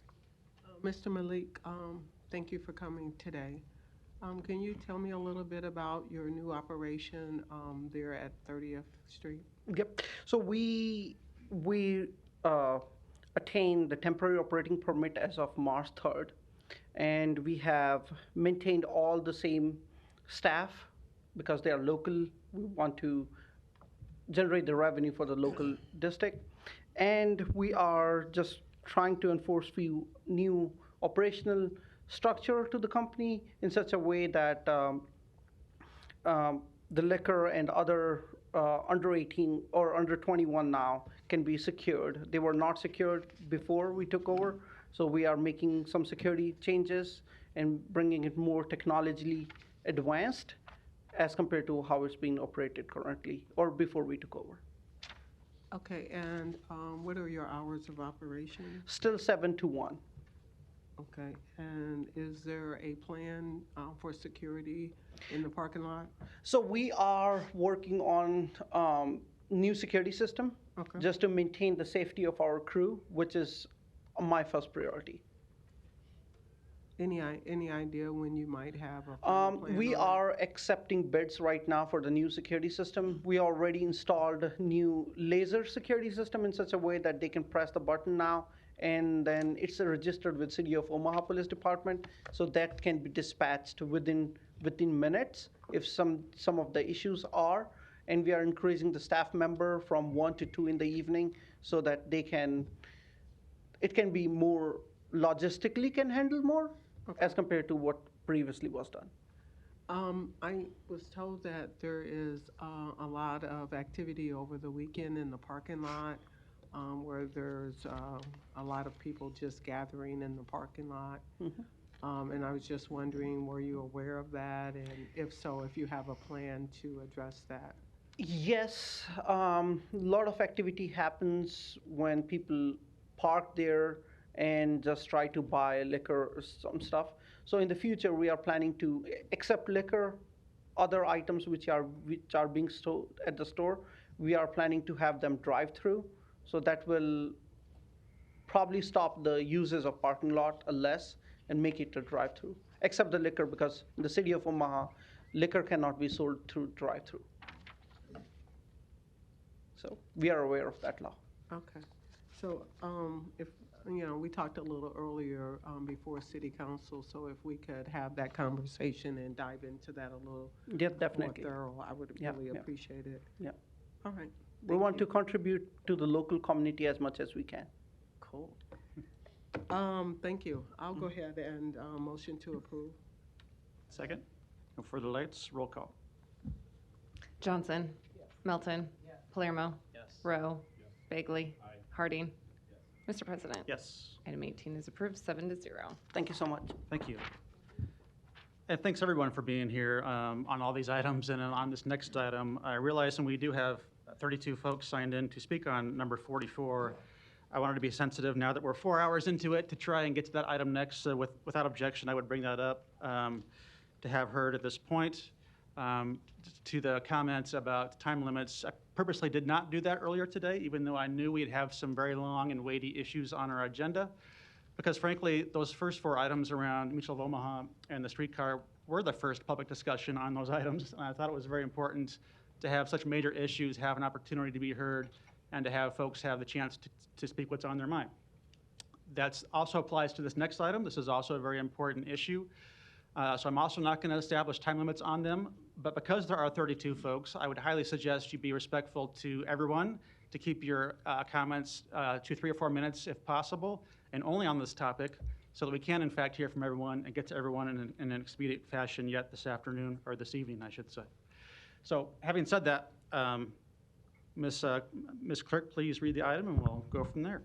Item 44, an ordinance to amend sections of Chapter 12 of the Omaha Municipal Code and to add a new section 12-24.5 regarding the city's special epidemic health director.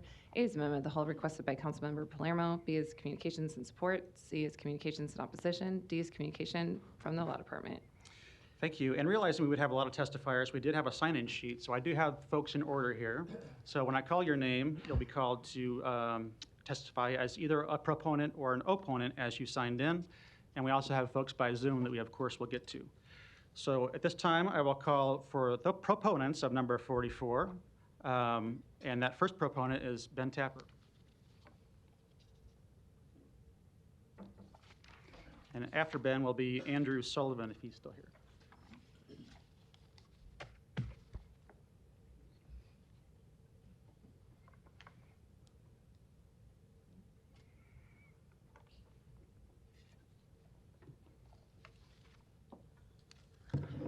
My name is Dr. Tapper, 1606909 Burke Street, Omaha, Nebraska. First of all, thank you. This is a long day. As a doctor of chiropractic, I don't think sitting this long is good for the spine. I was taught that sitting to your spine is a lot like sugar to your teeth. But I just want to thank you for implementing this bill. It's great to see faces and smiles. This is my first time here seeing that. But I'm here because I believe it is a dangerous and slippery slope when we give any person in government too much power. Thomas Jefferson stated that a government big enough to give you everything you need is big enough and powerful enough to take away everything you have. And too much government is usually results in bad government. The health director's last mandate bypassed the vote of the city council and excluded a public hearing. Not only that, it included a $500 fine or 6 months in jail for not wearing a mask. In my opinion, that is absolutely tyrannical and draconian behavior. And it is a perfect example of why we need to vote on such matters and allow public hearings. The health director's restrictions and guidelines came straight through from administrative authoritative doctors who are pushing an agenda. We are not listening to the doctors in the field. I was taught that the field of practice is what graduates the true physician. And a mountain of data shows that the mandates, lockdowns, and government protocols are clearly catastrophic. For example, remdesivir. I'm not sure if you're familiar with that drug, but it's the drug of choice that is pushed down from top-down doctors from the government, like Fauci. It is the drug that is used in the hospitals as a protocol for COVID-19. The drug was first developed by Gilead Sciences in 2009 for a treatment for hepatitis C. It failed miserably in the treatment of hepatitis C, and it was actually repurposed for RSV, okay? And it failed miserably in RSV. In 2014, it was repurposed for treating Ebola, and then repurposed for other Merlad viruses, and it failed miserably. And in October of 2020, it was repurposed for the pandemic. Okay, and Dr. Fauci early on in the pandemic actually advocated for remdesivir. But in his own citation, the Gilead study, multiple people have experienced renal failure, organ dysfunction, and liver failure. And now the NIH is warning about failure for liver, about liver toxicity.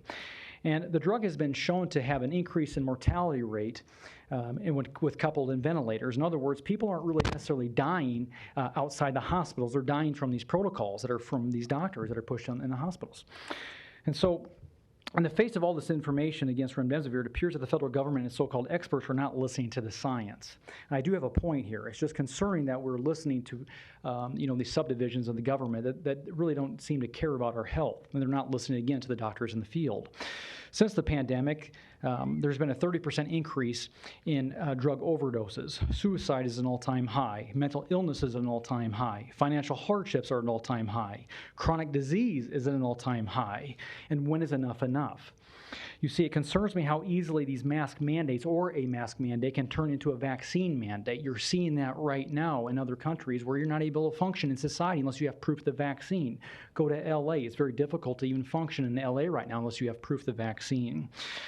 And, how many people were pestered and shamed and coerced into receiving the vaccine? And how many times have we heard the word safe and effective coming from our leaders in reference to the vaccines? And if for some reason, if you aren't aware of the recent release of the Pfizer vaccine safety data, then I'd say the 24/7 mainstream media coverage of the Russian-Ukraine conflict is doing its job. See, there have been close to 1,300 severe adverse reactions in relation to the vaccine that were released earlier this month. Where's the media outcry? It's very concerning. They try to suppress that data for 75 years, but a Supreme Court judge said that they need to release 55,000 pages immediately. And so that's where we're at. But Robert Jackson stated that it is not the function of the government to keep the citizen from falling into error. It is the function of the citizen to keep the government from falling into error. We must have a public vote and public hearing on such matters. And no emergency of any kind supersedes our inalienable rights of the Constitution. And above all else, if you get anything from my speech here today, the patient's autonomy always should be respected, even if it is absolutely contrary to what the government or what administrative doctors want. Thank you. Thank you. Mr. Sullivan. After Mr. Sullivan will be Susan Peffer. Thank you, President, council members. My name is Andrew Sullivan, 7748 Western Avenue. I want to thank the council member Palermo for addressing an error in the city ordinance. I don't know if it goes as far as I want. However, I want to emphasize the importance of this body. When this democratic process is used with this mask mandate, we argued about it, we listened to each other, we listened to concerns about businesses, we got everyone in there. And then once we made the decision, people complied because they had been heard. The enforcement line was clear for the police, for the schools, for anyone in between. The enforcement was very clear because it was coming from you, all right? And you had taken all the effort to listen to people, months, angry comments, emails, and all that stuff. That's important for a democratic process. The problem we have with the Douglas County Health Director is not the person, it's the fact that this county is super populated. We have over 400,000 people in the city and close to 600,000 in the county. And you expect to put all that responsibility on one person? Dr. Adipur said, well, no, I can't do that. And Dr. Hughes went the opposite direction. Both of them pulled in completely different directions because of politics. I'm at the point where I want to convince the Douglas County Commissioners to rethink that position and rethink the whole Douglas County Health Board, because a third of them didn't even show up during this pandemic. So here's the reality. When Dr. Hughes finally decided to do her edict, she basically copied and pasted what this council had already hammered out. That's why she was able to do it. But the actual enforcement of it, about a third of the businesses just ignored it because they didn't know who the heck she was or why she had the authority. Does she have a police force that goes out and do this? The enforcement broke down. At the same time, how do you convince people that have already been vaccinated to wear a mask? Oh, come on. When this pandemic started, everyone said, oh, up above your nose. Oh, please, quit. Now after that, oh, up above my nose. Okay, back down. It didn't work. That's why you need this body to have a democratic process to get people's input and decide what policy is best. I want to close on one thing on here. Basically, the health directors that we have in this community should have been just replaced with a parrot that said, Dr. Fauci says, Dr. Fauci says, because there was no review of the data for over the year. Now that information started coming out, now people are starting to write books about it and tell us all this stuff was wrong. The masks have done damage to our children. These vaccines are not true inoculating vaccines. They're basically molecular immune treatment, and they don't last that long. And people were told if they got COVID, stay home and take Tylenol, instead of many therapeutics out there that actually can do something about it. And finally, we never addressed one of the underlying illnesses of airborne virus transmission, which occurs in winter. That is vitamin D deficiencies. We don't get it from most of our food. We get it from the sun. And when the sun goes south for the winter, we're deficient in it. And then we all come indoors where the virus can't be exposed to any sun, and the doors are closed, we get infected and get sick. You would think we would have an annual campaign in October to address that. But the Douglas County Health Board doesn't do it. Douglas County Health Director's not doing it. So I really think we should rethink the authority of putting it in charge of one person. It didn't benefit people when it was under Dr. Adipur, and it didn't benefit people when it was under Dr. Hughes. So while this ordinance change slightly helps, I really think you should consider removing it, maybe have ability for the city to set up a committee, or just make certain that there's a procedure where you can address a pandemic in a more timely manner. Thank you for your time. Thank you. Ms. Peffer. Okay. We'll proceed to Cheryl Concanon. She's not here. Okay. Allie French. I'm here. After Allie will be Karen, I think it's Mangini. Alrighty. Well, my note says good afternoon, but I think it's almost good evening at this point. My name is Allie French, 4213 North 172nd Street. I'm here today in support of the Chapter 12 amendments to require confirmation by elected officials for any mandate.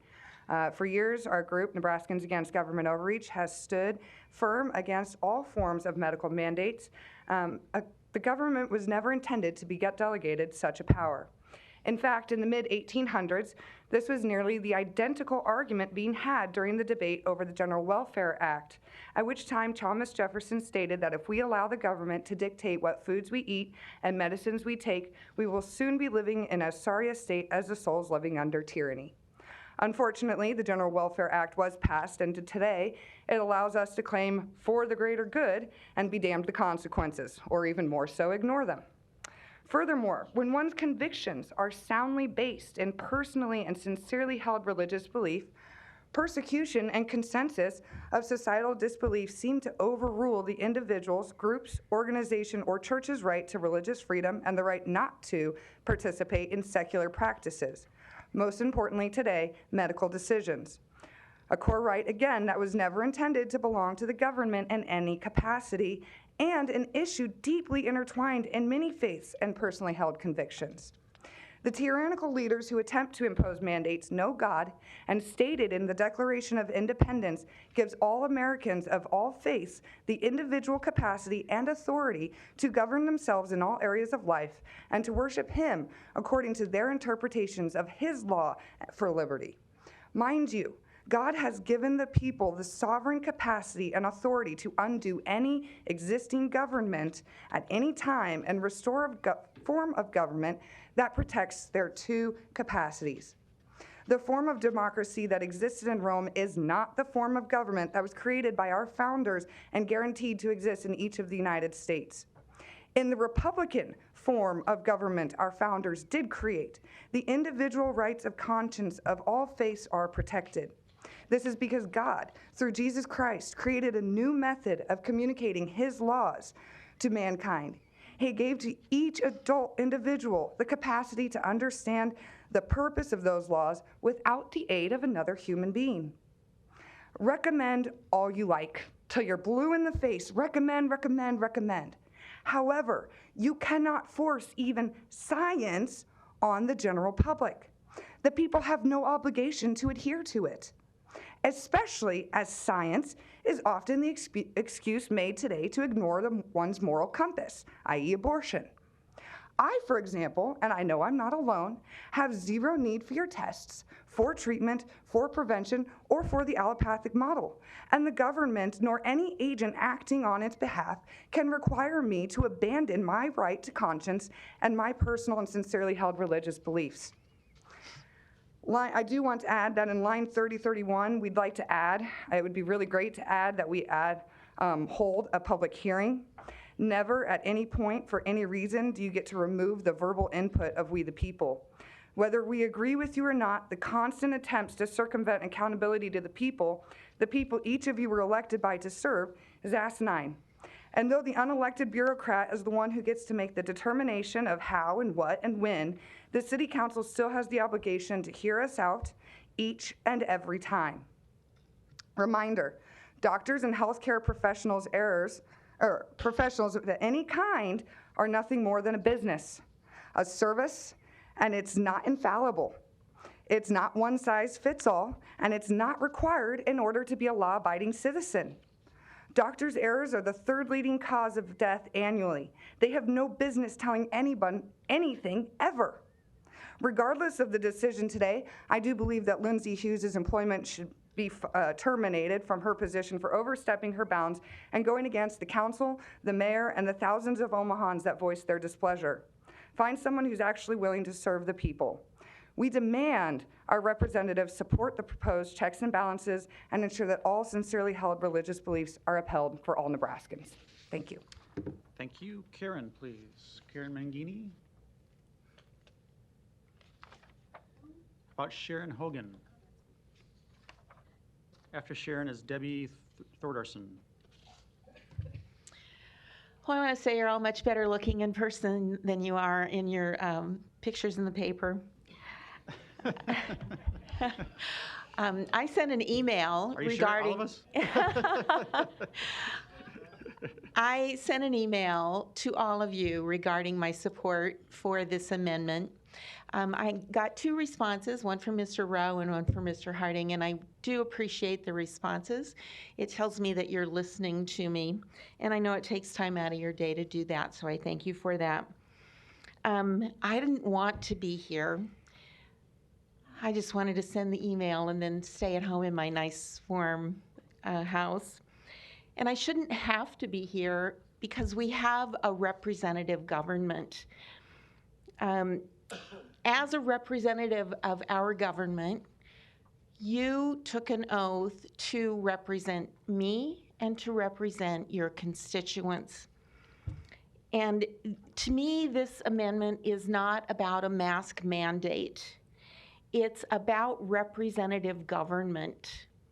It's about whether you will uphold your oath and represent your constituents, or if you will abdicate your responsibility and give it to unelected bureaucrats with no checks and balances, who will rule over 500,000 people in the city of Omaha and the surrounding area.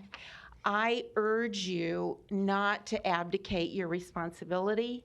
I urge you to represent your constituents and to vote yes for this amendment. Thank you. Thank you. Debbie. After Debbie, I think we have Linda Lejour.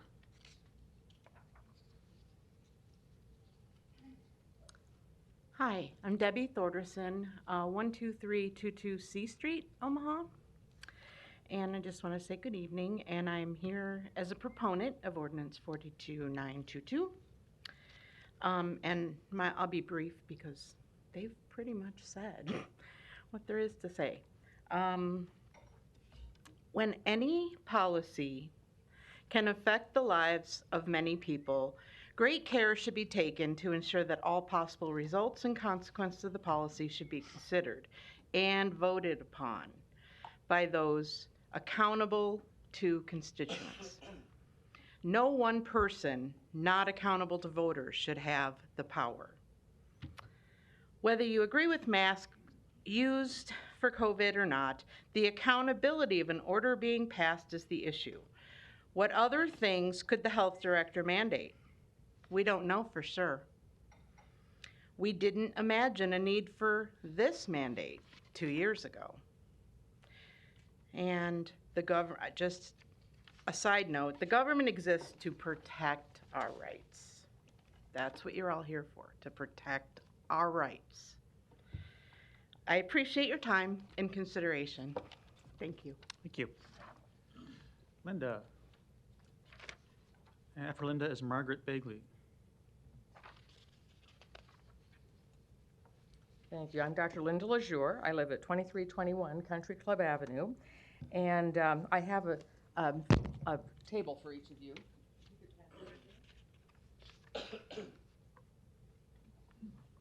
And I'm a former Nebraska Board of Health member and chair for the state. I was the chair from 97 to 2009, and with experience in healthcare policy and associate professor emerita from the Creighton University College of Nursing. And I'm speaking as an individual and not a representative of Creighton University, but as a nurse, I've got to tell you, I'm having in my head all the different chronic health issues that are being exacerbated by sitting this long. So I feel sorry for you. But I appreciate it because it's been a long meeting. You're actually talking about social determinants of health, which with the transportation and stuff, so I appreciate that.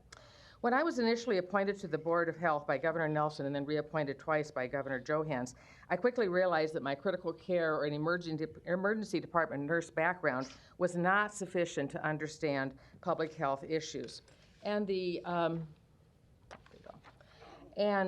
professional DHHS staff and a lot of reading helped my steep learning curve.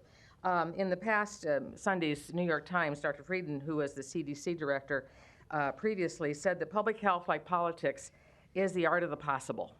And rigorous epidemiology, meticulous response management, and well-communicated science need to be the foundation of public health action.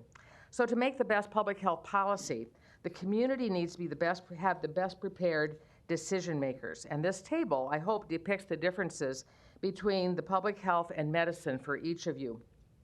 I'm not going to go through all of it. You can certainly look at it. But please note that the public health discipline is not limited to physicians, and the content needs to be added on to a professional health care degree. And I don't know if you're aware of it, but being with the Board of Health, I had a lot of time looking at statutes. And one of the craziest statutes, I have to say, strangest one, is the Nebraska Board of Medicine and Surgery Practice Act, because interestingly enough, the word health never appears in it. So that's not part of the scope of practice for the Nebraska Medicine and Surgery Practice Act. Health does occur, however, quite frequently in the Nurse Practice Act, so I suggest you all go look at those things. I appreciate the City Council's evolving work seeking the best policy to protect, promote, and prioritize the health of our entire community.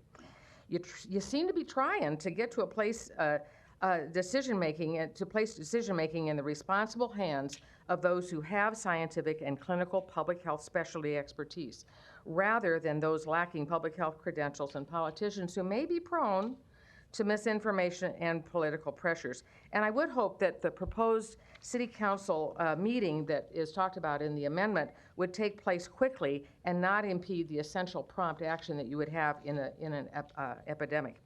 So I opposed originally the March 10th amendment, but now support the March 25th, the 42922 amendment by substitution, because you seem to be saying three things. You're providing that the well-qualified health director, in consultation with experts, would be the public health decision maker to declare an epidemic. And number two, you'd include the opportunity for elected officials to vote on the health director decision, which has been reviewed by the mayor. And three, I hope you would include abbreviated timelines for the mayor's decisions and a specially set council meeting that would be warranted in epidemics. Any questions that you might have? Not at this time, we may. Thank you. Thank you. Margaret Bagley, and after Margaret is Jennifer Hicks.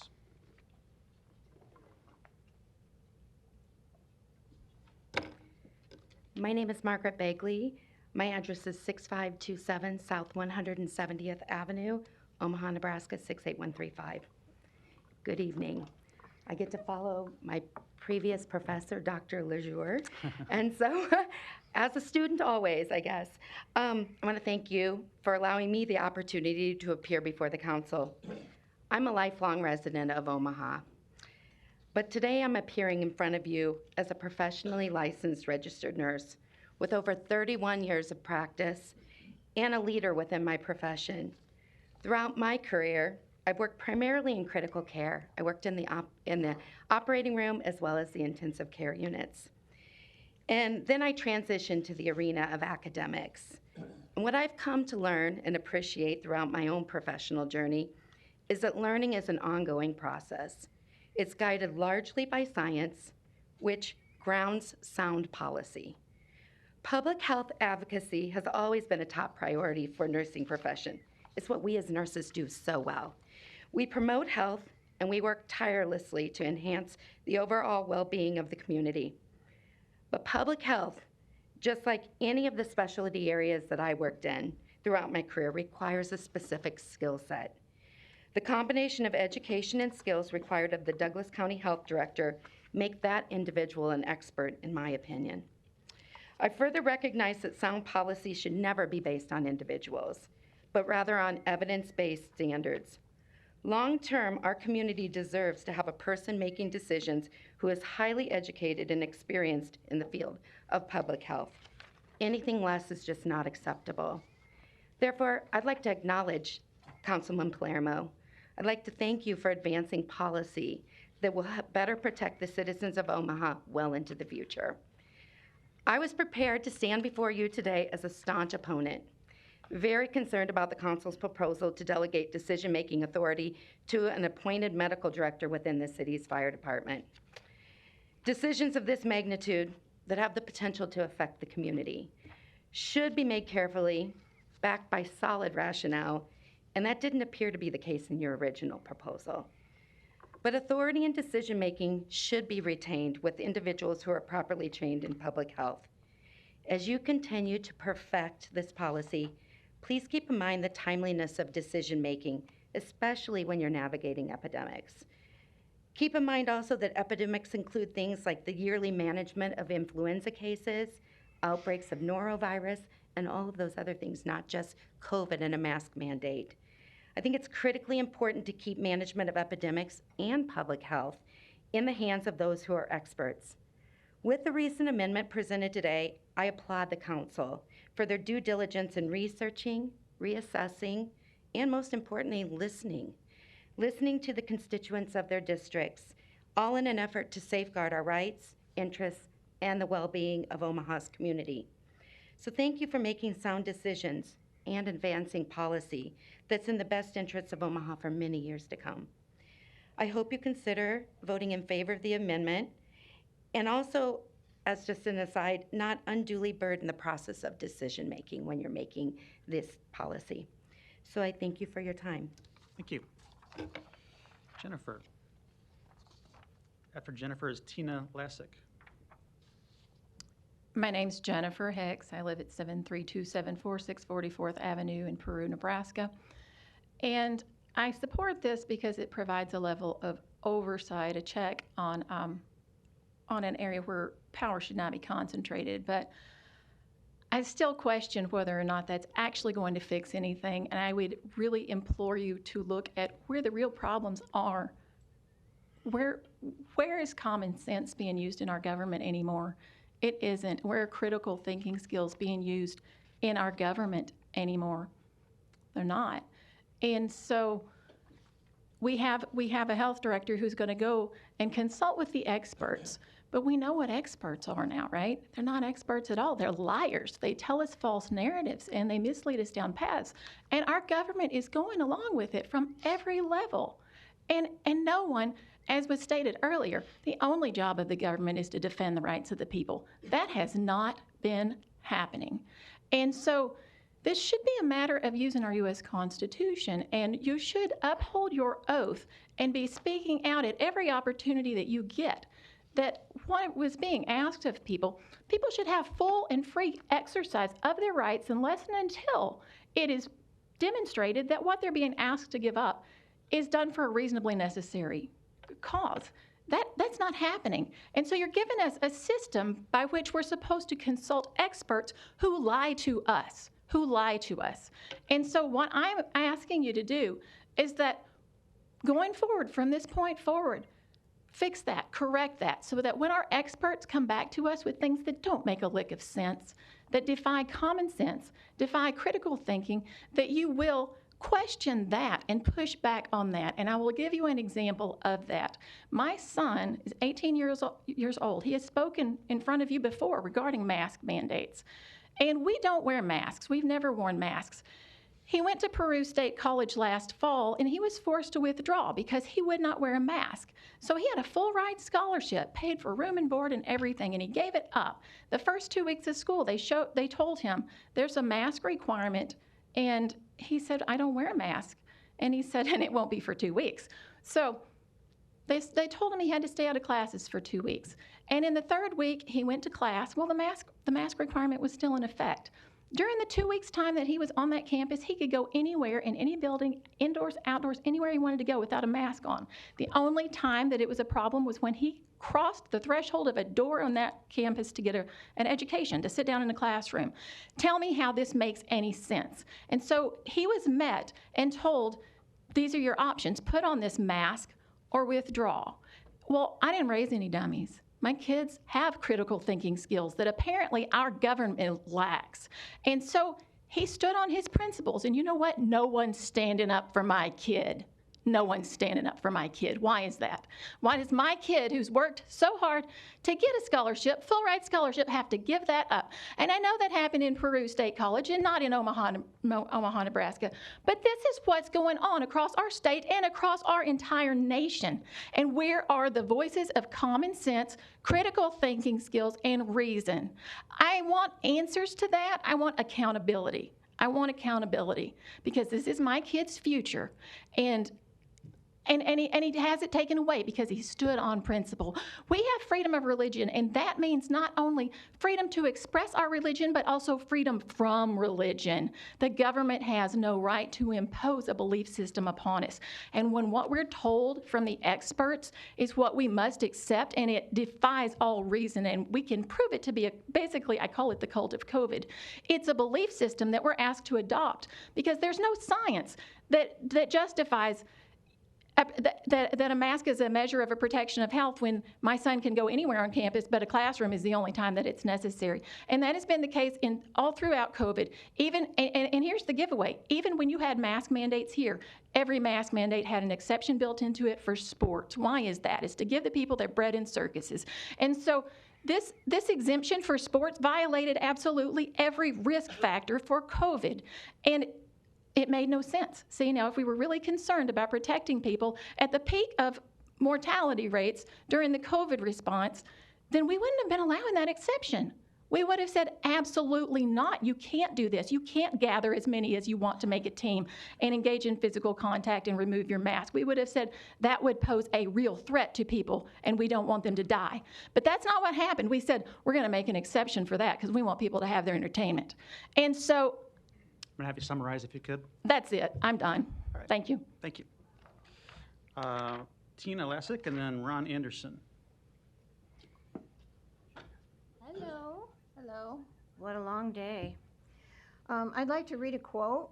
If you think back, here's the quote. If you think back to the beginning of the pandemic. I'm sorry, we need your name and address just for the I'm record. sorry. Even though we have it here. Yeah, Tina Lasick, 13005 Woodridge Circle. Thanks. I live in Bellevue. A couple of years ago, I didn't think it was appropriate to talk to you, but you guys upended my life. So I feel like it is appropriate when you make decisions that affects me in Sarpy. So if you think back to this is a quote, if you think back to the beginning of the pandemic, when our science was changing, almost on an hourly rate. Sorry, my phone's messing up. You have to have somebody who is literally keeping an eye on that around the clock. That was Lindsay Hughes who said that. I don't know why she would think it's okay to say science can change hourly. As far as I know, it takes careful study over many years or decades before scientists can say, we learned something new. We need to let people know of our findings. Unless, of course, you actually believed what Fauci said when he said he was the science. He certainly did change his public statements often, but not hourly. A person who believes that science can change hourly leaves me with a complete lack of confidence in their judgment. The Douglas County Board of Health wants the status quo, not surprising. But we're no longer talking about eliminating their appointed position. I believe that any future epidemic health director will keep an eye on things daily or hourly as needed. That will be their job. What we need here is to make an unelected official accountable in some way to our elected representatives. I don't believe that's asking too much. When such a person goes off the rails and does something like calling for a completely unnecessary mask mandate so late in the game, the situation does call for some reasonable checks and balances. This city needs a way to step in and hopefully stop this unelected person from trying to force a medical mandate on the entire population when it has been deemed inappropriate by all else concerned. When the governor, attorney general, mayor, and city council say they don't want a medical mandate, I think the health director really should take all these people seriously and acquiesce, but that's not what happened. Going forward, elected officials should have some input and control over what happens, what someone does when it affects all the people in their jurisdiction in this way. And don't forget that Omaha does what it does in regard to mandates has repercussions in all the nearby cities, mine included, even though we didn't have an ordinance. And I always thank Mr. Harding for putting in the exception for people who can't wear a mask. I thanked you last year, and I was grateful, but it didn't help. People still verbally assaulted me. And I was still treated like dirt and not allowed into buildings. Besides the aforementioned elected officials, I was amazed that Ms. Hughes openly defied her boss, Dr. Anthone. In my day, disobedience of a direct order or even the strong wishes of your boss and everyone else concerned usually ended in that person being fired. As this was originally proposed, it would have made the health director, the fire department, city's epidemic health director, I had hoped that meant the mayor or fire chief could rein in, fire, or replace that person if they went off on a bad tangent. I'm not happy leaving Ms. Hughes in this position. I am happy that this gives the mayor the power to approve, reject, or take no action. It's good that it makes the health director's duty to consult with doctors, because this will slow down the process. Although it sounds like you're pointing the future him or her mostly to UNMC doctors, allopathic doctors, of course, and I consider them to be highly biased. And I'm going to tell you the truth, I don't use the allopathic system. I guess if I was in a car accident, I would. Otherwise, I don't. And I don't appreciate being forced to believe take in the beliefs of the allopathic system. I did not appreciate that all Ms. Hughes had to do was announce a mask mandate on TV, and poof, it was a done deal, and half the people were compliant, but hardly any of the businesses.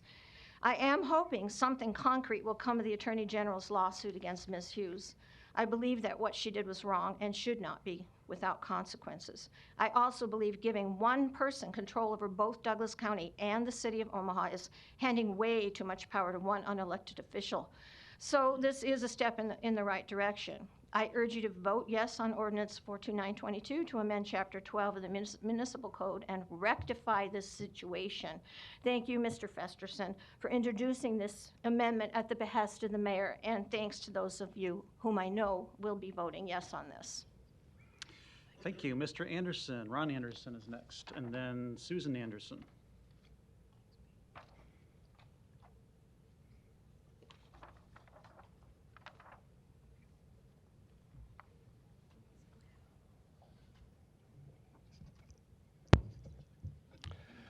Honorable President, members of the Omaha City Council.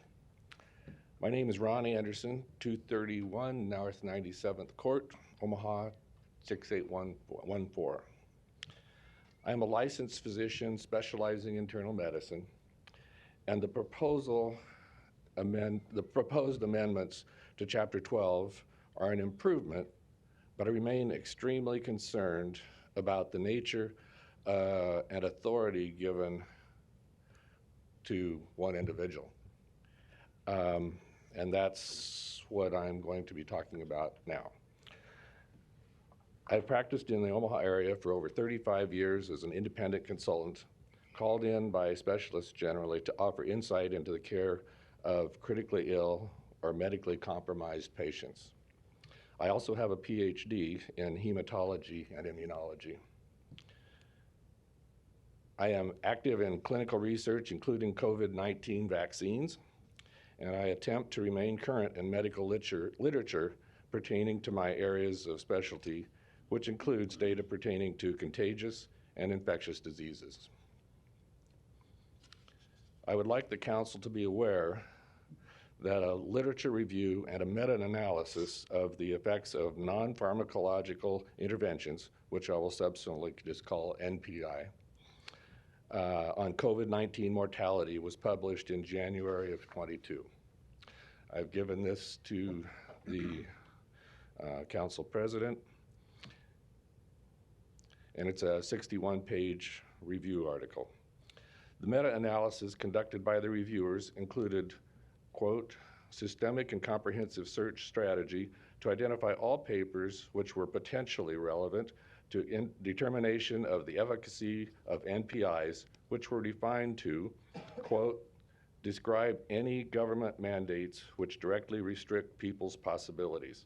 Our definition does not include governmental recommendations, governmental information campaigns, access to mass testing, voluntary social distancing, etc., but do include mandated interventions such as closing schools, businesses, mandated face masks, etc. And you'll find that on page 5 of the document. The reviewers are careful to distinguish between the government's role to educate and not dominate. Throughout the article, the reviewers refer to lockdowns. However, the reviewers were careful to note, we define lockdown as any policy consisting of at least one NPI as described above, again on page 5 of the article. The reviewers concluded in relevant part, quote, studies looking at specific NPIs such as lockdown, face masks, closing non-essential businesses, border closures, school closures, limited gatherings, find no broad-based evidence of noticeable effects. And you will find that on page 40.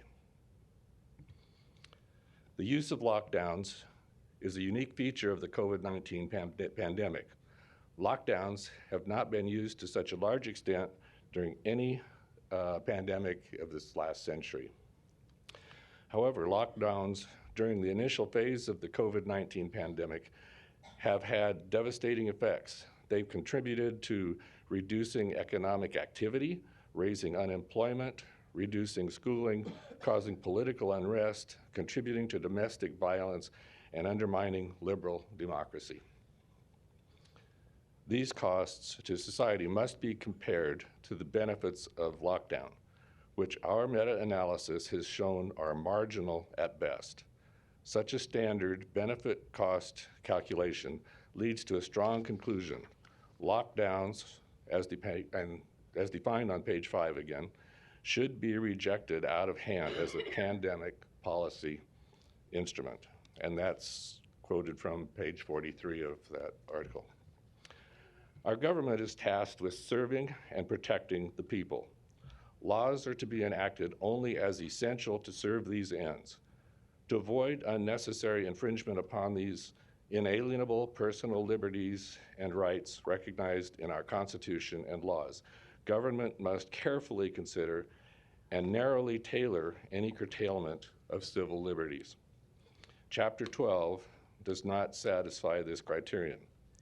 As both enacted and proposed, Chapter 12 grants broad authority to 1, determine if there is a threat of an epidemic, Section 12-24, and 2, subject to procedural limitations imposed by Sections 12-24.5, 2-4 grants in relevant part, quote, all of the powers, duties, and authority for the prevention, treatment, and removal of malignant, contagious, or infectious diseases.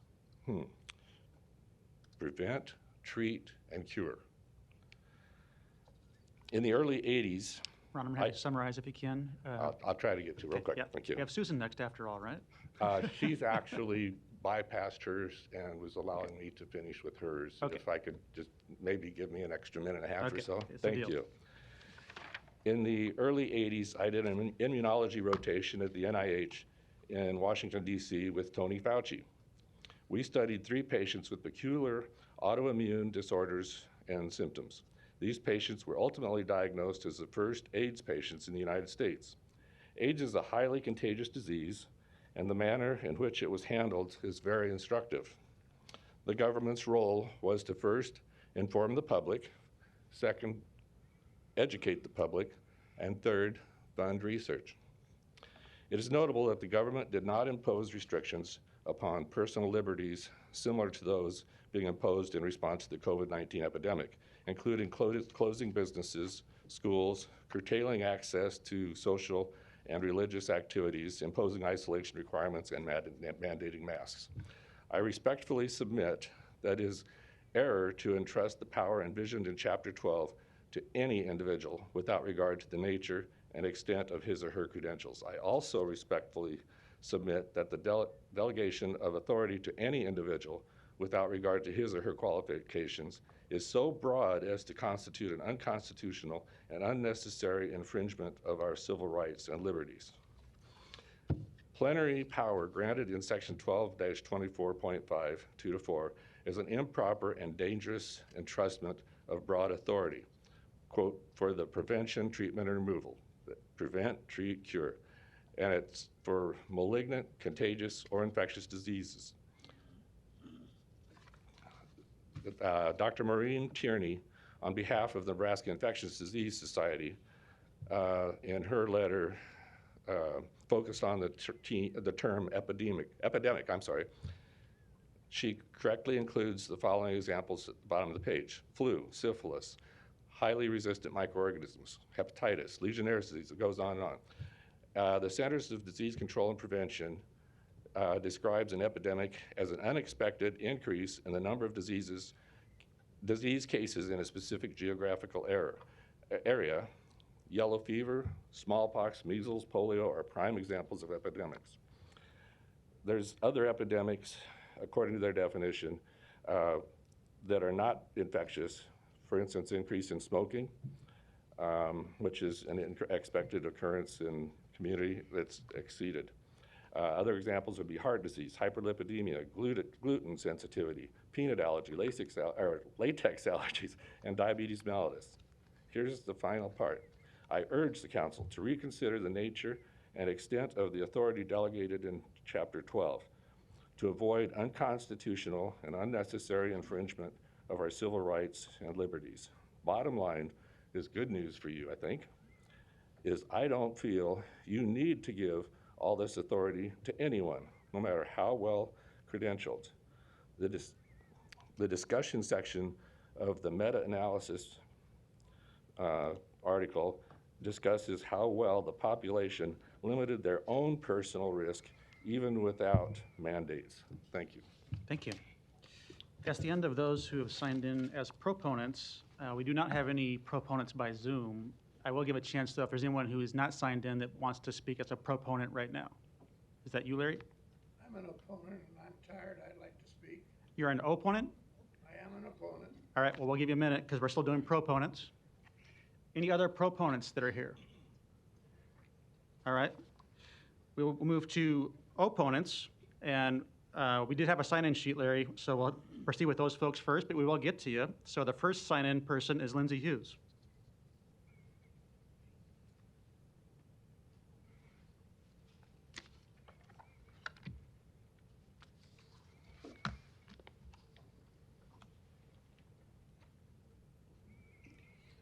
Well, good afternoon, finally. It's been quite a day for all of us, and I just want to start out by introducing myself. I'm Lindsay Hughes. I'm the Health Director for Douglas County Health Department, and I also serve as your City Health Director. And I just want to thank you for the opportunity to be here today to speak regarding Ordinance 42922. First, I want to start out thanking Mr. Palermo for his wisdom in striking the previously read ordinance that would have created a separate epidemic health director. Today, I'm not speaking to that, but I do want to speak to the current one that has been amended.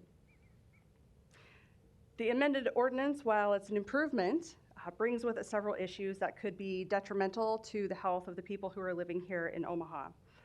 Unfortunately, as this amendment was just proposed, there has not been sufficient time or collaboration at this point to adequately understand the impacts that the ordinance would have broadly.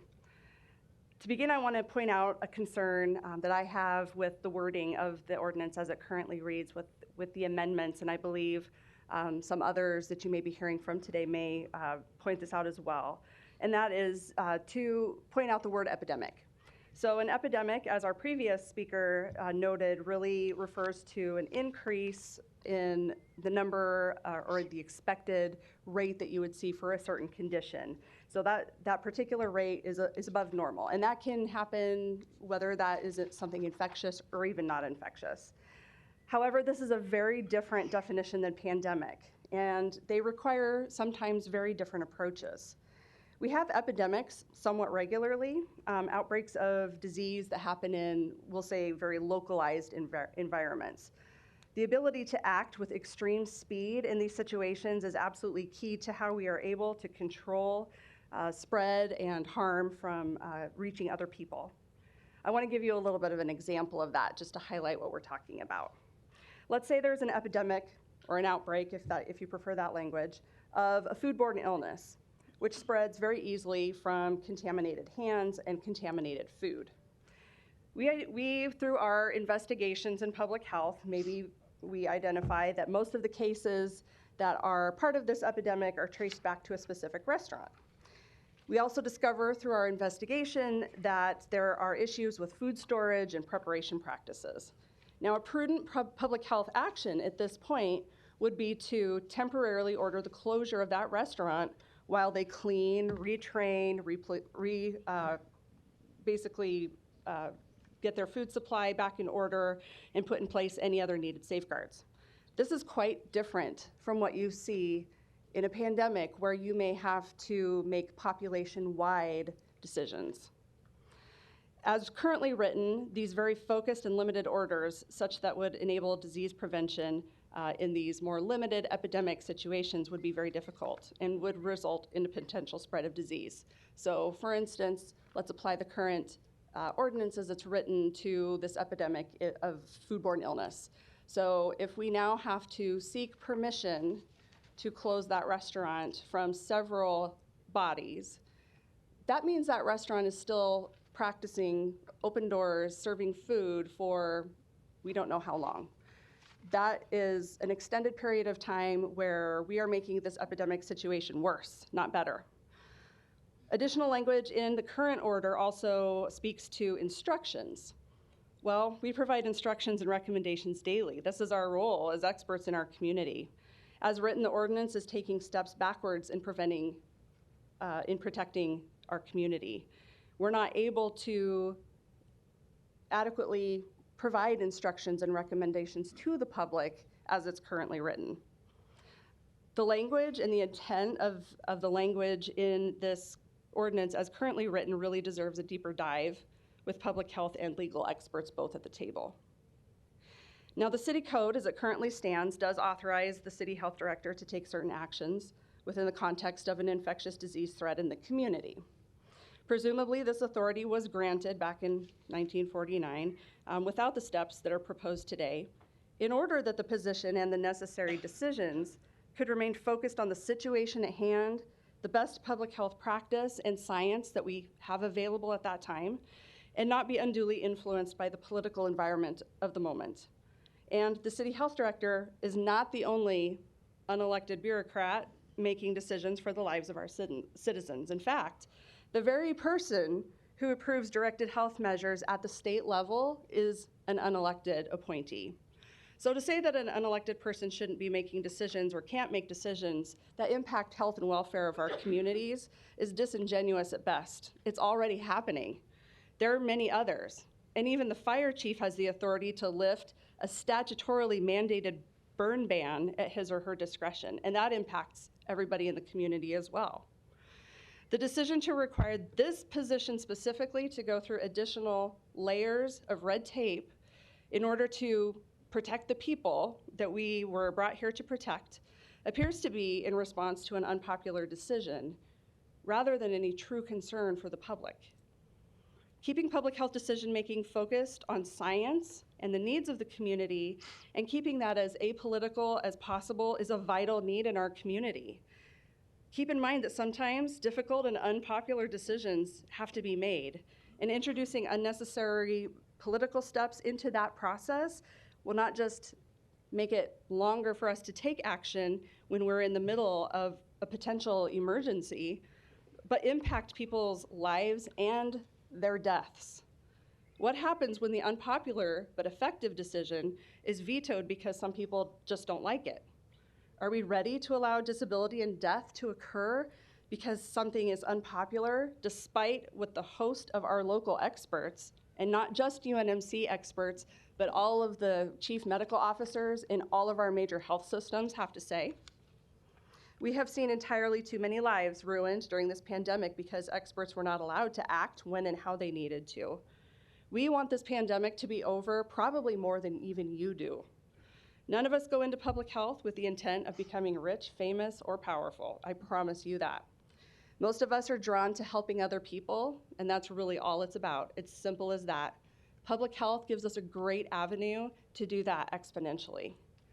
Now, if I had a wish list today, I would ask that you just vote this ordinance down and allow public health to continue doing our work.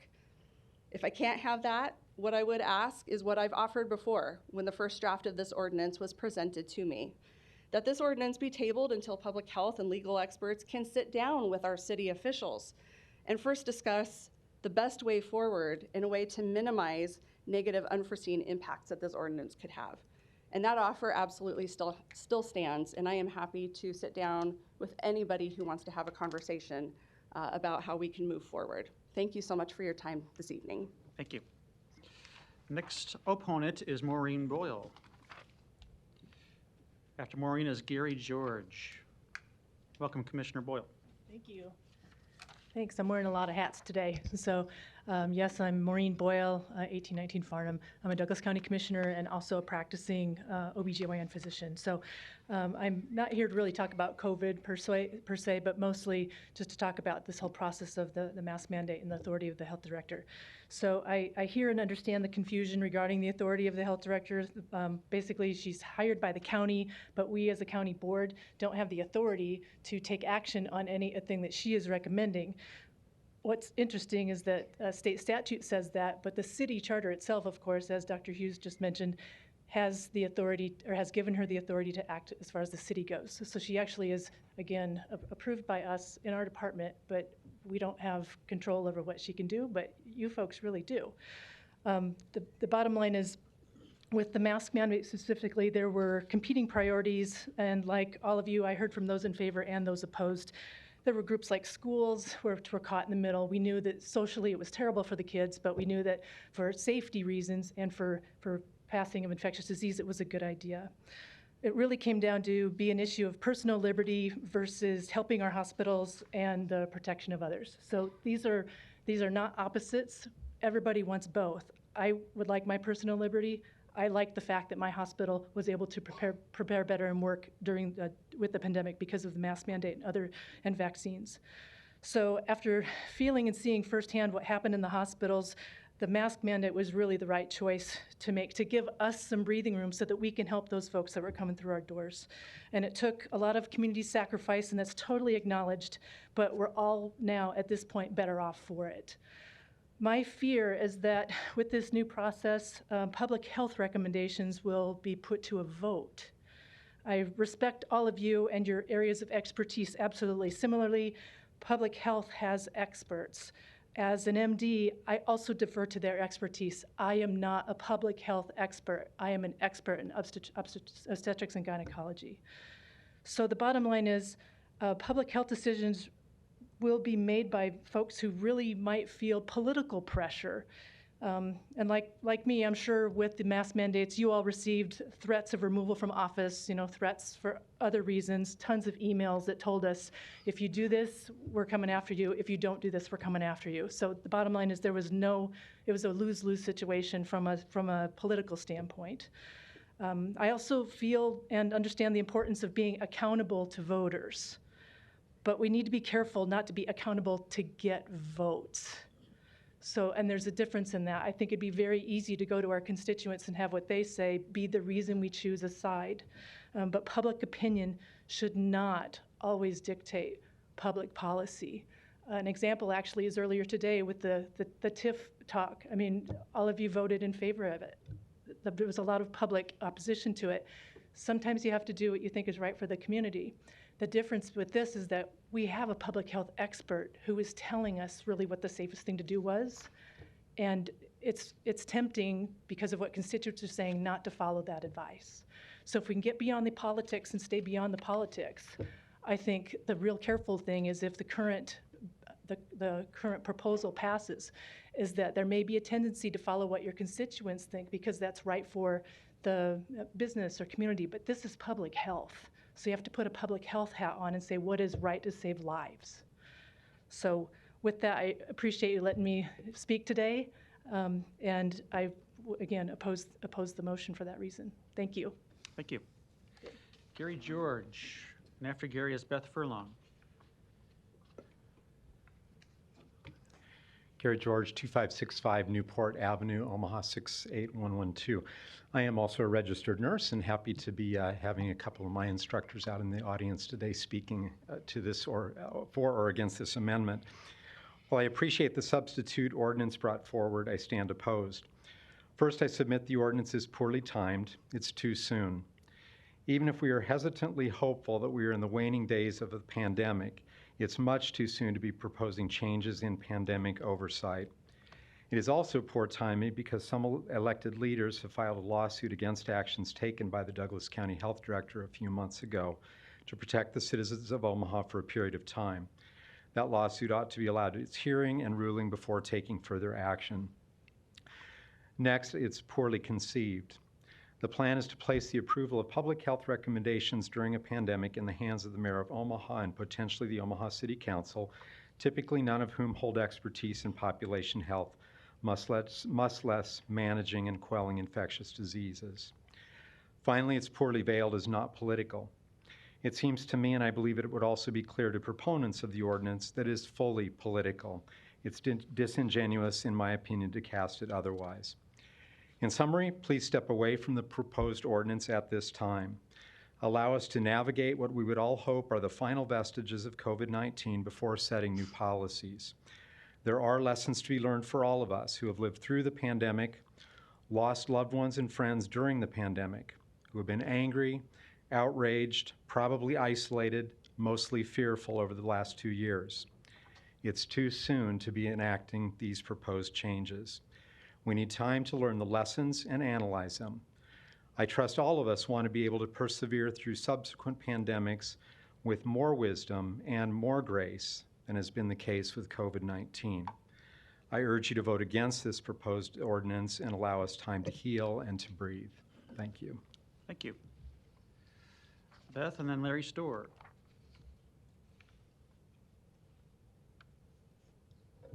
My name is Dr. Beth Furlong, 1517 North Happy Hollow Boulevard.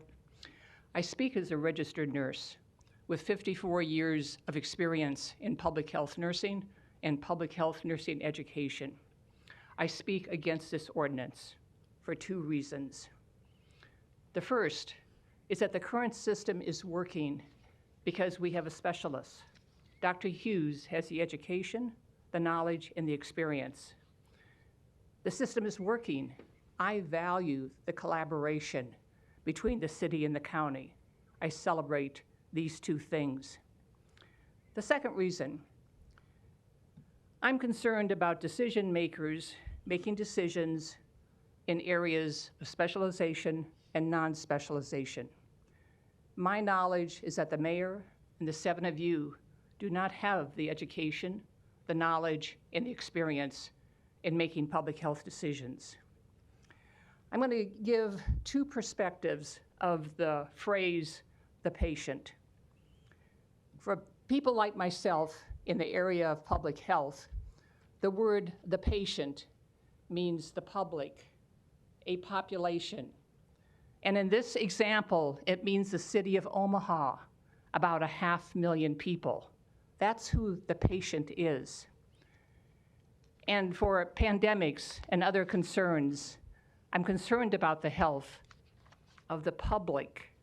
I'm concerned about case rates, illnesses, death rates, and all that has happened to health workers in the past 2 years. I have 2 nephews who are healthcare providers and who have lived through addressing the challenges, the stress, and all of the abuses that came from patients. But the second perspective I want you to think of, the patient. In our country, most people think of the patient as an individual. So I want you to think about that word now as you, the patient, the individual, or a family member. And when it's time for you to go to a specialist, your primary care provider has referred you to a specialist, or you have sought that person out, and the person says to you, this is the plan. This can save your life. This can take care of the problem. This can give you better quality of life. Oh, wait, you can't do that. You can't just follow my directions. You have to go to 8 other people and get their approval before you can follow my specialist report. Now, you and I are not used to that in the individual health system of this country, but that's what this ordinance would do. Patient as public would have to be approved by 8 people who don't have expertise. And I'll just close on a humorous and serious sentence. I look at you, and maybe you need 1 or 2 more decades of living before you need the specialists. But I think you will need specialists, and I don't think that you want 8 people who don't have knowledge to make a decision whether or not you as a patient, as an individual patient, could carry out the plan. Thank you for your time. Thank you. Next is Larry, and after Larry is Bev Horning.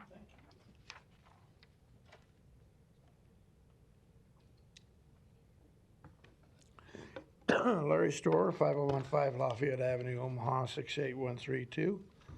I'm against both the original and the amendment because I don't think it's necessary. I think it's a usurpation of power.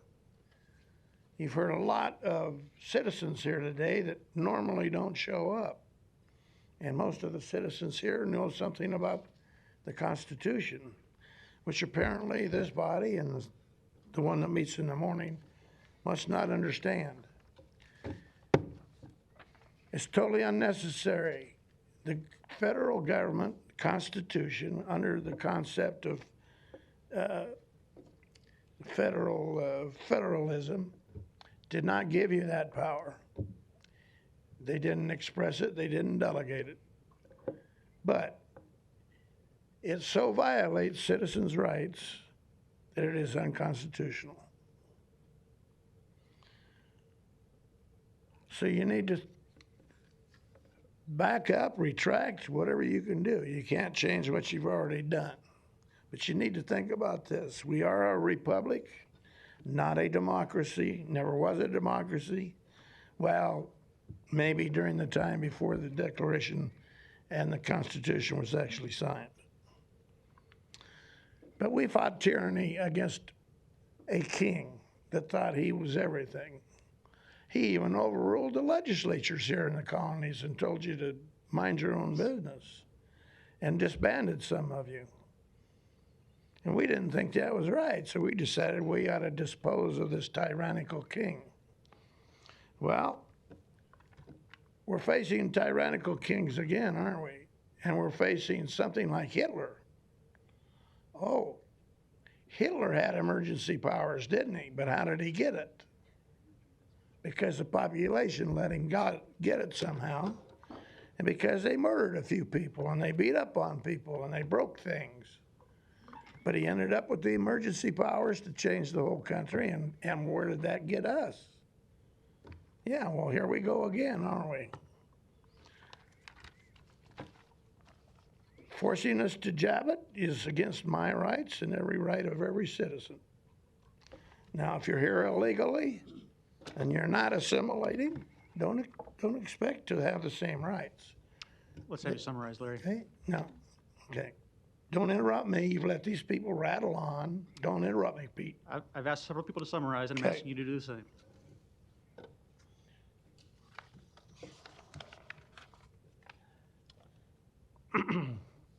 Here's one news organization that's a little more stand-up than the Omaha World Herald, the Epic Times. And I want to read something since everybody else has read. If it's short.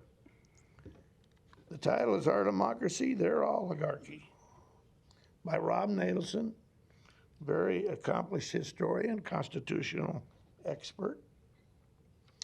The phrase, oh, by the way, he understands that it's a republic, constitutional republic, but the phrase our democracy has become ubiquitous in progressive political output. Nancy Pelosi is sick of it. Vice President Kamala Harris, it had also become democracy, democracy, democracy in all the congregational bills. Even in these chambers, we call it a democracy. But you shouldn't confuse our democracy with real democracy. The initial modifier serves to debase the noun, much as subhuman means less than human, or social justice rationalizes acts of individual injustice. Conservatives sometimes answer the phrase our democracy by responding that our form of government is not supposed to be a pure democracy. That misses a larger point. Our democracy is not any kind of a democracy at all. All right, Larry, we need to address the ordinance at hand and not political philosophy, okay? Never mind. All right. I didn't come to be interrupted. You break all the rules. You know, we have a strong mayor and we have a strong council president that makes the rules as they see fit. Thank you, Larry. We appreciate your participation today. When you break the act, Bev, you're next, please. After Bev will be Margaret Sandelar. Bev Hornig, 1613 Crawford Road, Omaha. I'm here to oppose the amendment to ordinance 42922. I really feel strongly that Dr. Hughes, our Douglas County Health Director, has been very qualified to make decisions for us. I feel that Audie Poor was a good representative too. She wanted to do a mask mandate, but backed down to Stothard and Ricketts and others. And by the way, Dr. Gary Anthone was appointed by our governor.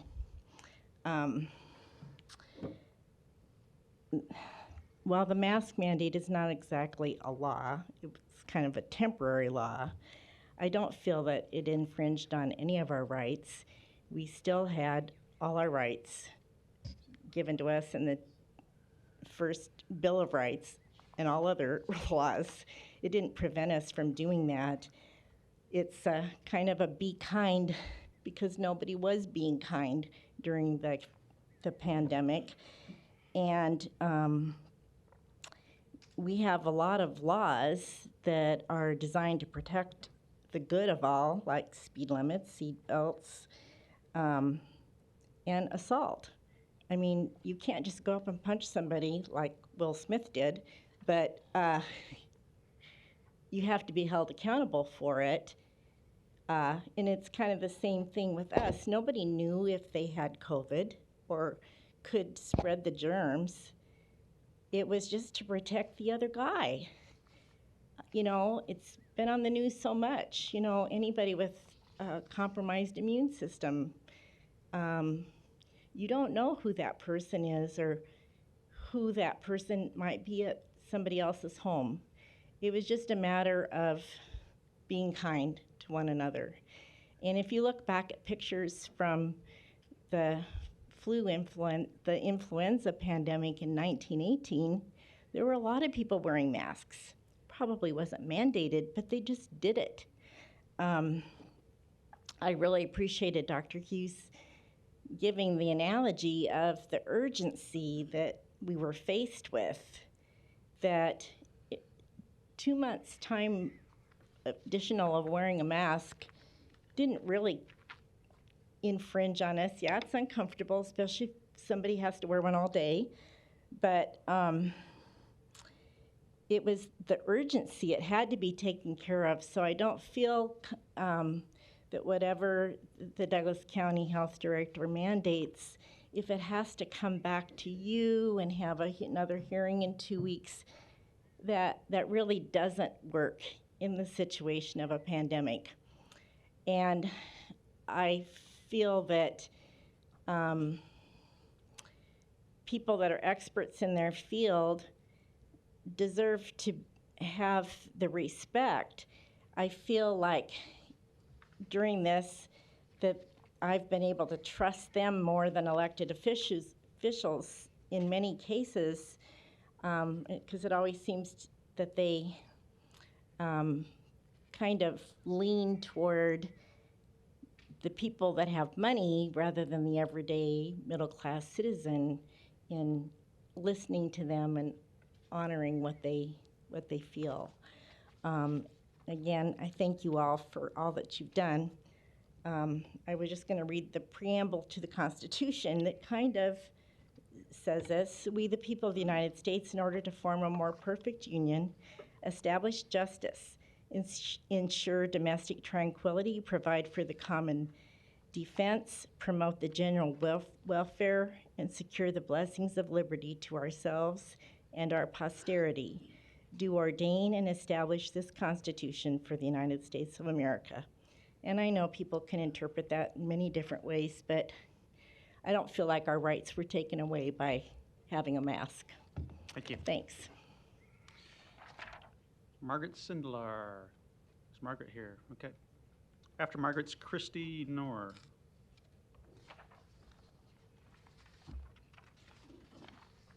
Hi, my name is Margaret Sindelar. I live at 2312 North 60th Avenue. The proposed ordinance, as far as I can tell, seems to inhibit the city's ability to respond to a certain public health crisis effectively as well as timely.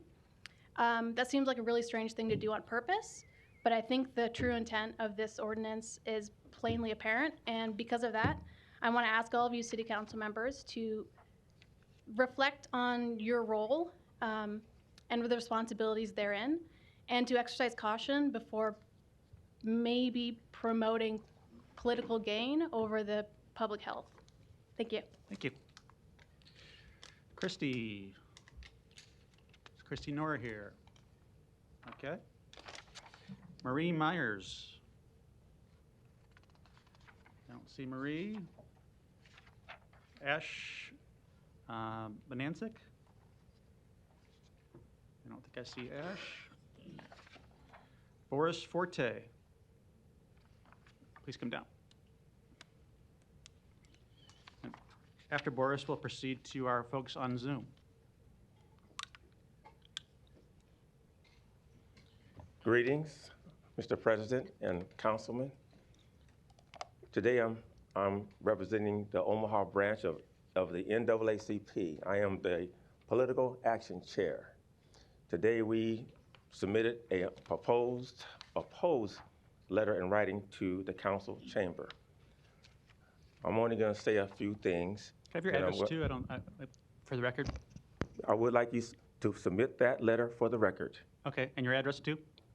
My address is 6809 North 102nd Avenue Circle, Omaha, Nebraska 68122. Thank you. I'm just going to cover a few points. Currently, the Douglas County Department of Health has a relationship with the city of Omaha. This should not be about egos. Public health should be based on science and politics. Our goal collectively should be first keeping everyone safe, not pushing a political perspective.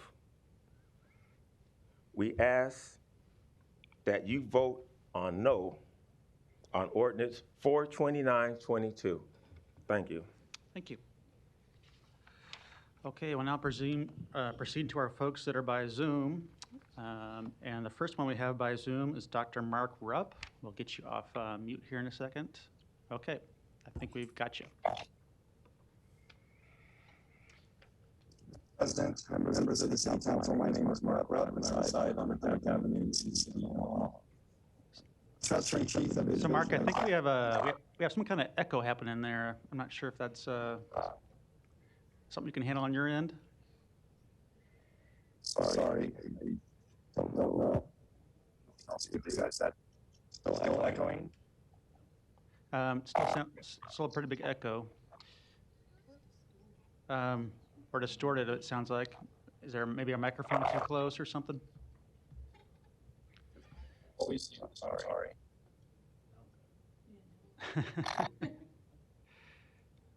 Huh. You want to try it one more time, or else we can come back to you too? Is that still echoing? Yeah. Well, I'll tell you what. I've submitted my testimony in written form. I would appreciate the City Council to read it and consider it. I'm strongly opposed to its resolution. Thank you. Okay. Yeah, I think he is. I believe you're requesting your testimony has been submitted, and you'd like somebody to read it. Is that what you said? That would be an alternative, or if the City Council will accept it on those, I'll read it. I will accept that. Okay. Not sure I got that, but I know we did get your letter, and we know you're an opponent. So we'll submit your letter into the record for sure, and maybe we'll try to come back to you and see if it works after the rest of the folks on Zoom here. Next, we have Maureen Tierney.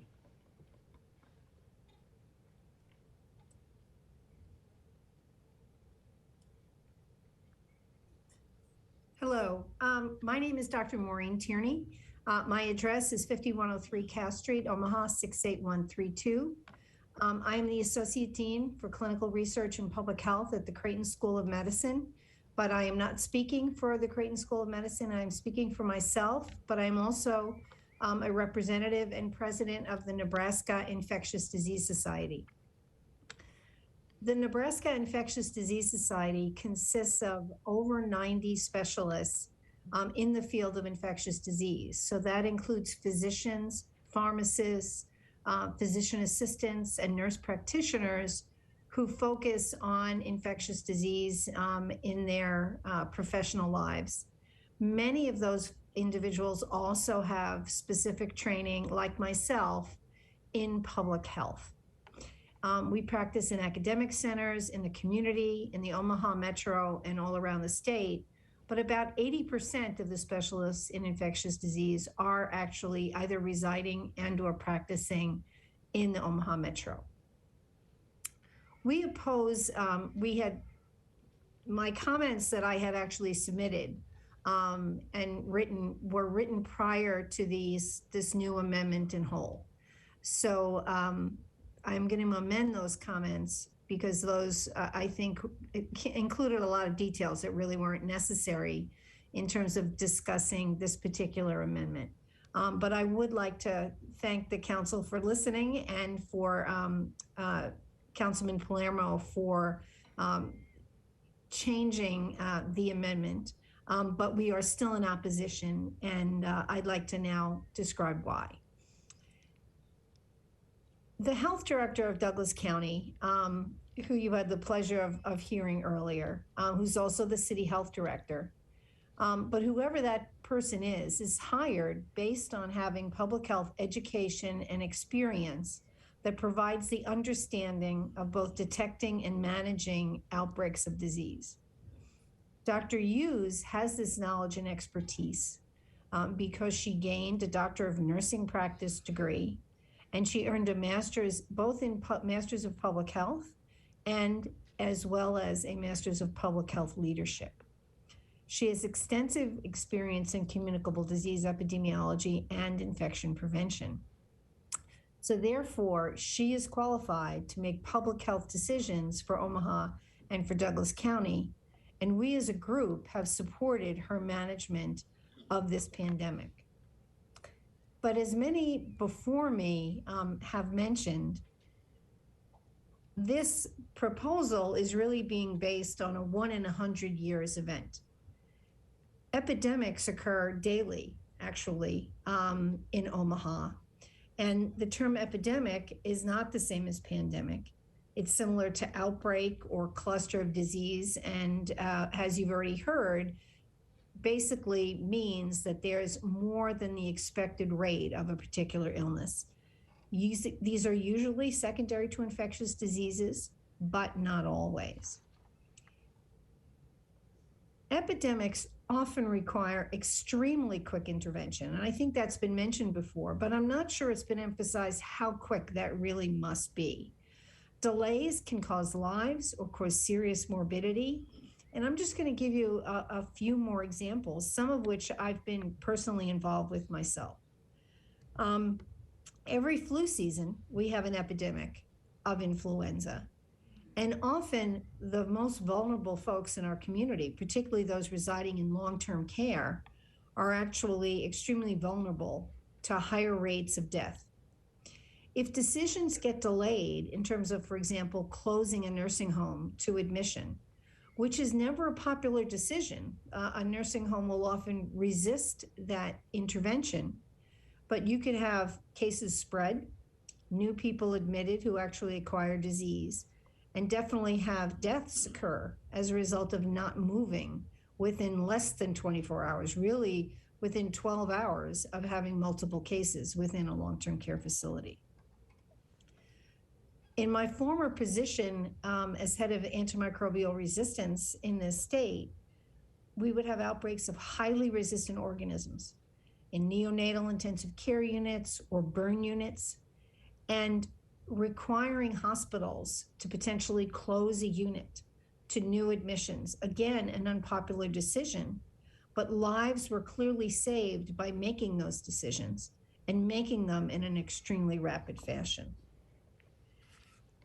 As Dr. Hughes already mentioned, I very much recall being involved in scenarios where a food handler actually had salmonella, and as a result, if a facility wasn't closed in a quick fashion, additional cases occurred, and salmonella can cause death in the very young and the very old.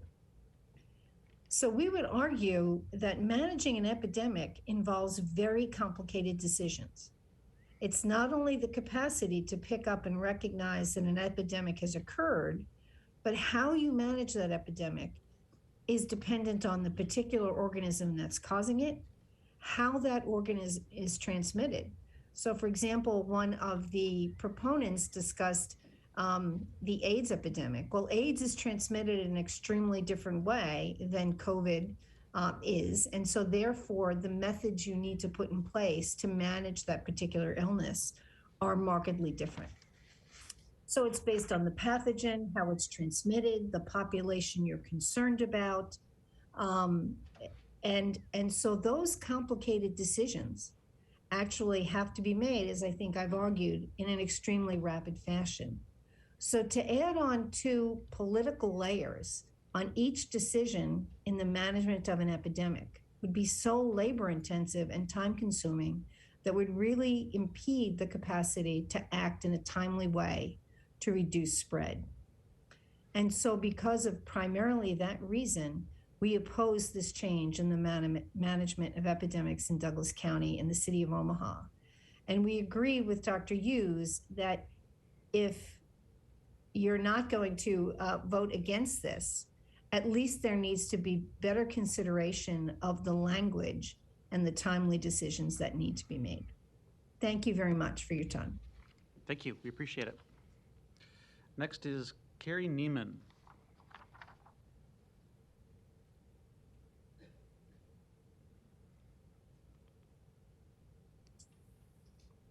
Okay, try that. Hi, can you hear me? Yes. Awesome. My name is Dr. Carrie Neiman. My address is 10108 South 124th Avenue. I'm an associate professor of adult and pediatric infectious diseases at the University of Nebraska Medical Center and Children's Hospital Medical Center. I'm a member of the Nebraska Infectious Disease Society, and for the past 2 years, I've also had the honor of working with our public health officials as a medical advisor to the Douglas County Health Department. My comments here are freely given and do not represent the opinions of my employers. I oppose a city ordinance that would require the health director to have a mayoral or city council approval to respond and act on an epidemic of a contagious or infectious disease. The position of the health director requires training in the realm of public health, communicable disease epidemiology, and experience in managing outbreaks. Our current health director was hired based on her outstanding prior accomplishments to recognize and respond in a timely manner to public health emergencies. If we have an active case of tuberculosis in a school or daycare, should the health director wait till the next city council meeting to acquire approval to go into that school to begin contact tracing and screening of the exposed children? I would hope not. This is an example that has occurred in our community. So I'd urge you to please trust our very qualified public health experts to take action and manage these situations with the expediency that they require. And I'd ask you to please vote down this ordinance. Thank you. Thank you. Next opponent, I'm going to give a try, and hopefully I'll get it right here. Manasa Valagapudi. Hopefully I got that right. We'll get you off mute here in a second. Okay, try that. Yeah, can you hear me? Yes. Yeah, you got that right. Thank All you. right. But I'm Dr. Manasa Velagapudi. I'm one of the infectious disease doctors at Creighton. The comments I'm going to make are purely my personal opinions, and it has nothing to do with any of my employers or the institutions I work for. First of all, thank you very much for the opportunity to testify today. And I strongly believe, I echo everything what my colleagues said. And public health, it's a self-explanatory term. It's guarding the health of the public. And it involves expertise, and it's a very special division of medicine that needs specific expertise and the capability to navigate through the epidemics and pandemics. And I believe Dr. Hughes have that capability, and she's trained to do this. And like it has been previously said, COVID is not the only pandemic or epidemic we deal with or we will deal with. There would be other things we would face in future and we faced in the past. And everything, all of these diseases which affect the health of a population or a community need public health expertise to deal with them. And I know people quoted some studies, and people are linking this ordinance to a specific pandemic to this point of time. But I would request all of you to see it in a broader perspective. It's not just the COVID. It's not just about the mask mandate. It's about the health of the public. And if people or whatever decisions were made to protect the hospital bed capacity and to protect the vulnerable and to protect the ones who needed those hospital beds. Look at the reason behind the mandate, or look at the reason behind the directed health measures. And I wish all of us can see it beyond politics, beyond our personal egos, and make a decision that would help the health of the public and health of our community in Nebraska. I strongly believe the authority for ability to deal with a pandemic or epidemic or an endemic should be with the health director of the Douglas County. And I believe what Dr. Hughes did is something that any public health expert would do. And public health experts are in this profession because they are driven, they are highly motivated, and they are really interested and believe in what they do. And it would be better for the health of the community to go by their expertise and their advice. Thank you very much. Thank you. Tom Safranek, please.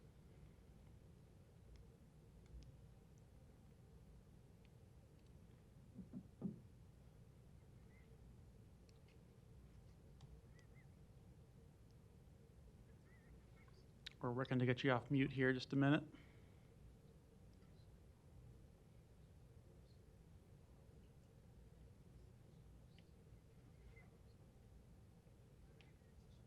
It's not working. Well, maybe we'll try to come back to Tom here in a minute. That's not working in terms of the Zoom link. How about Ann O'Keefe?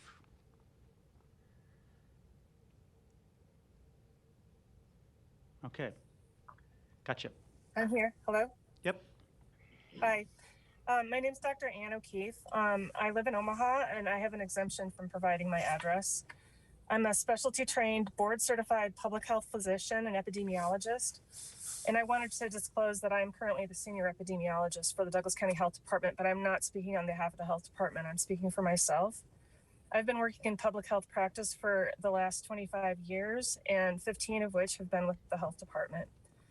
I have seen the amended ordinance, and I am happy that it has been recognized that Dr. Hughes is absolutely qualified and maintains the authority to respond. I remain concerned at some of the wording and approval requirements, that they would cause delays and could have unintended consequences that could impair the department's ability to respond to public health threats that could be an epidemic. And I'm echoing a lot of the words of my colleagues here, so I won't talk about it too much more than that. But there are some other things about this amendment that I'm concerned about.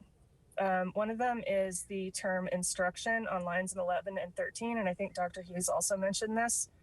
This could mean any recommendation that we make, and we make public health recommendations almost every single day when we investigate communicable diseases. As an example, recommendations for diseases like tuberculosis or pertussis, which occur fairly frequently, include stay home or observe or test your contacts for signs of disease, or even wear a mask to prevent others from becoming ill. I fear all these recommendations could be subject to veto by the mayor or the city council.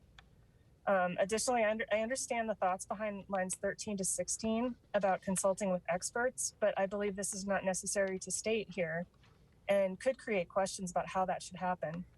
The health director does not make these decisions alone. She oversees a staff of public health professionals who are responsible for planning for pandemics and for monitoring and responding to diseases that routinely threaten our population. They are connected to timely information channels and support from the larger public health system, including the Nebraska Department of Public Health and national experts at the CDC that outside health professionals do not have. When clinical medical expertise is needed, an infectious disease physician who's contracted with DCHD is brought in to assist. Currently, our medical advisor for Douglas County Health Department is Dr. Carrie Neiman, who you've already heard from, and she is always available for us for any of these clinical questions that we might have related to any of our disease investigations or response decisions. I share Mr. Palermo's concerns that political pressure should not prevent or delay a public health response that would save lives and protect our hospitals. But I respectfully recommend, however, that if this is passed, the wording should be carefully chosen in order to have unintended consequences and may cause time-sensitive delays in routine but time-sensitive disease control interventions. The next pandemic will likely be caused by a new and differently behaving virus that would require different and unpredictable responses.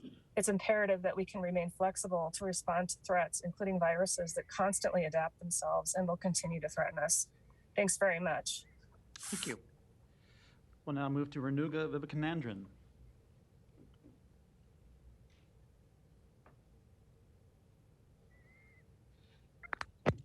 Okay, gotcha. Hi, my name is Renuga Vivekanandan. I'm an infectious disease physician in Omaha. My opinions are not of my employer. I have been helping with the pandemic for the last 2.5 years, very much involved in how infectious disease processes work. And I'm strongly in favor of the health director having the health authority to be able to do health director issues. I want to give you some examples like my colleagues have talked about. Tuberculosis, for example, when there's concerns of tuberculosis, you have to immediately act. You cannot wait for a couple more days. You have to contact trace, see who else has been affected, and immediately contain the infection. Just like that, there's meningitis, there's norovirus, I'm sure you all have heard about, in daycares. These are all can spread really quickly, including influenza season, RSV season. And it's really important for the health director to be able to act immediately and contain the infection. I do believe, we will probably have another virus in the near future. It's not when, it's probably when it will show up. And it's really important for Omaha to be prepared. So it's really important for somebody who's well-trained in public health to be able to make these decisions. I want to give some example. So, for example, if you have a pulmonary critical care physician who takes care of lungs, and if you ask them to take care of public health, they're probably not qualified. I'm an infectious disease physician. I'm really well qualified to take care of pneumonia and HIV. If you have a cardiologist, they could really do a good job with cardiac catheterizations. Just like that, a public health expert is trained in delivering public health intervention, and that is really important. It does not have to be an MD. It needs to be somebody who's well qualified, well trained. So I think Dr. Hughes has done a wonderful job and keeping us all safe and acting appropriately and making sure we had the right interventions at the right time. And I am opposed to this ordinance because it can have really large implications in the future with other infectious disease processes and other endemic and pandemics. So thank you for listening, and I appreciate your time. Thank you. We're going to circle back now and see if we can't get the other two links to work. We'll start back with Mark, we're up, and see if we can't get it to work this time.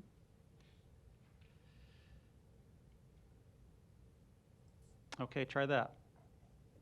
Is that better? Unfortunately not.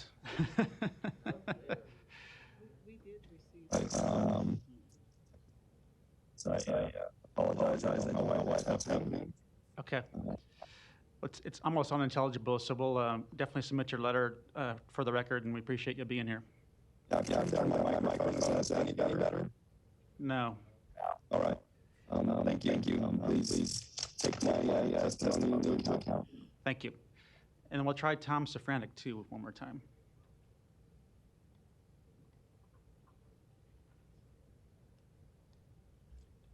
Okay, try that. Okay, good. Can you hear me? Yes.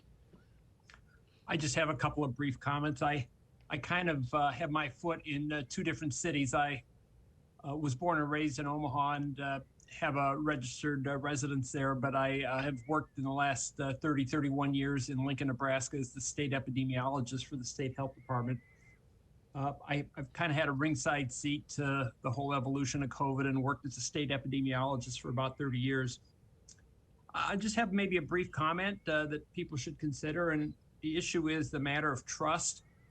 Many people feel like this has been the major Achilles heel in our society in the United States, despite our resources and on paper what looks like to be the most prepared and best suited country to handle a pandemic like this. We did very, very poorly.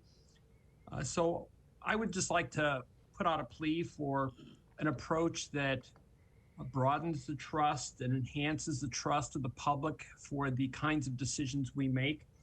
I have to say, having been down here in Lancaster County, the approach down here was for the public health agency to take the primary lead, and they worked extremely closely with the mayor and the city council. And I think they had quite a harmonious relationship. There was friction, as there was everywhere around the country and around the world, but in general, I think there was a broad degree of support for the approach that was taken down here, and there was, I think, remarkable trust in the operation, the combination of a public health leadership with strong involvement and participation with the mayor's office here in Lincoln. So I'll make that plea, and however best that works out, I think right now the situation that worked here in Lincoln ought to be considered more broadly around the state. Thank you. Thank you. That was our last opponent. Today is just public hearing, but I'll close the public hearing. I do have a couple of questions if Mr. Indenbosch maybe or Mr. Kuzi are available. I see him deferring to Mr. Kuzi, which is fine. And I do want to say I appreciate everyone's testimony here today, too. Staying this late and now offering us this opportunity here from the public is very important. I'll defer to Mr. Palermo, though, if you have your light on. I didn't see it on if you want to go first. Sure. Okay. I think the people here are definitely owed an explanation of how this began. But what I would like to start with is seeing if Dr. Hughes would come down for a couple questions.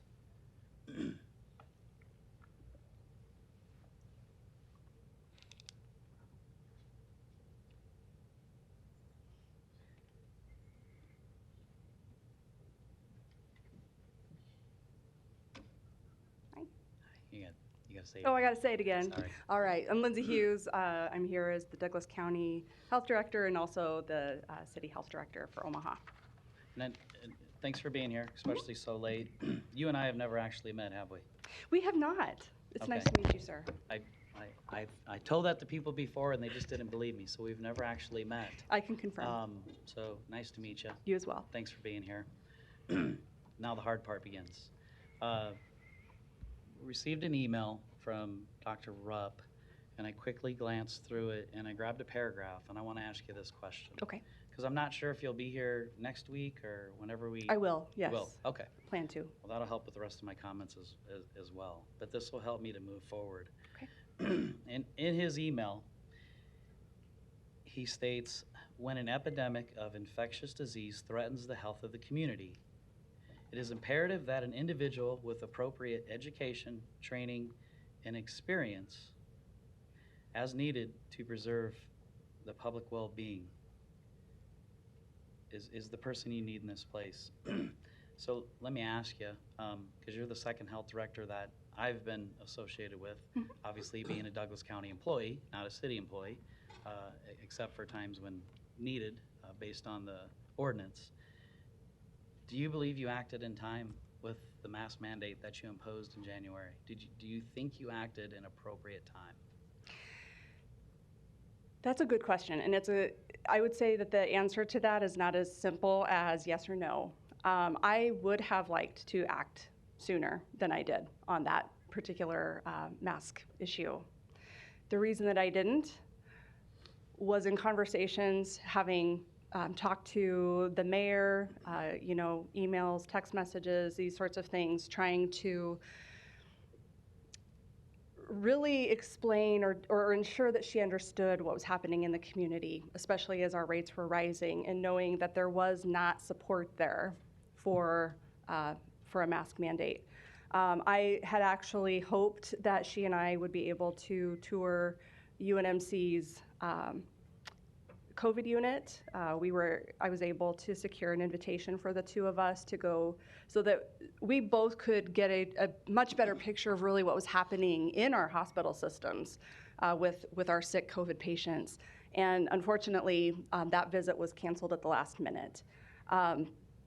It became apparent that I would have to make a decision with or without support, as the authority lined out in the city code provided. Would I have liked to have moved sooner? Yes. Why didn't I? I really was trying to provide as much respect and balance, given that there were a number of our city officials who weren't in support of that action before I made that action. And I wanted to also make sure that I had taken under consideration the different opinions or perspectives of our medical experts in the community. So I spoke to several people from UNMC where they run the biocontainment unit. I also brought together all of the chief medical officers for our major health systems and said, is this something that you can support? Is this something that you feel like we need? So there was a lot of legwork that went behind that action before it actually happened. So yes, it would have been lovely for it to have happened sooner. However, there were a number of factors that came into consideration with that. And I appreciate the answer, because this is exactly why, at this point in time, I feel it necessary to change this ordinance.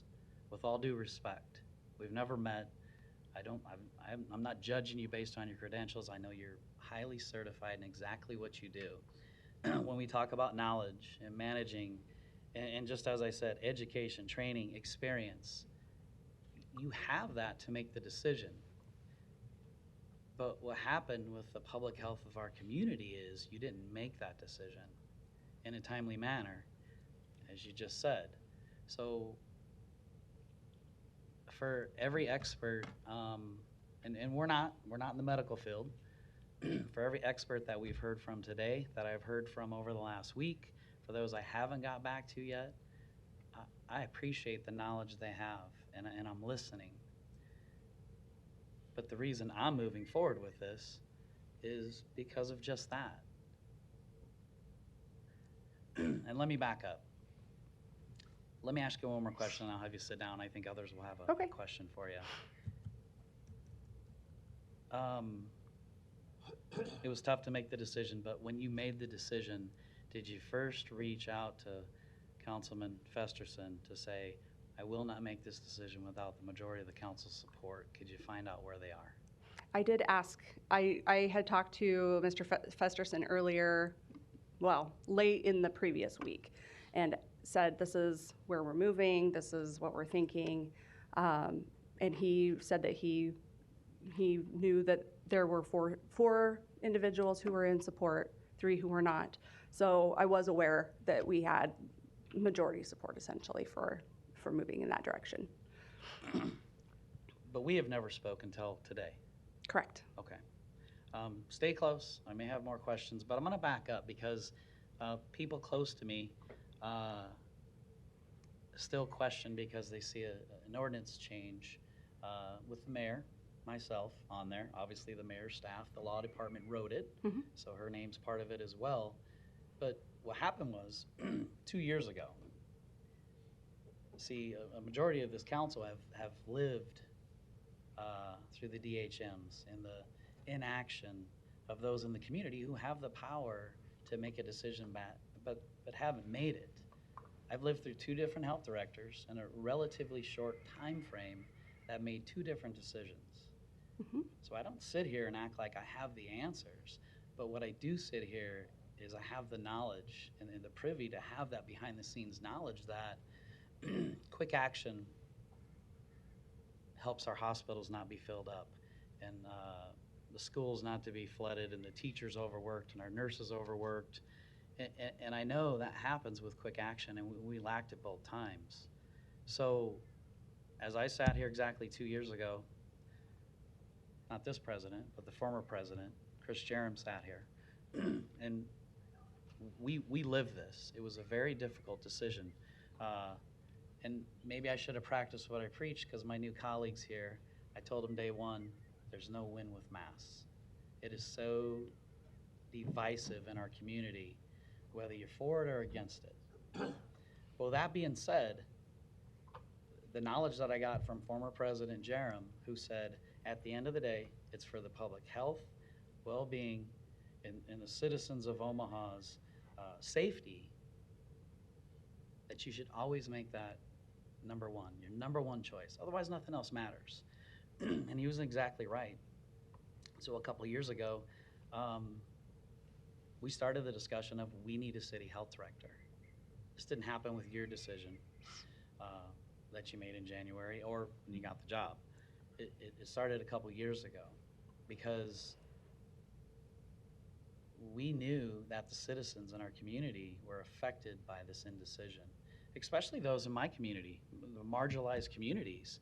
I mean, and I'm going to skip around because I like to take notes, as we heard today. And there was a gentleman who represents the Omaha branch of the NAACP who handed us something, and right in number 1 it says, we write in opposition to this proposed ordinance. Number 1, in times of epidemic and crisis, timely decisions are essential to result in saving lives. He's exactly right. So maybe if he was here and he heard me, he would probably change his letter, because that's exactly my point to this.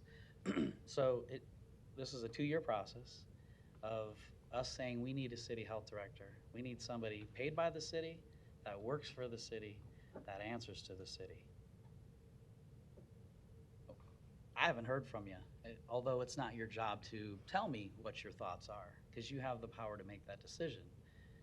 But if I had a city health director, I believe there would be communication there. And that's what I firmly believe with the facts that I have lived the last 2 years. So with saying that, moving forward, that public health is of utmost importance, ultimately this ordinance change reduced to its basic form is that it's a proposal about creating a reliable process to protect the public health, the citizens of Omaha. That's what this is for.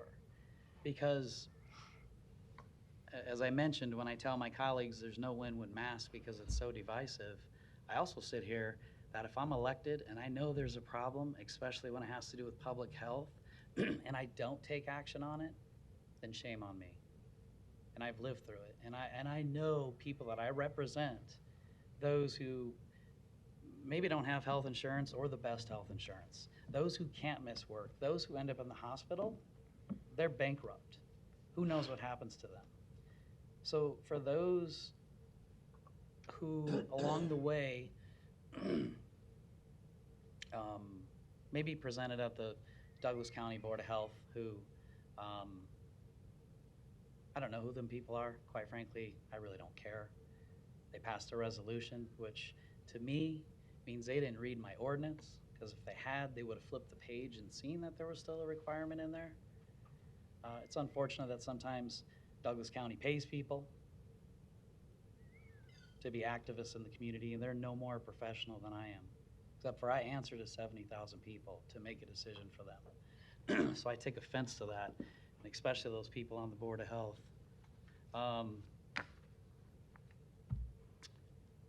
So I tell my colleagues, we can't win in mass, but I also remind them, when you have public health decisions to make, you have to think about what's in front of you and learn from us that have lived it. The previous health director failed us miserably. And I was a strong vocal advocate against the decisions that were being made because there was pressure.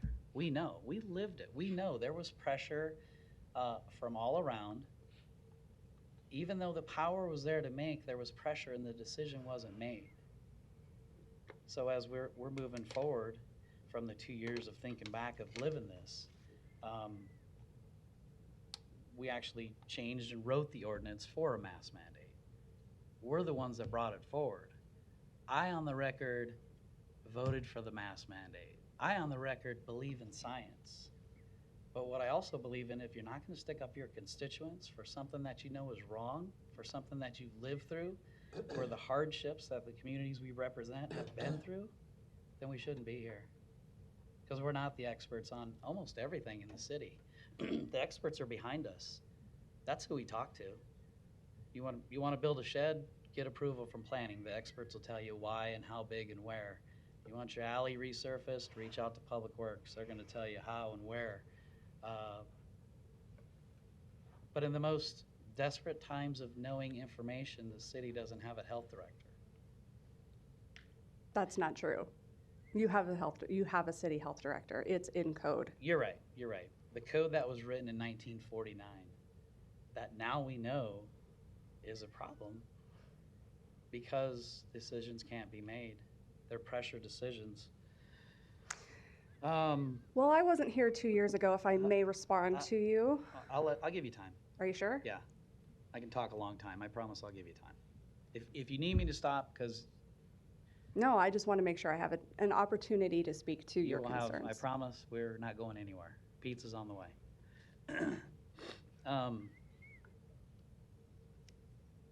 So, and I'm gonna jump around to the notes I took from people that say we don't want elected officials making decisions, but we did. We sat up here, my previous council members and I, whether you voted for it or not, we as the majority made the decision for the city of Omaha to have a mask mandate because it was needed and the Douglas County Health Director failed to act. Truth. That decision was delayed for so long that if people really want to sit back and say, you're not the experts and you don't want to make the decisions, or you shouldn't be making decisions, think about what you're saying, because we're not the health experts, but we actually made the hard decision that others who have the power couldn't make. And I don't want to add up the illnesses or the deaths that happened over that point in time where we knew we were in a pandemic to where we started finally taking action on it, because it would be sickening. And you would know why I'm so adamant about this. And I'm in a different lane than the co-sponsor, right? I've said this all along.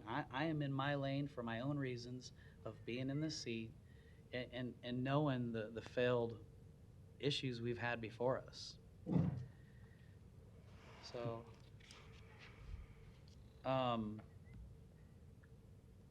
we heard from a commissioner here that said, don't make decisions for votes. I promise you there is nothing about this decision, as we know, that will generate votes. Because those people that were here thinking they supported me,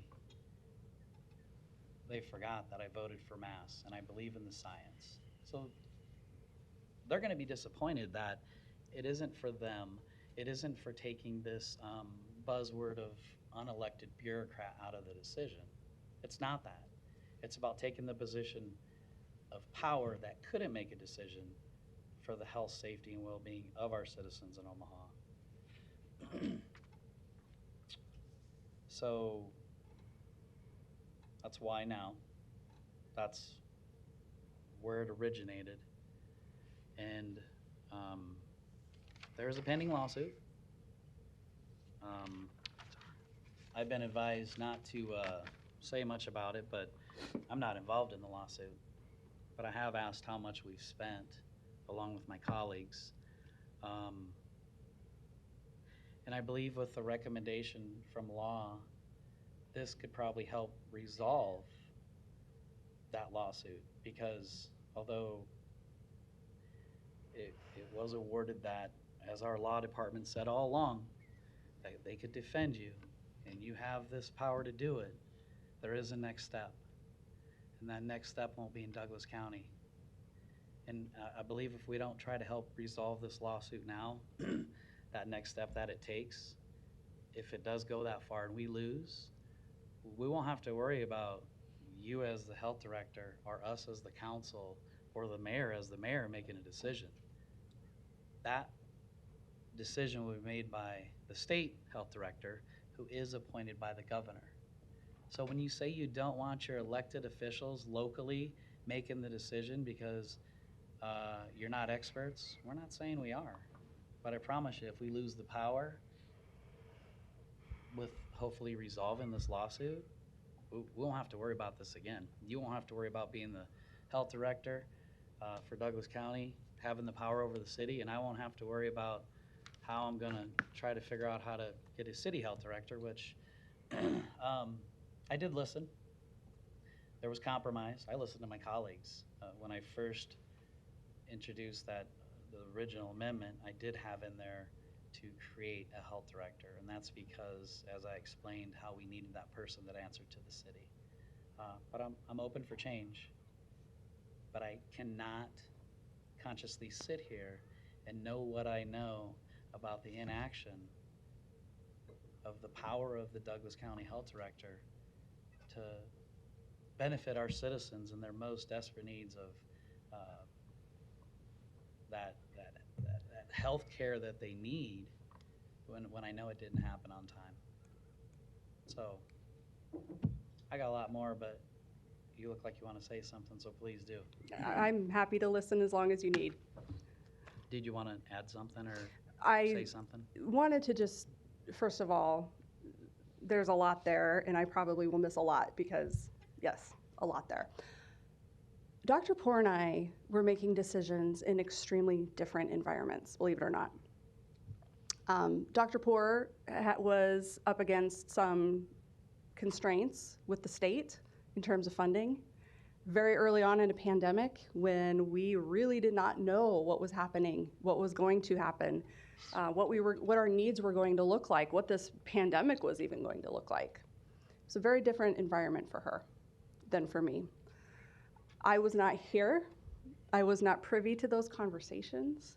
I was not here to witness what the city council did or did not do, or how deliberations around that happened. I know what I've heard, but I was not here, but what I do know is that Dr. Poore was up against completely different challenges than I was. Now, I was still up against this threat of lawsuit from the state if I acted in either capacity, whether as the county health director or the city health director. Both times, I went through all of the appropriate steps, if you will.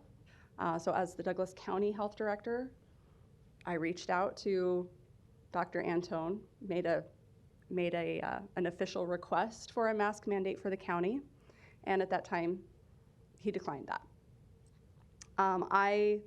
At that time, we were not in nearly the situation that Omicron presented to us. At that time, we let it go. We were using some other mitigation methods to keep transmission rates low in our community. As Omicron started to spike before we recovered from Delta, it became clear that we were going to need to look at a number of things to decide what was the next right step. Masks, like you said, there's no winning, right? But I don't really see this ordinance as a mask issue. I'm looking at this ordinance broadly for what that could mean for a future pandemic that's maybe doesn't need masks. Maybe it needs something completely different that we don't even know yet. I'm looking at what our community is going to need in the future. I'm looking at the current language. As I said before, I have concerns about that epidemic language and what we're able to do to mitigate epidemics as they're occurring in our community. It's a very different situation than a pandemic. I hope we never have to revisit how to respond appropriately in a pandemic. I hope we never have to do it again. But given the fact that our disease transmission globally and the new novel emerging diseases that are popping up, the fact that we are one plane ride away from pretty much any disease on the planet, I suspect we are going to need to visit these types of powers again. They're not things that I take lightly. This was my first time going through this process as this city health director, or even as the county health director for this particular event. You had Dr. Poor here before. So when your colleagues came to my office to visit individually as I first arrived, and thank you very much for taking me up on that offer and coming out to visit, we talked about masks. Had I met you, had you taken us up on that offer, I would have loved to have heard your perspective on this. I actually want to work with you. I want to sit down and be able to find the best way forward for us, for the people who live and work in this community. It's not about power, it's about serving the public. I think we're kind of on the same team there. How we go about it just needs to be a way that is going to best serve those people. If we're going to layer on steps, that stretches that process out. That means it's even longer.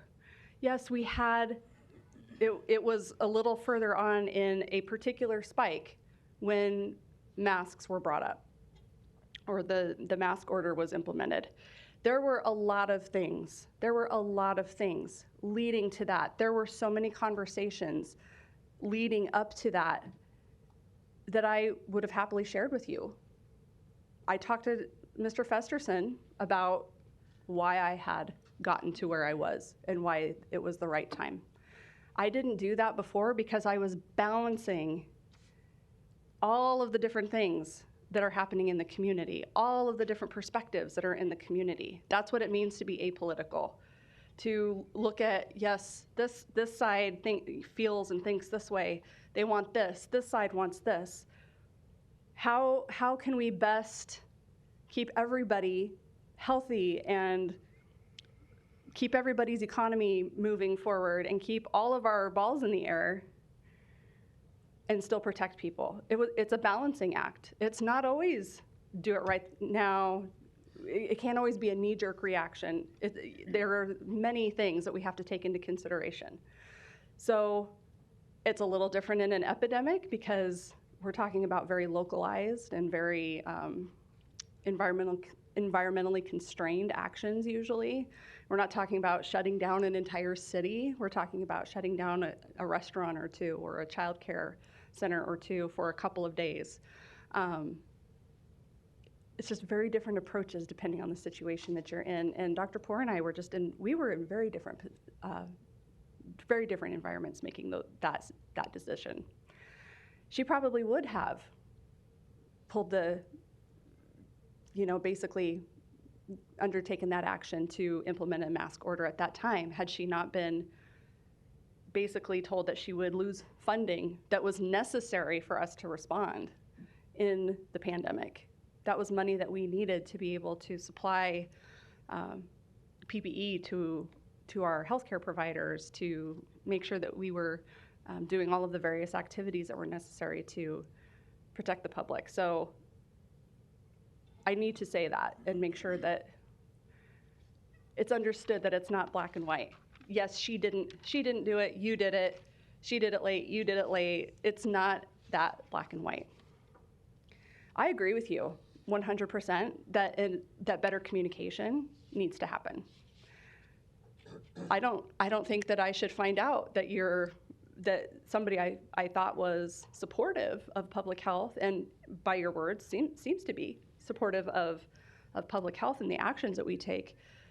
It's disconcerting to find out that there's opposition to that because there's an ordinance being passed where no discussion at all really has come forth other than, hey, this is what we're going to do and it's happening Tuesday. So I would say that There probably needs to be better communication on both sides. But I don't know that having a completely separate city health director is going to be helpful in that space.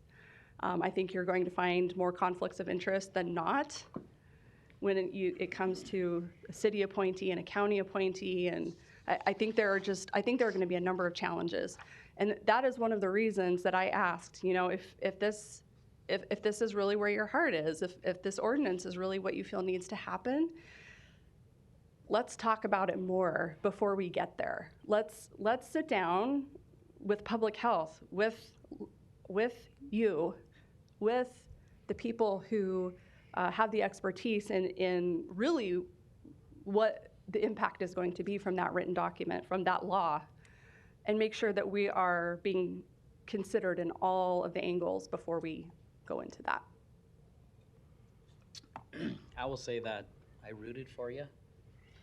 I know I have a couple colleagues that I told point blank, if you do this, because we've seen it coming, right? We even if we're not in it, we see it coming. We're coming out of winter, schools are back in, some schools have mandates, some don't. We've seen it coming. And I'm like, okay, I'm not the expert, but I feel like we need it. The numbers are on the rise. And I rooted for you. I told my colleagues, if she makes this decision, I'll support her till the end, because this is what I have been asking for. This is what we had been lacking. But then moving forward, when I know that you delayed the decision and the decision wasn't made in a timely manner, which again affects everybody, whether you're going to wear a mask or not, you know how it spreads, that you wouldn't have made the decision without the majority of the council's support. I knew right then that we had to do something different. So I did root for you, and I promise you, had you made the decision without wanting to know where the council stood, I would not have supported this change. This change is for the citizens of Omaha's public health. And I can't ask you now, would you do it again? You've already showed.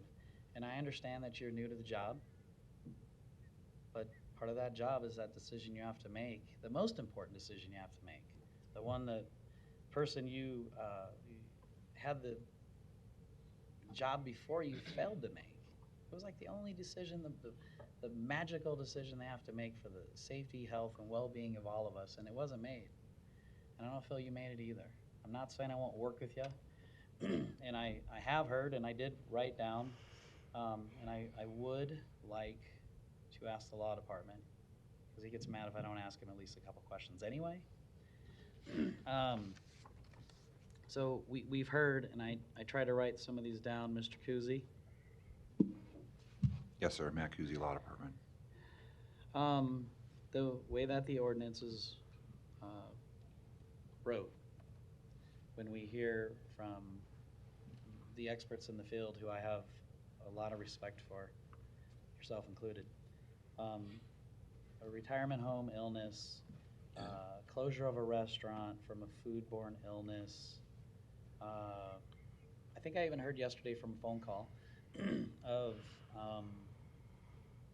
the bat situation we had at the zoo. Decisions like this, tell me, is it taken out of context, the way the ordinance is written, or does this apply that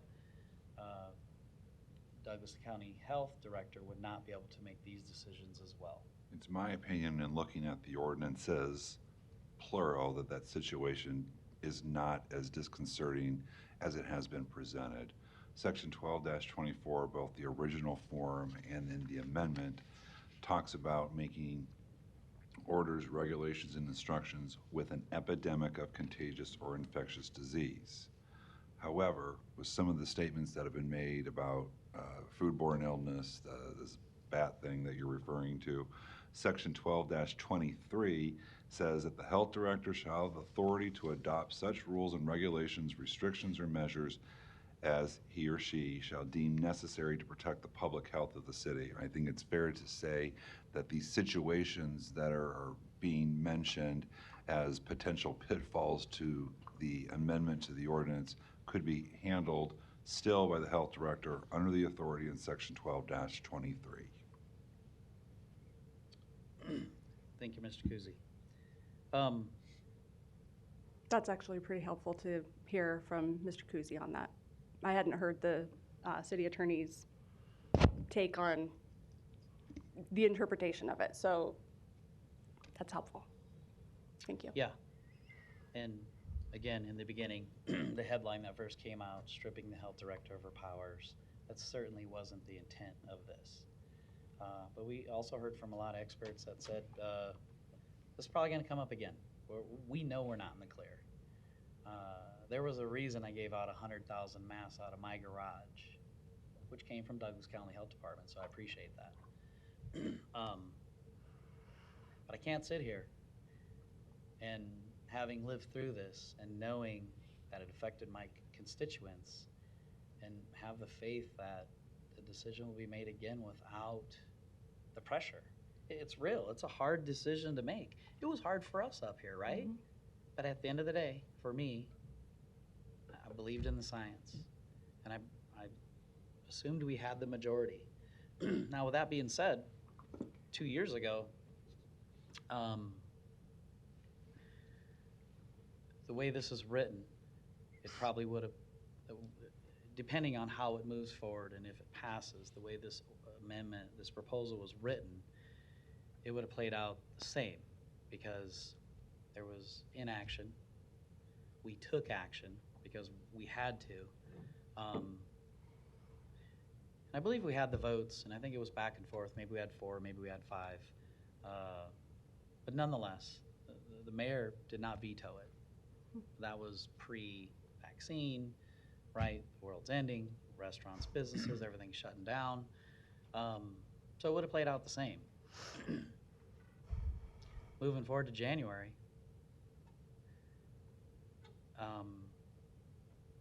you would have just had to make a recommendation, and you could have probably made it sooner, as you admitted. That would have been in the citizens of Omaha's best interest. And I'll go with what I have heard. It would have went through the process where you made the recommendation required by the experts, which I'm sure you do anyway, but it was never required. And you gather the experts who you work around all day long, and it would have been an easy decision for you to make, to say, here's what we believe, here's what the numbers say, here's what the science says, we're moving forward on to the executive branch. Pretty positive the mayor would have vetoed it, but that's okay, because yes, no, or no action means it comes to the council. And now that you know, because you talked to the council president, and he said you had the majority, which I was one in support of the mask mandate. Again, on the record, I'm saying this. It would have passed. We would have had a mask mandate probably sooner than the process we're relying on. I truly believe that. And if I may just speak to that. So I was told that without having 6 votes, I think 6 is what I was told, it would not go forward. So this was the question of, okay, do I have the majority support at least for me to take this action? But if otherwise, it would have had to go through essentially this process that we're going through right now with this ordinance. So a first reading, a public hearing, a third reading, and then, waiting to implement that. So it actually would have taken 6 or more weeks to actually get that implemented. And so that is why I didn't go that route of saying, here's my recommendation, please consider moving forward with this. Maybe I wasn't clear when I said both ways it played out with the previous health director, with us taking action where it was not vetoed, to saying this proposal was in place, you making the recommendation to the mayor in January. If this is in place, it would have been vetoed. It would have came to us, and you have the majority support. It would have been a yes. You're saying that's what I'm saying. You're saying with what the proposed ordinance right now. Proposed amendment in place. Thank you. Both times. Well, I'm so sorry. I was interpreting. Yep, it's fine, and that's why I want to clarify to those who are still with us and those that are still awake here, it wouldn't have changed either outcome, except for the fact that it would have happened sooner. And that's my point of all this. Thank you, Mr. President. Thank you. I'll have just a few questions to see. I think we had some other lights on and off during this period of time, and we'll see if somebody else dials back in. But I greatly respect my council colleague to my left here from South Omaha. We agree on a great many things, and we've been through a lot on this particular issue together as well. And I think he largely did repeat my recollection of the turn of events over the last year or two and the ups and downs with the previous public health director and the process we had to go through and all the unknowns, frankly, that everybody was dealing with at the time, which was pre-vaccine and so very challenging. But I think we just come to very different conclusions about it in the end. I, for one, appreciated what the public health director did when we did have the surge and took the initiative to contact the mayor and the city council and say, I think this needs to happen on behalf of healthcare workers and teachers and first responders. And the mayor indicated she did not support it. Majority of the council indicated they did. I want to be clear, it wasn't all the council, it was 4 members. But you asked if we did, and I asked around, I said, yeah, I think we do. And you took action, and I don't think that would have happened otherwise because of the process. The current city council process is very ill-equipped to handle something like a surge when that current process takes 5 or 6 weeks, as noted. And I do share, though, also the frustration previously when the council did have to address this issue because it was also a timely concern. And we felt the public health director at the time could have taken the action. In fact, we know she could have taken the action and did not. And so I share that concern with Councilmember Palermo. I don't share the concern about the lawsuits. I think it's unfortunate we have been sued, but that happens from time to time in city government.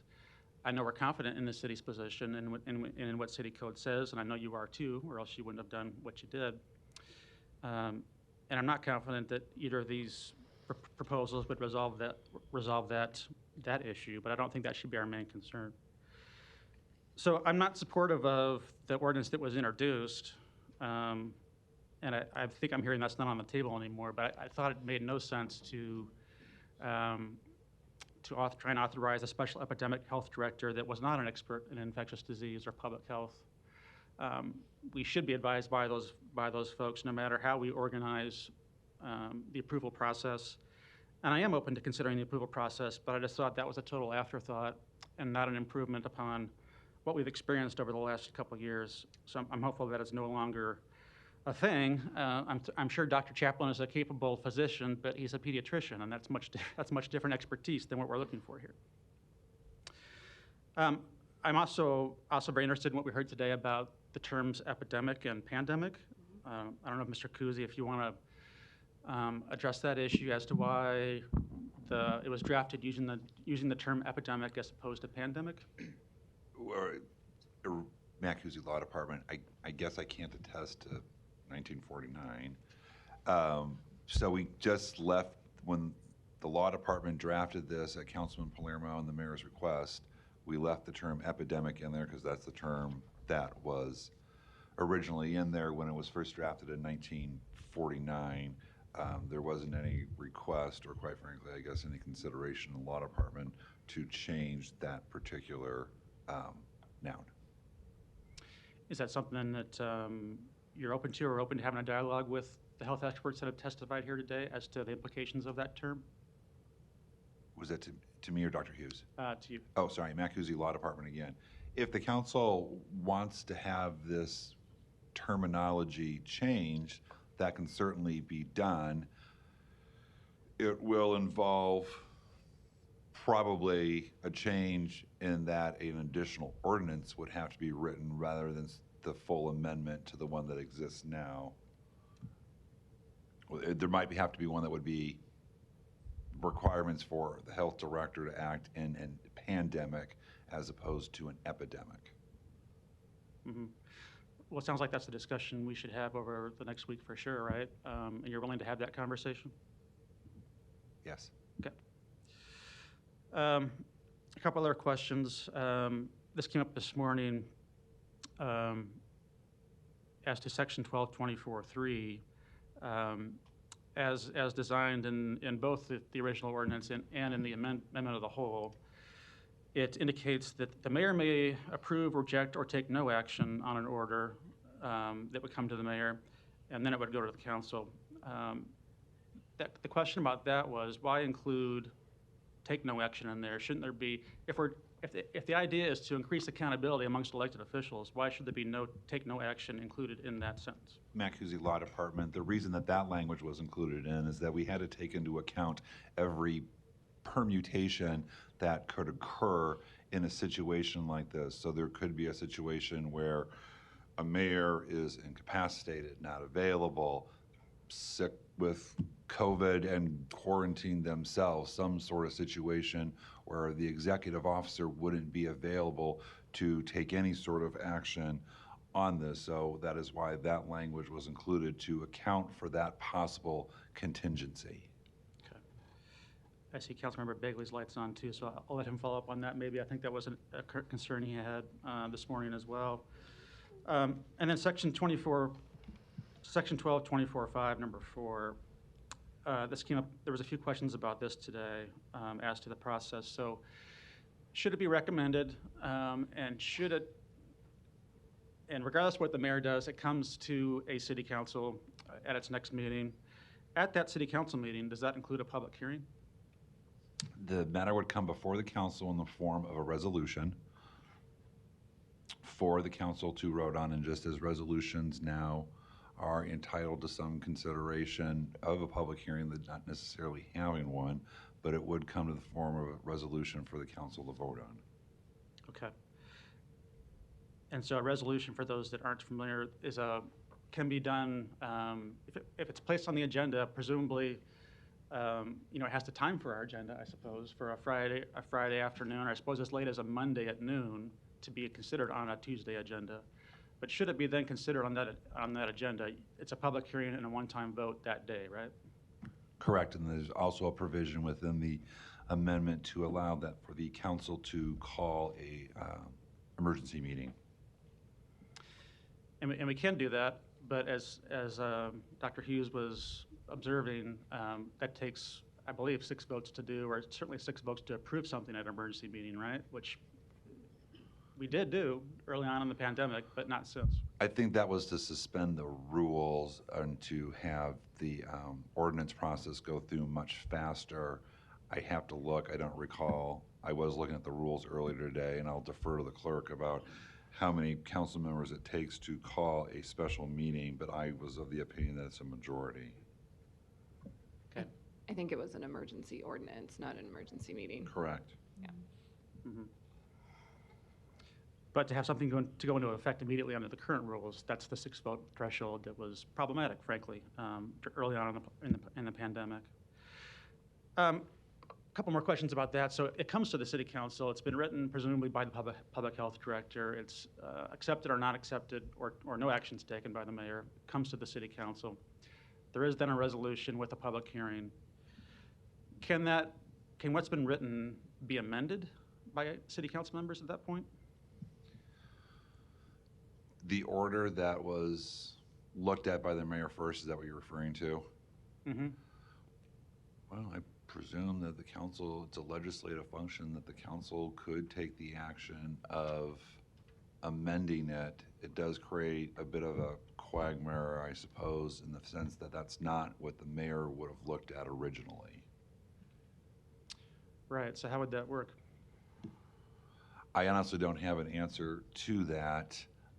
This was somewhat modeled after the process was modeled somewhat after the mayor's emergency powers written into the code that the mayor has to respond to situations. And that section doesn't really contemplate an ability to amend something that the mayor's done, like with a curfew or something like that. I would presume, though, that if the council made an amendment, that would be somewhat, I guess, rejecting what the mayor did or didn't do. So I think that would still could be considered a final act. Okay. Sounds like that needs a little bit of clarity, because there were lots of amendments when the city council adopted those first measures early on. What about an extension? How would that work? So let's just say something is adopted by either the mayor or the city council, or both. Presumably, the order from the health director would include some sort of timetable, or as in the case of the mass one that was originally done, that would include some sort of metrics that would have to be met. Although our original ordinances did not have metrics, they had timeframes. Okay. I'm sorry, Councilmember Presterson, I didn't hear you. I was observing that the original ordinances we had didn't have metrics, they had timeframes, so that's the nature of my question. But was there something else that you just discussed back there you want us to know? Mr. Endenbosch brought to my attention that the way subsection 3 is written, as it says, may affirm or rescind such order, after the mayor has already had a chance to look at it. So with that language, probably doesn't allow for an amendment by the council, but the addition of an added verb shouldn't be a problem. Okay. So clarity either way is needed on that. And to the extension question, so if there's metrics, I guess there's metrics, but what if it's a time frame? Does the process have to start over again to renew? It would be my position that yes, the time frame would have to begin anew if it's based on a time frame. And then what about a veto? Are vetoes possible in this scenario like they are in other scenarios? No, given that this initiates with an executive action, it would not be prudent to have a veto of this, and so there is no veto possible. After the council votes, that is the final say. And that's my understanding in our conversations too, but it also does not say that anywhere expressly, right? Do you think that should be added somewhere? If you'd like that language more specifically stated in it, that's not a problem either. Okay. So there's there's the bigger picture discussion we're having about how to think about this, and not just in the context of masks and COVID, but in the context of public health and things that are unforeseen, and wanting an ordinance to work well in any situation we can imagine that could impact the health of our citizens. So I'm trying to have the big picture on this and think about how the process might be improved while still making sure we have the context of a public health director and infectious disease experts advising us on these issues. So that's the nature of these practical questions I'm having, but I think there are a number of them still that need to get fleshed out.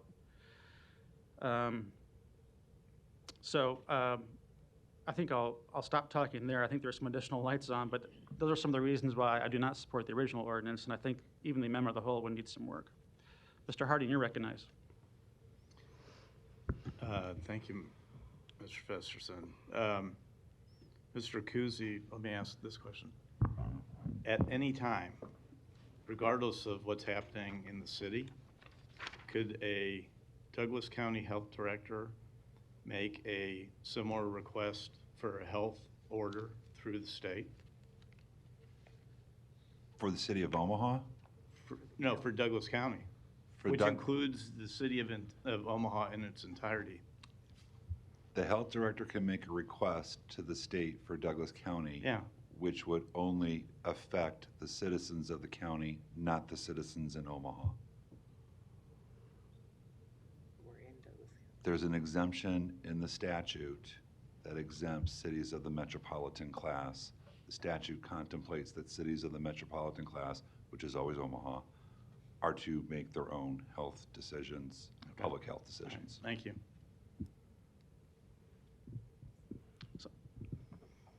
I'm trying to digest that one. Can you repeat that one more time? It's late in the day. The county health director could ask the state for a directed health measure. I'm going to look at Bernard to make sure that I'm right so far. That directed health measure, if approved by the state, would only apply to the citizens who are outside the corporate limits of the city of Omaha. There is a statute that exempts cities of the metropolitan class from county board of health or county health director, for lack of a better term, DHMs. And you're saying that's current status? That's the current status of the law. And so it only applies to Omaha because that was not the case anywhere else, right? Correct. The state statute exempts Omaha from the ability of the county health department from imposing DHMs on the city. So we just did. And I think we're confident in that position, No, right? for this, I'm talking, there's a difference. The county health director, I see. I see. if they got permission from Lincoln to have a DHM, it would only apply to it would not apply in Omaha because Omaha is exempt from the powers of the health director in that regard.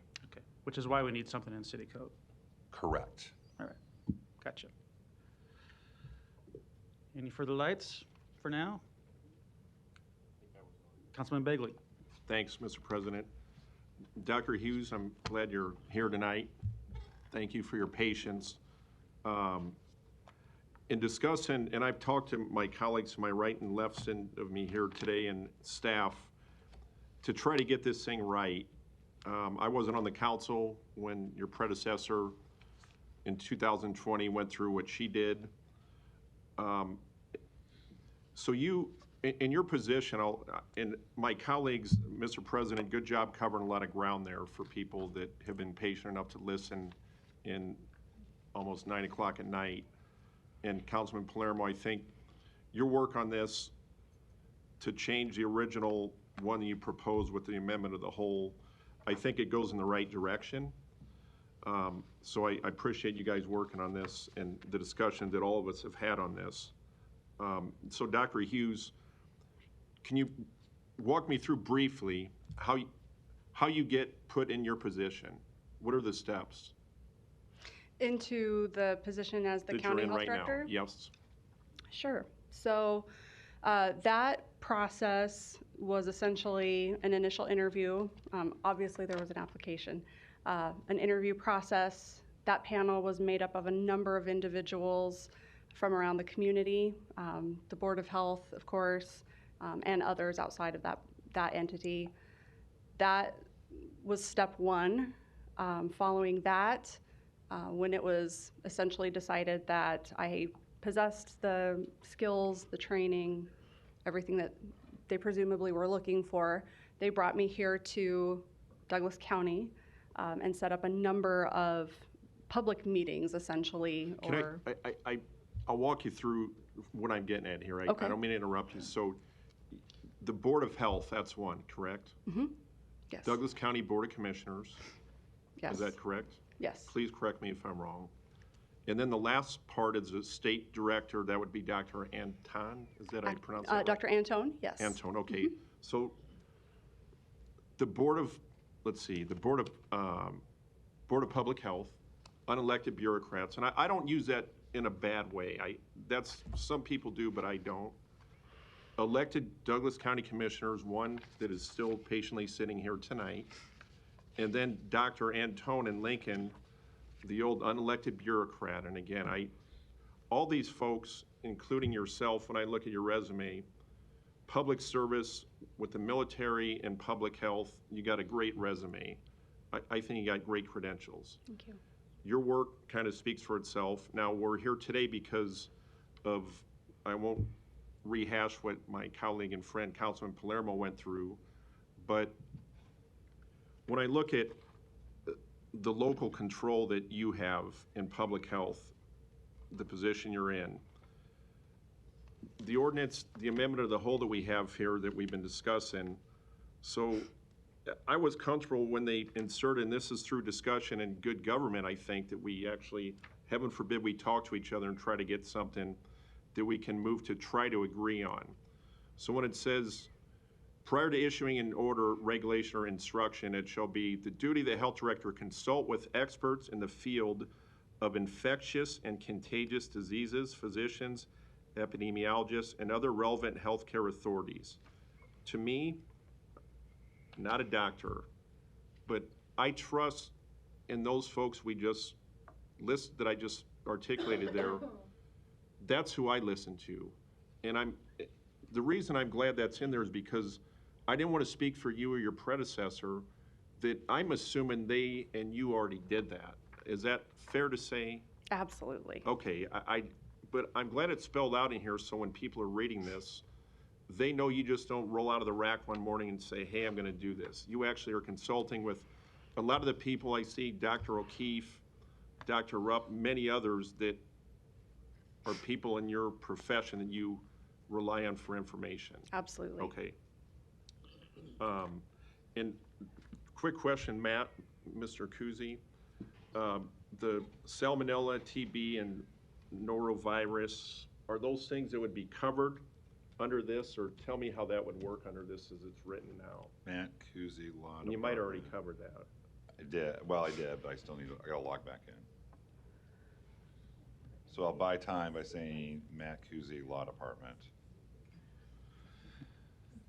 The preceding section, which is section 12-23 of our code, the health director shall have the authority to adopt such rules and regulations, restrictions, or measures as he or she shall deem necessary to protect the public health of the city. And it's my position that the situations, these anecdotals is not the right word, these non-pandemic type situations that have been mentioned that maybe affect a handful of people are covered under that particular section. Okay, thanks. That's how I understood it when we had talked like a week ago on this. So, and again, in the sake of time, I know this will be coming back, but I trust certainly the judgment of the professionals in public health, the experts. In all due respect to Dr. Chaplin, a great doctor, but I wasn't comfortable with a great doctor like him making a recommendation on infectious disease. That's why if there's babies being born, Dr. Boyle, you're the right hander out of the bullpen we call.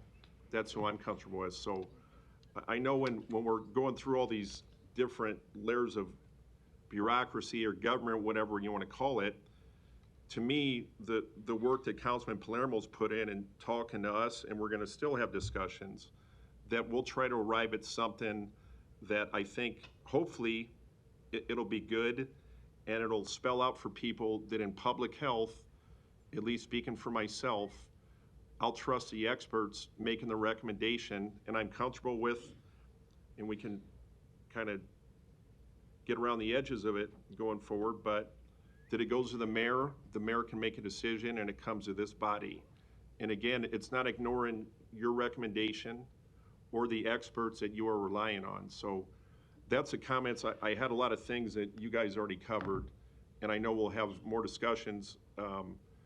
This is something that you try to get a compromise on that doesn't, in my view, doesn't endanger public health, because I know you certainly don't want that, and I don't think anybody up here does. So I look forward to having those discussions with trusted experts, that we don't deviate from that. The lawsuit's a separate deal. That's something on its own. And I look forward to at least having something that, and again, I think we've made a lot of progress here, and I look forward to continuing to do that. So thanks again for staying so late, and that's my comments for now. Thanks. Thank you. I also want to thank everybody for being here and testifying and still being here, both in person and on Zoom, and conversation to be continued. Thank you. Thank you. Madam Clerk. Consent agenda. Any member of the City Council may cause any item placed on the consent agenda to be removed. Items removed from the consent agenda shall be taken up by the City Council immediately following the consent agenda in the order in which they were removed, unless otherwise provided by the City Council Rules of Order. The public hearing on agenda item number 19 was held on March 15th. Roll call. Johnson. Johnson. Yes. Melton. Yes. Palermo. Yes. Rowe. Yes. Bagley. Aye. Harding. Mr. President. Yes. Item 19 is approved 7-0. We've had a request to remove items number 29, 30, and 31 from the consent agenda. So first we'll take public hearings on the agenda items number 20 through 28 and 32 through 33.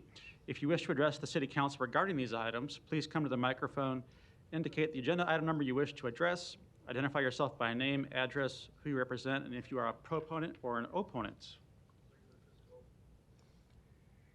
Seeing none on those items,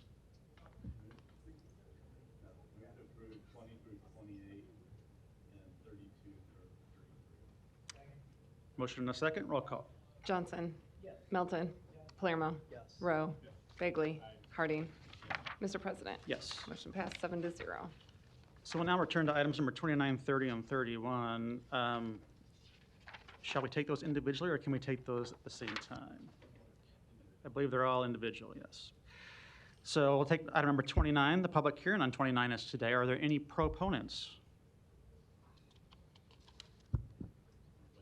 All right, we have somebody by Zoom for number 29, Wayne Kester. Wayne, thanks for sticking with us. We appreciate it. Yeah, it's been my pleasure. I'm the applicant in item 29, Wayne Kester, 19801 Adams Street, Omaha, Nebraska. Thank you.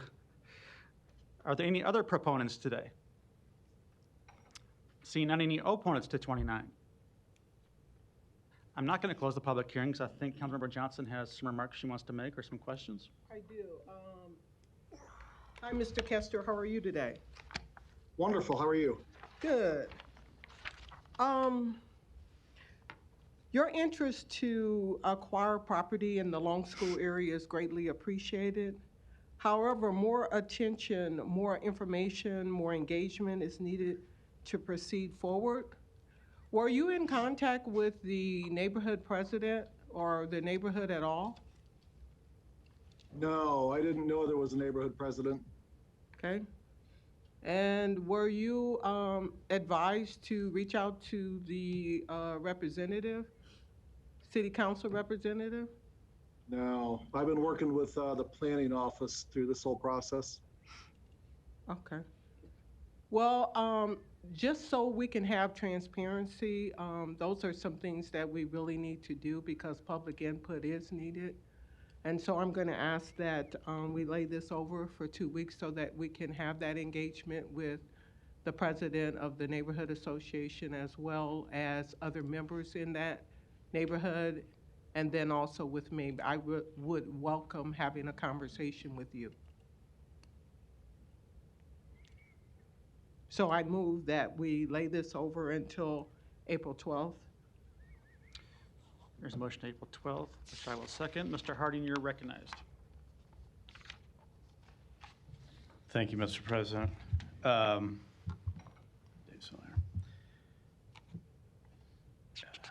There's a process, Mr. Fanslow and Mr. Kester, please stand by. Mr. Fanslow, could you walk me through the process for acquiring property from the city of Omaha? Sure. Yeah, Dave Fanslow. In this case, we were contacted, staff was contacted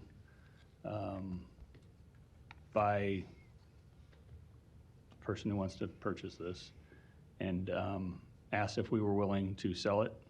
Over the last handful of years, we have decided we didn't want to be in the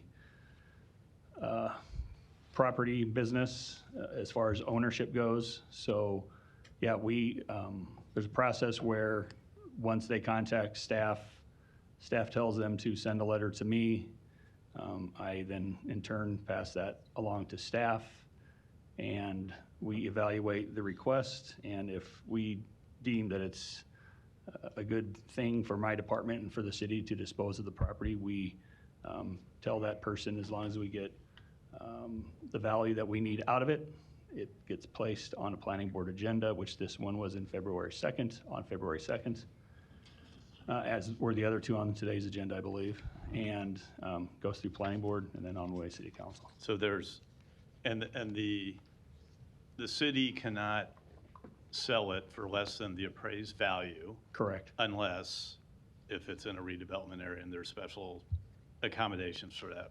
Correct? Correct. Okay, so there was an appraisal, Mr. Kester or Wayne and Tony Homes LLC agreed to that amount. It went to planning board at a public hearing, correct? Correct, on February 2nd. Yep. So different set of scenarios. So that's the city of Omaha owning property.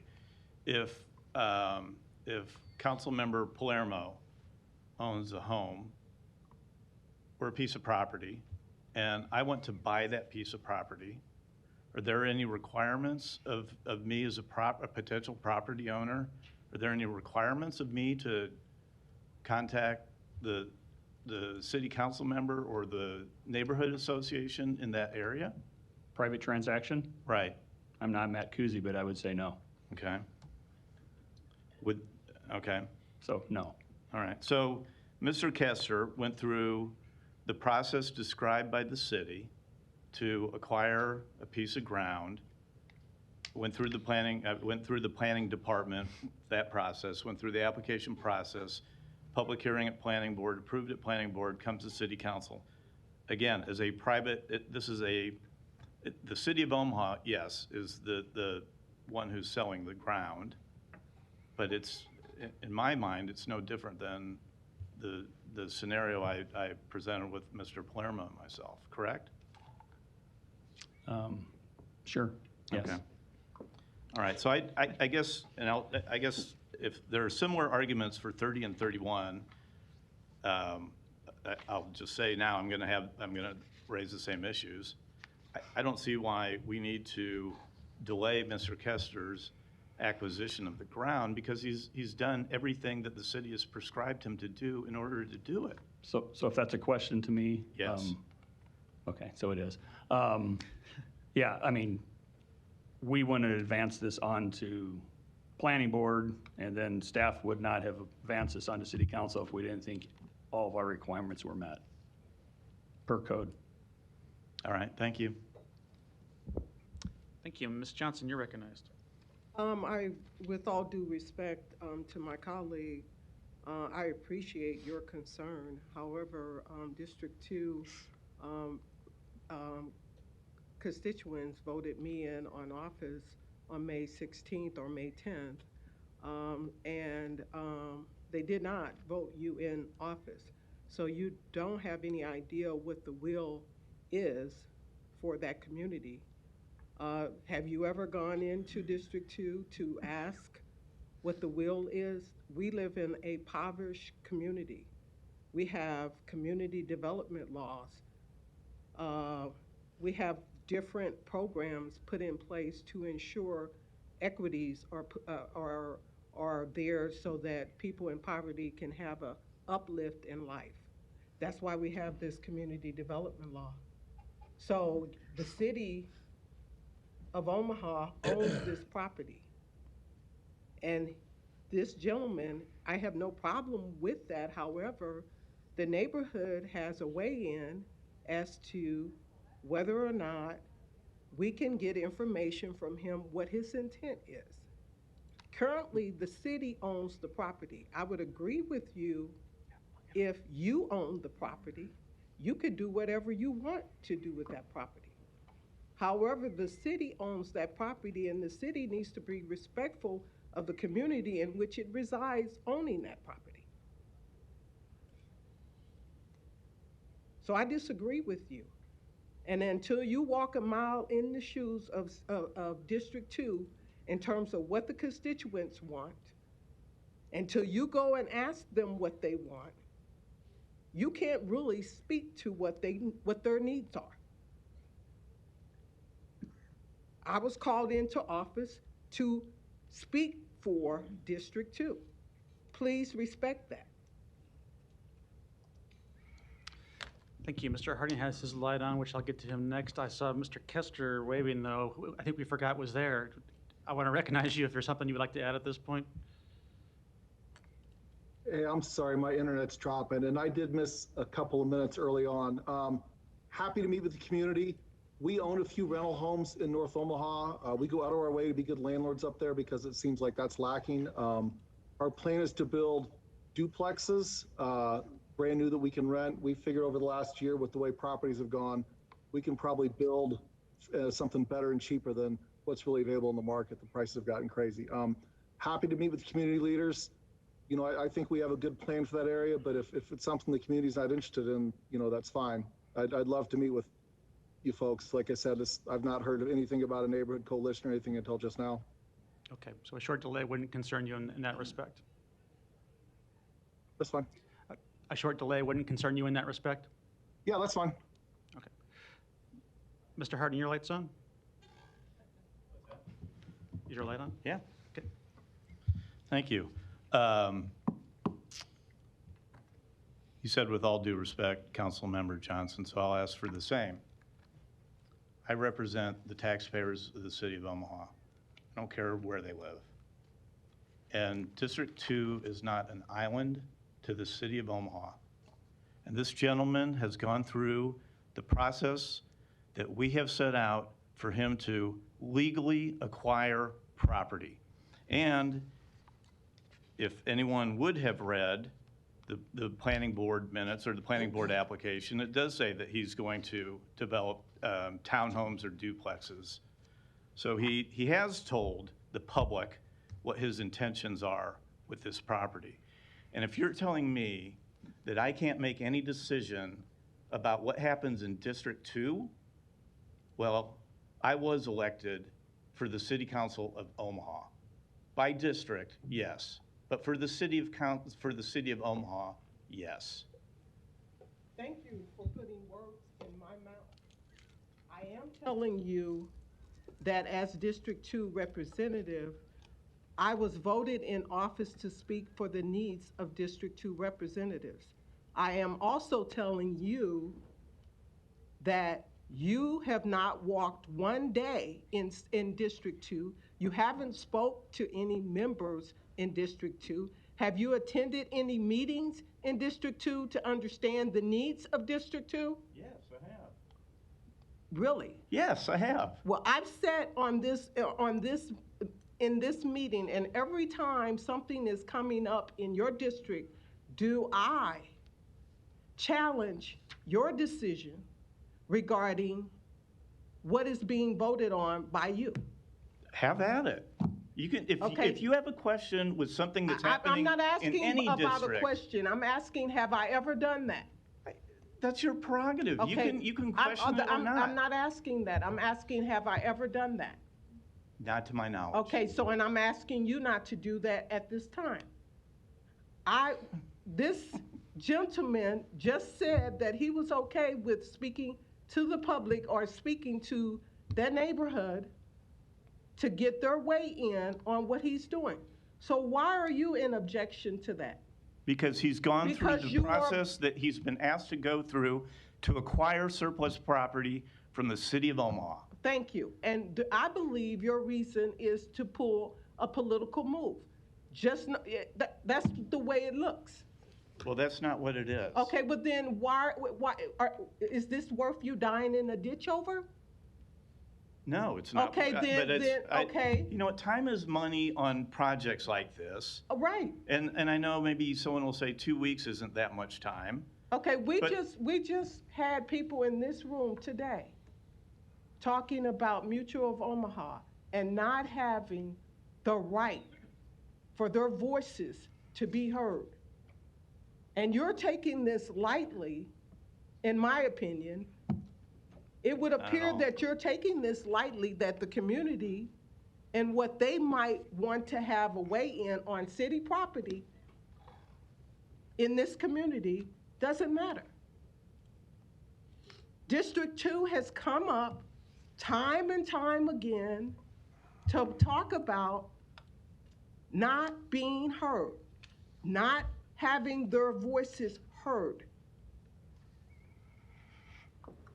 So you would like everyone making a property acquisition in District 2, and District 2 only, to touch base with the neighborhood association, the council member, we might as well add in the county commissioner. Is that what's being required now? I didn't make a requirement. I simply said on items 29 through 31, I would ask that we lay this over. Yeah, so that he could meet with you and the neighborhood association. If we want to consider an ordinance or a resolution to address what you just asked me, then perhaps we as city council should do that. We don't have to do that. There's Okay. already a process in place for him to do this. Thank you very much. Council members, I might suggest that you take this conversation off the line. There is a motion and a second, just to delay until April 12th, unless there's further lights. I would encourage us just to vote on this item since it's 9:15. Any other lights? I don't see any. There's a motion and a second to delay to April 12th. Roll call. Johnson. Yes. Melton. No. Palermo. Yes. Rowe. Bagley. Aye. Harding. No. Mr. President. Yes. Motion passed 4-3. Public hearing on number 30 is today. Proponents, please. I don't believe we have anyone on Zoom or in the audience for this one. He's number 32. Yeah, he's 30 All as well. three of them.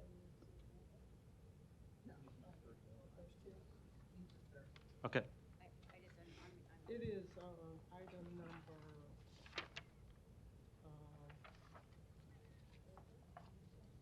it's going to be item number 29? Number 30? I'm just repeating what I just said. So we're on 30. 29 through 31. Okay, same applicant, right. Mr. Kester, any remarks you'd like to make on number 30 in this respect, as a proponent?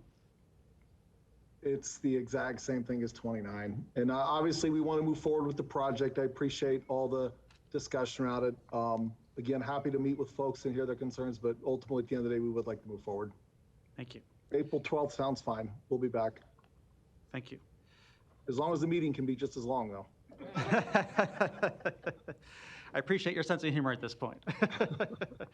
Since this is still the public hearing, though, I'll ask if there's any other proponents. I don't see any. Are there any opponents? I don't see any. I'm not going to close public hearing. Mr. Harding, you're recognized. Thank you, Mr. President. I'll just say my comments are exactly the same as I had on 29. So as to not continue to tick the clock away, I'll just say that I'm repeating my comments from 29 for item number 30 as well. Thank you. Is there a motion on number 30? I move that we lay this over until the 12th, and we may as well add number 30 because that will be the same vote. You can't do that. Separate applicant there, I think. Yeah. Thank you. So there's a motion to lay over number 30 to April 12th. I'll second. Roll call. Johnson. Yes. Melton. Palermo. Yes. Rowe. Bagley. Harding. Mr. President. Yes. Motion passed 5-2. Thank you, Mr. Kester. We'll talk to you soon. Next item is number 31.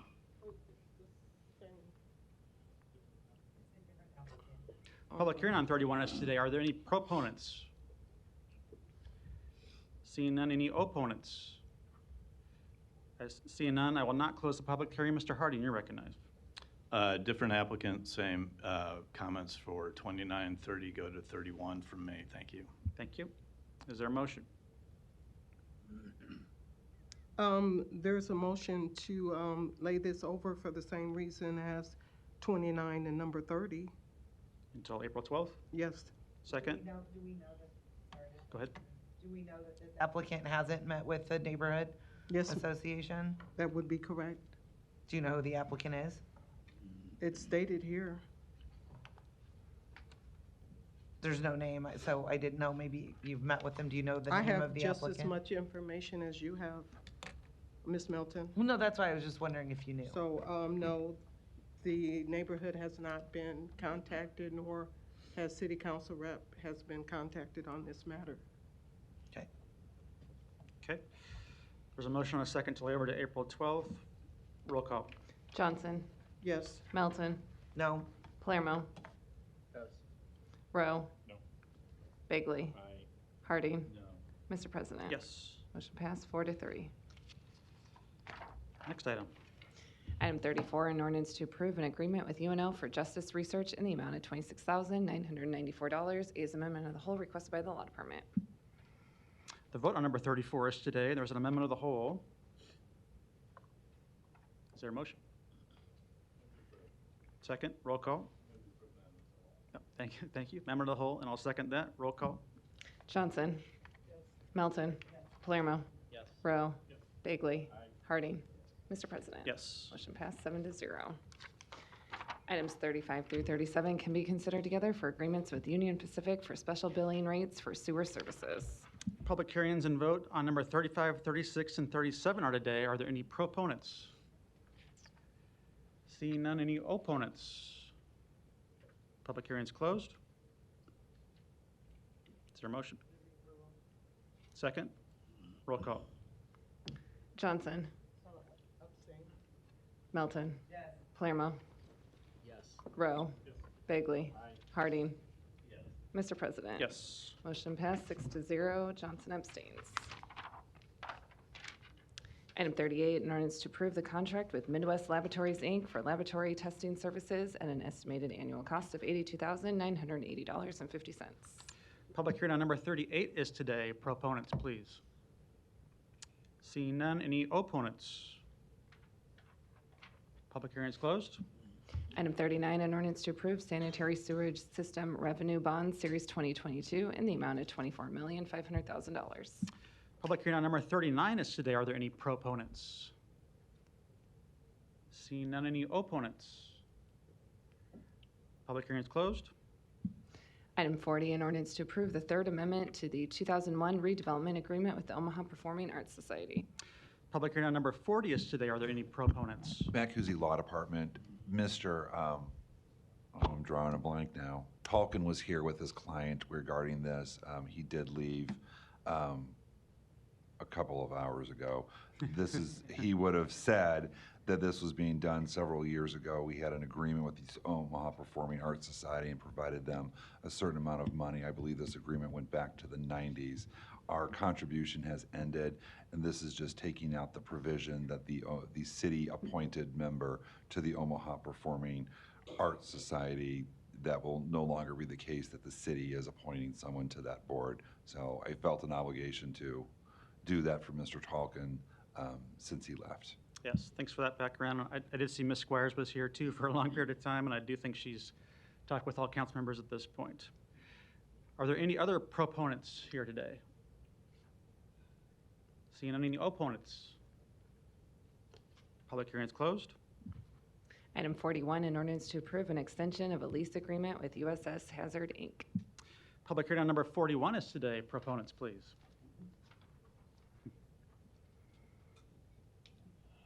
Well, as we at times would say, Bonacera. Hope everybody is doing well tonight. My name is John Portera, 10212 Emmeline Street in La Vista. I am president of the Hazard Corporation. You have before you tonight, and which is recommended by the Mayor and Public Works Director, the continuance of the options granted to us in our lease that were successful from 1967, 71, and 73. The corporation was the first riverfront developer in Omaha, Nebraska. This occurred with the founders of the corporation and Gene Leahy having a beer, which I'm sure all of us could use right now, and having an agreement written on a napkin. I don't know if this will show up or not. Yep. It'll come up here in a second. There you go. Okay. This is the, excuse me? Yeah, go ahead. Okay, I apologize. We're just getting punchy. I'm getting sleepy, so Yeah. it will be seven dwarfs. This is the property in question.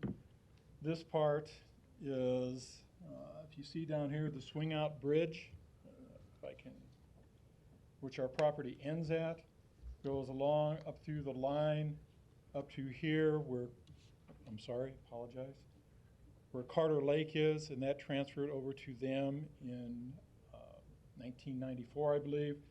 So if you look at this section right here, there's about 5 acres that went back in the 35 acres that went to Carter Lake, that provision. Therefore, the property in question that we're requesting has 67.952 acres. This is a little bit more of a definitive line. As you can see, this is the swing out bridge over here. This is the railroad right-of-way. It comes down along the Missouri River. So on the east side is the swing out bridge. North and south side, the Missouri River, the levee right here. And then on the west side would be the line across from Carter Lake.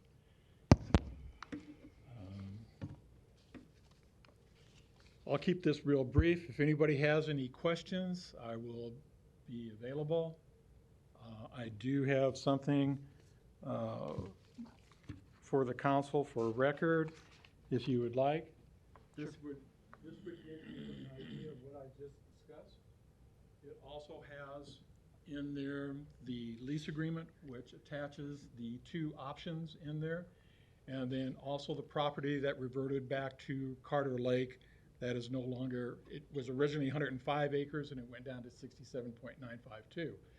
I do have a survey that was performed by the city in 1973. I have some other documents, but in the essence of time, and everybody probably needs to go home, if there's any particular questions you would like to ask, I'd be more than willing to answer them. If you have a question after that, and if you would like to get a hold of me, that will be fine. I can bring the documents up to you. I can provide you my name. I believe it is on here. So with that, I tried to keep it as brief as possible, sir. Yes. So if there's any questions? Thanks, we appreciate it, and thanks for your work on this over a long period of time. Thank you. I was on city council too, so I know what you do. And it's comforting to know that you're not here for the position, you're here for the job to represent the city in the best interest. And I commend all of you because, believe me, I've had this tour of duty before. So you are to be commended. You're thinking, thank goodness that's over, huh? Yes. Thanks for being here. Thanks for that comment. Are there any other proponents here today on number 41? Seeing none, any opponents? Public hearing is closed. Oh, Ms. Johnson, did you have a? Oh, I was just going to ask for your business card. Excuse me. Do you have a business card? I'm 20 years old with 50 years experience, but my hearing is still 70. Do you have a business card? I don't believe I have on me, but if I can look up your email. In fact, what I'll do is I'll send each one of you an email, and then that way you'll have a contact point with me.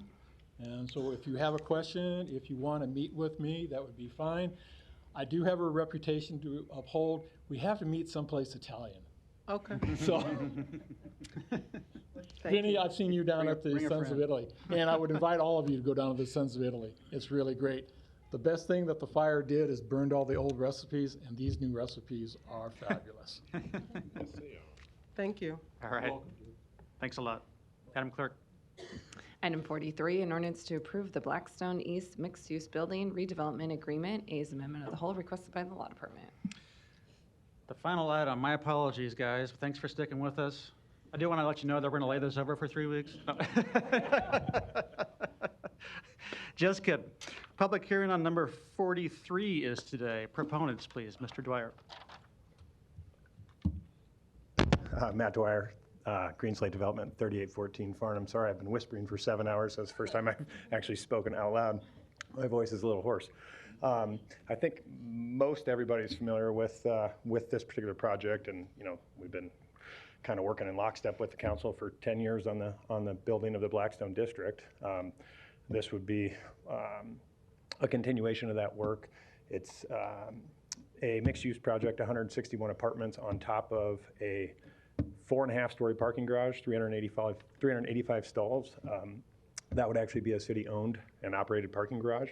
The ask before you today is the redevelopment agreement for about $6.5 million in TIF, as well as a purchase agreement for that parking garage for $18.9 million, give or take a few dollars. In the interest of time, I'm happy to sit back. Troy wants to say a few words, and happy to answer any questions. So, thanks. Thank you. Yeah. It's been 10 years. What are a few more hours, huh? I had an amazing Olivia Newton-John joke I was going to pull out earlier, and it's totally wasted now. Yeah. Mr. Henderson or Jay, go ahead. Stayed this long, I might as well say something. Jay Lund, 3814 Farm Street. Just kind of wanted to say thank you for all your service. Very exciting what happened in the earlier part of the meeting with the streetcar and all the continued work in the urban core. We've been saying and talking about those things for so long, so to see everybody all finally kind of coming together for that project and all those projects that'll come out of it is just great to finally come, so thank you. Thank you. Other proponents? Troy Anderson, Deputy Chief Staff, City of Omaha Mayor's Office, here to answer any questions. Thank you. Any other proponents today? Seeing none, any opponents? Public hearing is closed. At the risk of my colleagues strangling me, I just want to ask Troy one question that I thought of when I thought about this project, which I fully support. But this would be an example, speaking of the items earlier in the day. Correct. That should those move forward, I believe this is a 15-year TIF, and I also believe this is an extremely blighted area, isn't it? Extremely blighted currently ends about 30th, although I will present a little teaser that the area has been studied and may qualify as an extremely blighted and substandard area at some point in the near future. So this would be an example of something that'll move forward, I'm confident, next week. But then should the other streetcar and redevelopment plans we talked about and agreements we talked about today move forward, this would be an example of a project that would probably be extended to capture that increased increment in value, also the public parking that's involved, right? Correct. This project is another just prime example. I know we've been presenting this project in advance of the announcement, but at the same time, the folks who are in and around the Blackstone area have been advocating on behalf of the streetcar, modern streetcar advocates, et cetera. So they know and understood the implications, and so it's just been that alignment of stars, right? We've kind of talked about that recently, of being able to relocate the library and being able to do a lot of the things we've been able to do. Part of that discussion has been being able to strategically locate parking structures along the route, which is one of the reasons we started trying to advocate for this project early on, negotiated the mixed use development agreements and et cetera, knowing that this was going to be key to the ongoing success of the corridor as a whole. Okay, thank you. Thanks, guys, we appreciate it. Who would have known Eliza Butler Day would go so long, huh? No further items? Not in action items. Items 45 through 65 do not require public hearing or city council consideration at this meeting, but will be placed on a future agenda for public hearing and or vote. The reason for non-action is noted after the item on the agenda, as well as the date the item is expected to appear on agenda for consideration. Second, roll call. Johnson. Yes. Melton. Melton. Palermo. Yes. Rowe. Bagley. Harding. Mr. President. Yes. Motion passed 7-0. Meeting is adjourned at 9:34.